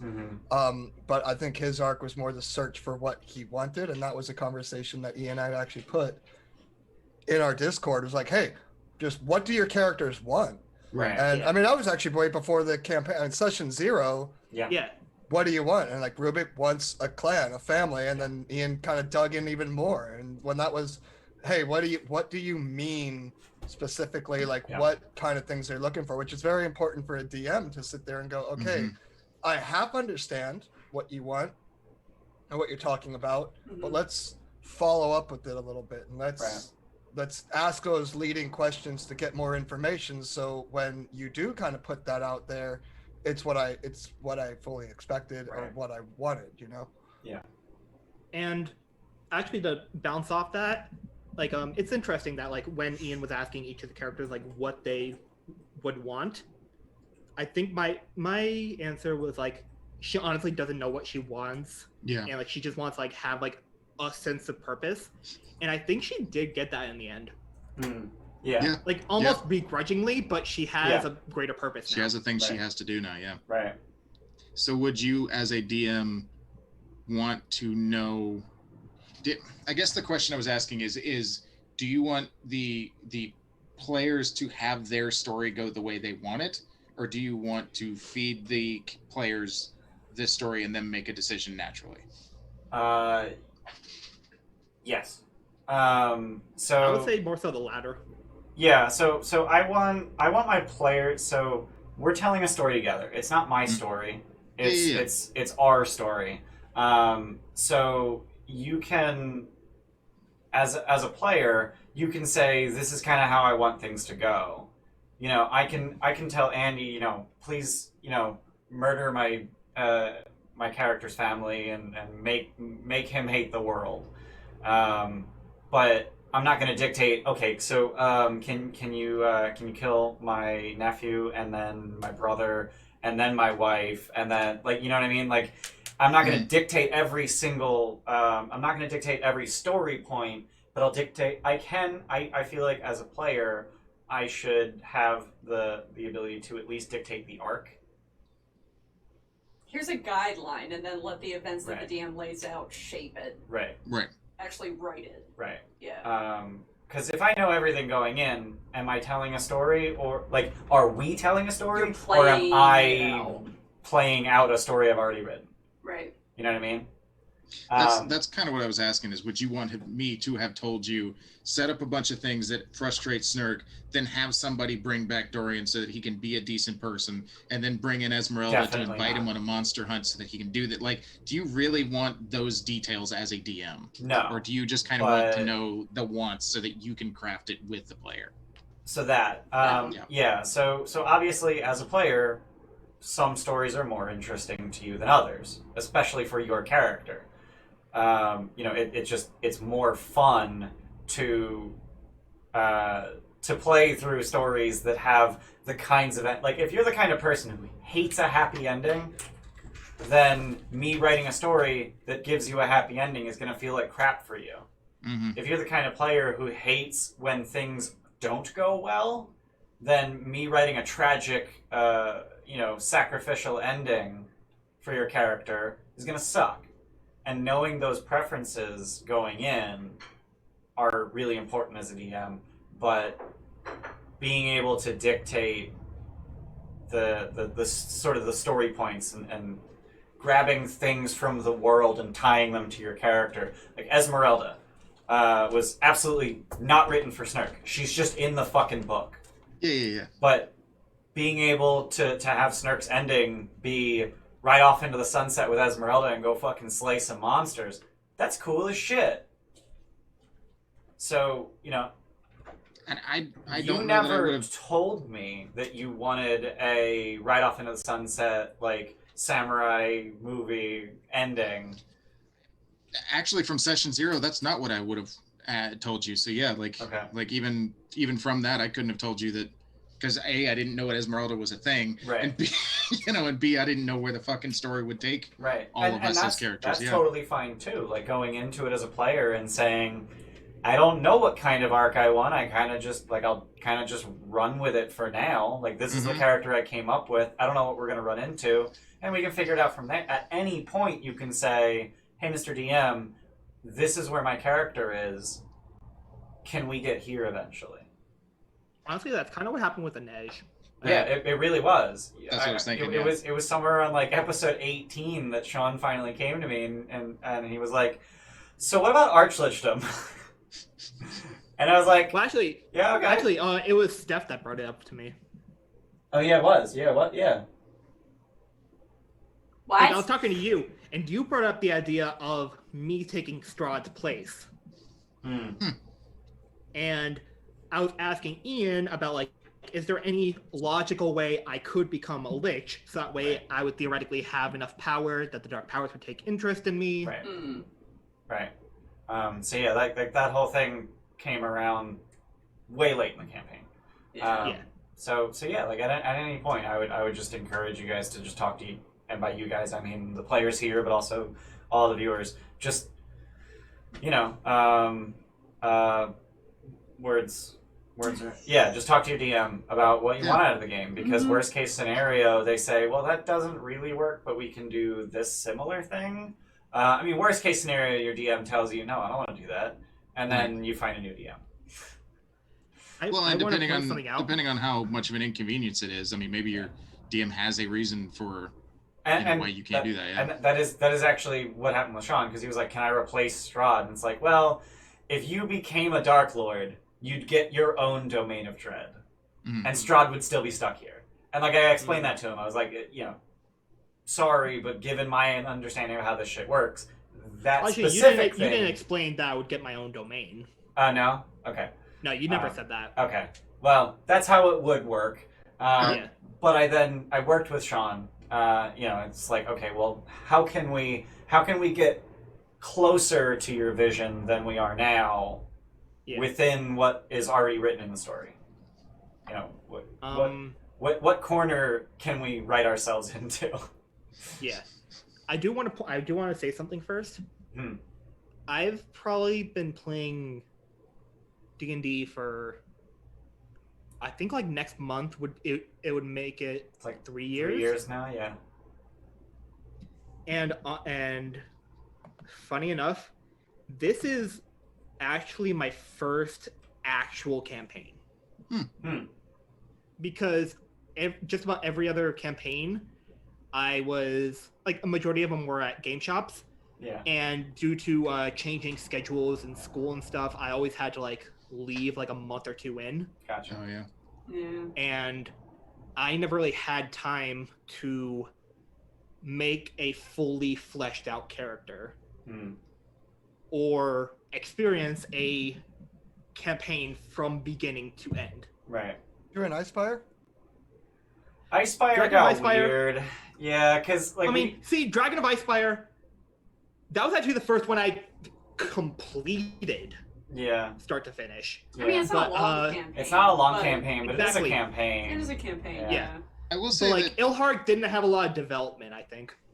I will say it feels like homebrew over campaigns get a lot of praise, and I feel like you can enjoy a campaign just as much. Like Oh, yeah. campaigns, So even though written, you still have so much room to like actually personalize. So Yeah. I think, Bayless, you might be misunderstanding. Campaign just refers to like a game, a long game. No, he means module. Yeah, you mean Homebrew module. versus Yeah. module. Yeah, homebrew Yeah, versus yeah. module. Honestly- Sorry, yeah, Yeah. module. Yes. Yeah. Honestly, the modules, I'm not a fan of homebrew myself, just because I'm not a very creative person. But I do get ideas, and I can pull ideas of things. So to take a module and kind of sit there and, I mean, if like Rhyme came in like loose leaf paper, the way I'm running it would basically be like, okay, I like that, that's gone, I like that, that's gone, I like that. And I so, just mean, rip it from the yeah. book.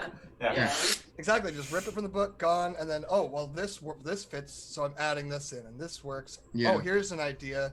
Oh, hey, why don't I, so. The more of a Well, guideline, the really. the Beetle and Grimm has like every mission has its own little booklet, right? It does. So you just toss that booklet. Every chapter has its own booklet. Chapter 1 So- is the entirety of 10 towns. Chapter 1 is all of 10 towns. Chapter 2 is. You've never told us what Stuff. the name of Chapter 2. Stuff. You told us we're in Chapter 2. Don't give out spoilers. Yeah. You know what's Um, funny? So on the map, I've actually they actually have like little places that say this is it, like Revel's End, Chapter 2. And I'm like, fuck that, I ain't bringing that token down. So Oh, I just God. like type out my own self, Revel's End, so there's no like meta. Oh, we're in chapter this, or we're in Huh. chapter that. Yeah. Yeah. And they can't even you can't even separate the two fucking tokens. It's like one on top of the other. Stupid. That's almost wait as for stupid Chapter- as awkwardly airbrushing names out of the Barovian map. I can't wait for the chapter where Tiamat comes out. Yeah. The mug. Hello, duckling. Hello. Hello. Hello. I wish I would have made the characters a little bigger, but so just for all you people, just it's deceptively small on the, or deceptively big on the builder. So when you're drop a building merch merch on that command, link chat. right there, you can make them a little bigger. Yeah. I think with that, I think we're gonna Yeah. wrap up. Yeah, Yeah. we're out of questions. It's past 5. Yeah, so thank you, everyone who's been here. If you've been here since episode 0, God bless. Bless. Yeah, Hope you man, enjoyed. you guys do the real Yeah. voice Yeah. perfectly. Yeah, we do. Thank you, absolutely everyone for being here for the finale of Curse of Strahd. We will not see you on Sundays, but don't we worry, have- we have other things planned for the Ready? future. Wink. It's coming. Wink. It's coming. But we at least have the death match. Yeah, we do have the Yes. death match as soon as we hit 1,000 followers. We're averaging Where are we like at right 10. We're at 965. We're averaging about 10 Yeah. followers a week. Yep. So that'll probably be next month sometime. Okay. Okay. I have to update the schedule because it includes Curse of Strahd on Oh, Sundays. this is so sad. So sad. So the end of an era. sad. So real talk, Gramstein Ian. does Thank not you very much. Exclude Yeah. him from the death match. What about the death Wait, match? what? Huh? Gramstein does not exclude him from No. Oh, yeah, absolutely hell not. no, No, no. absolutely No, not. no. Yeah. Real well, talk. Thank you very much, Ian. Like Yeah. this has been a real pleasure of a Yep. group, and to all of the players. Just Don't show off your present. it's been Overtime. a big roller coaster, and I've enjoyed every Sunday being able to sit down and play, play D&D, and yeah. Thanks for letting me- And there's your gift that we Yeah. gave you midway through this. You know what's funny? When we gave you that gift, me and Bayless legit thought like that was gonna line up with the end of this. We with the we end of Oh, the campaign. wow. we quietly discussed how to lengthen the campaign just long enough to at least get to the gift. Like, we thought we might need to take side gigs just to stretch it out another couple of weeks, just so you could get the gift around the stream, and then fucking here we are, like 2 or 3 months later. That's still so not him. funny. That was really And funny. most importantly, thank you to the viewers, all the people in chat who have come. Thank you guys for your support. Yeah, your support for the cheers, the comments, the jokes, the summons. The summons, all of it. Just the fact that you spend time here watching us be the idiots that we are. Yeah. I mean, idiots. I was gonna say watch us tell a story, but yeah, sure, watch us be idiots. No, and it's I mean, cool. yeah. I'm so glad we started streaming because people actually get to have an impact and they're invested in what we do, and that's so fucking cool. This is your story, just as much as it is ours. Yeah. So I think that's really cool. You guys are a part of it too. Yeah. Thanks for letting me finally play D&D. Yeah. Yeah. Yeah. Now we just gotta get Mole to play with us. Yeah. Do you recommend? Yeah, the graphics are shit, but the gameplay's pretty good. You're in charge of graphics! I know! Clip it. Oh yeah, clip that. You gotta clip that. Oh god. Thank you everyone for being here. If you're watching us live on Twitch, please check out our YouTube. We have every single session we've ever done, including all 28 sessions of Curse of Strahd. Yes, this is episode 20 session. We have 20 session, 27. We have a session 0 as well. If you're on YouTube, check us out on Twitch. We're live 3 days a week. Soon to change. We play obviously the Dragon Lords on Saturdays at 4 p.m. EST, and Ryan with the Frostmaiden on Mondays at 6:30 p.m. EST. Yep. I do DM prep for Odyssey on Thursdays, and at 6 p.m. And Andy does DM prep for Ryan with the Frostmaiden on Saturdays at 8 p.m. over on his channel. Andy the Mathematician. It's like mathematician but with a G. And we also have a podcast. It's a podcast. Check it out on your favorite podcast platform. Mm-hmm. All of our current campaigns and one campaign that's over are on your favorite podcast platform. Also, Mr. Bayless, thank you for cranking out so much fucking art. So many when art. we started both of these campaigns at once. And they're absolutely amazing. And thank you for getting the Inej and Gramps updates in just under the wire 2.5 hours into this. I mean, I got them to you yesterday, but yeah. Yeah, that's fine. I actually didn't get to see it. That was my. I didn't get to see it on the stream, so yeah. It's on the Bayless collab channel. If you want. No, I saw it. I just wanted to see it on the stream. Yeah. And I think. Oh, it's up right now. I know. Nope, I have grabbed. Adventure Archive isn't doing their thing today. No, he delayed painting. So let's see if there's someone else we can. Let's see. Do I have anybody? Captain Robert's just doing a rerun. I got no one. Yeah. Let me look real quick if I got anyone. Andy, start streaming. No. She's not D&D related, but she's a really nice gamer. If you guys want something like that. Give me 5 minutes. I'll start playing Hellblade. We have Open for Adventures, a Dungeons and Dragons recommended channel of mine. It's not one I follow, so I don't. Sure. I don't know if they. Let me just look real quick to see if they're cool. Hi. Okay. If they're cool. Hey, you guys cool? Are you guys cool? Just go and Hey, check. Pop in chat. Are you guys cool? You guys cool? Oh, their art is dope. Yeah, their art's pretty dope. The art's really nice. It looks like a decent group of people. They're on session 38. Yeah, let's spread some love. Yeah, let's spread some love. Let's go raid. We can't raid the same people every time, so we're gonna raid Open for Adventure. Yeah. I don't know what they're about, but we're about to find out together. They're on episode 38, so they've been running longer than this game did. So yeah, we're gonna go ahead and raid them, and then we will see you guys. Oh, Class of the Blight Librarian was about to suggest them. So. Neat. Oh, sweet. Okay. That is dope, by the way. I think she was talking about Jabel's comment. Okay. Yeah, Jabel said us, and Class of the Librarian. Got it. Got it. So yeah, we're gonna. So this is not an endorsement. This is just a raid. Yeah. So we will see you guys on some other game that we play. Thanks, Thank everybody. you. I'll see you when I see you. Bye. Bye.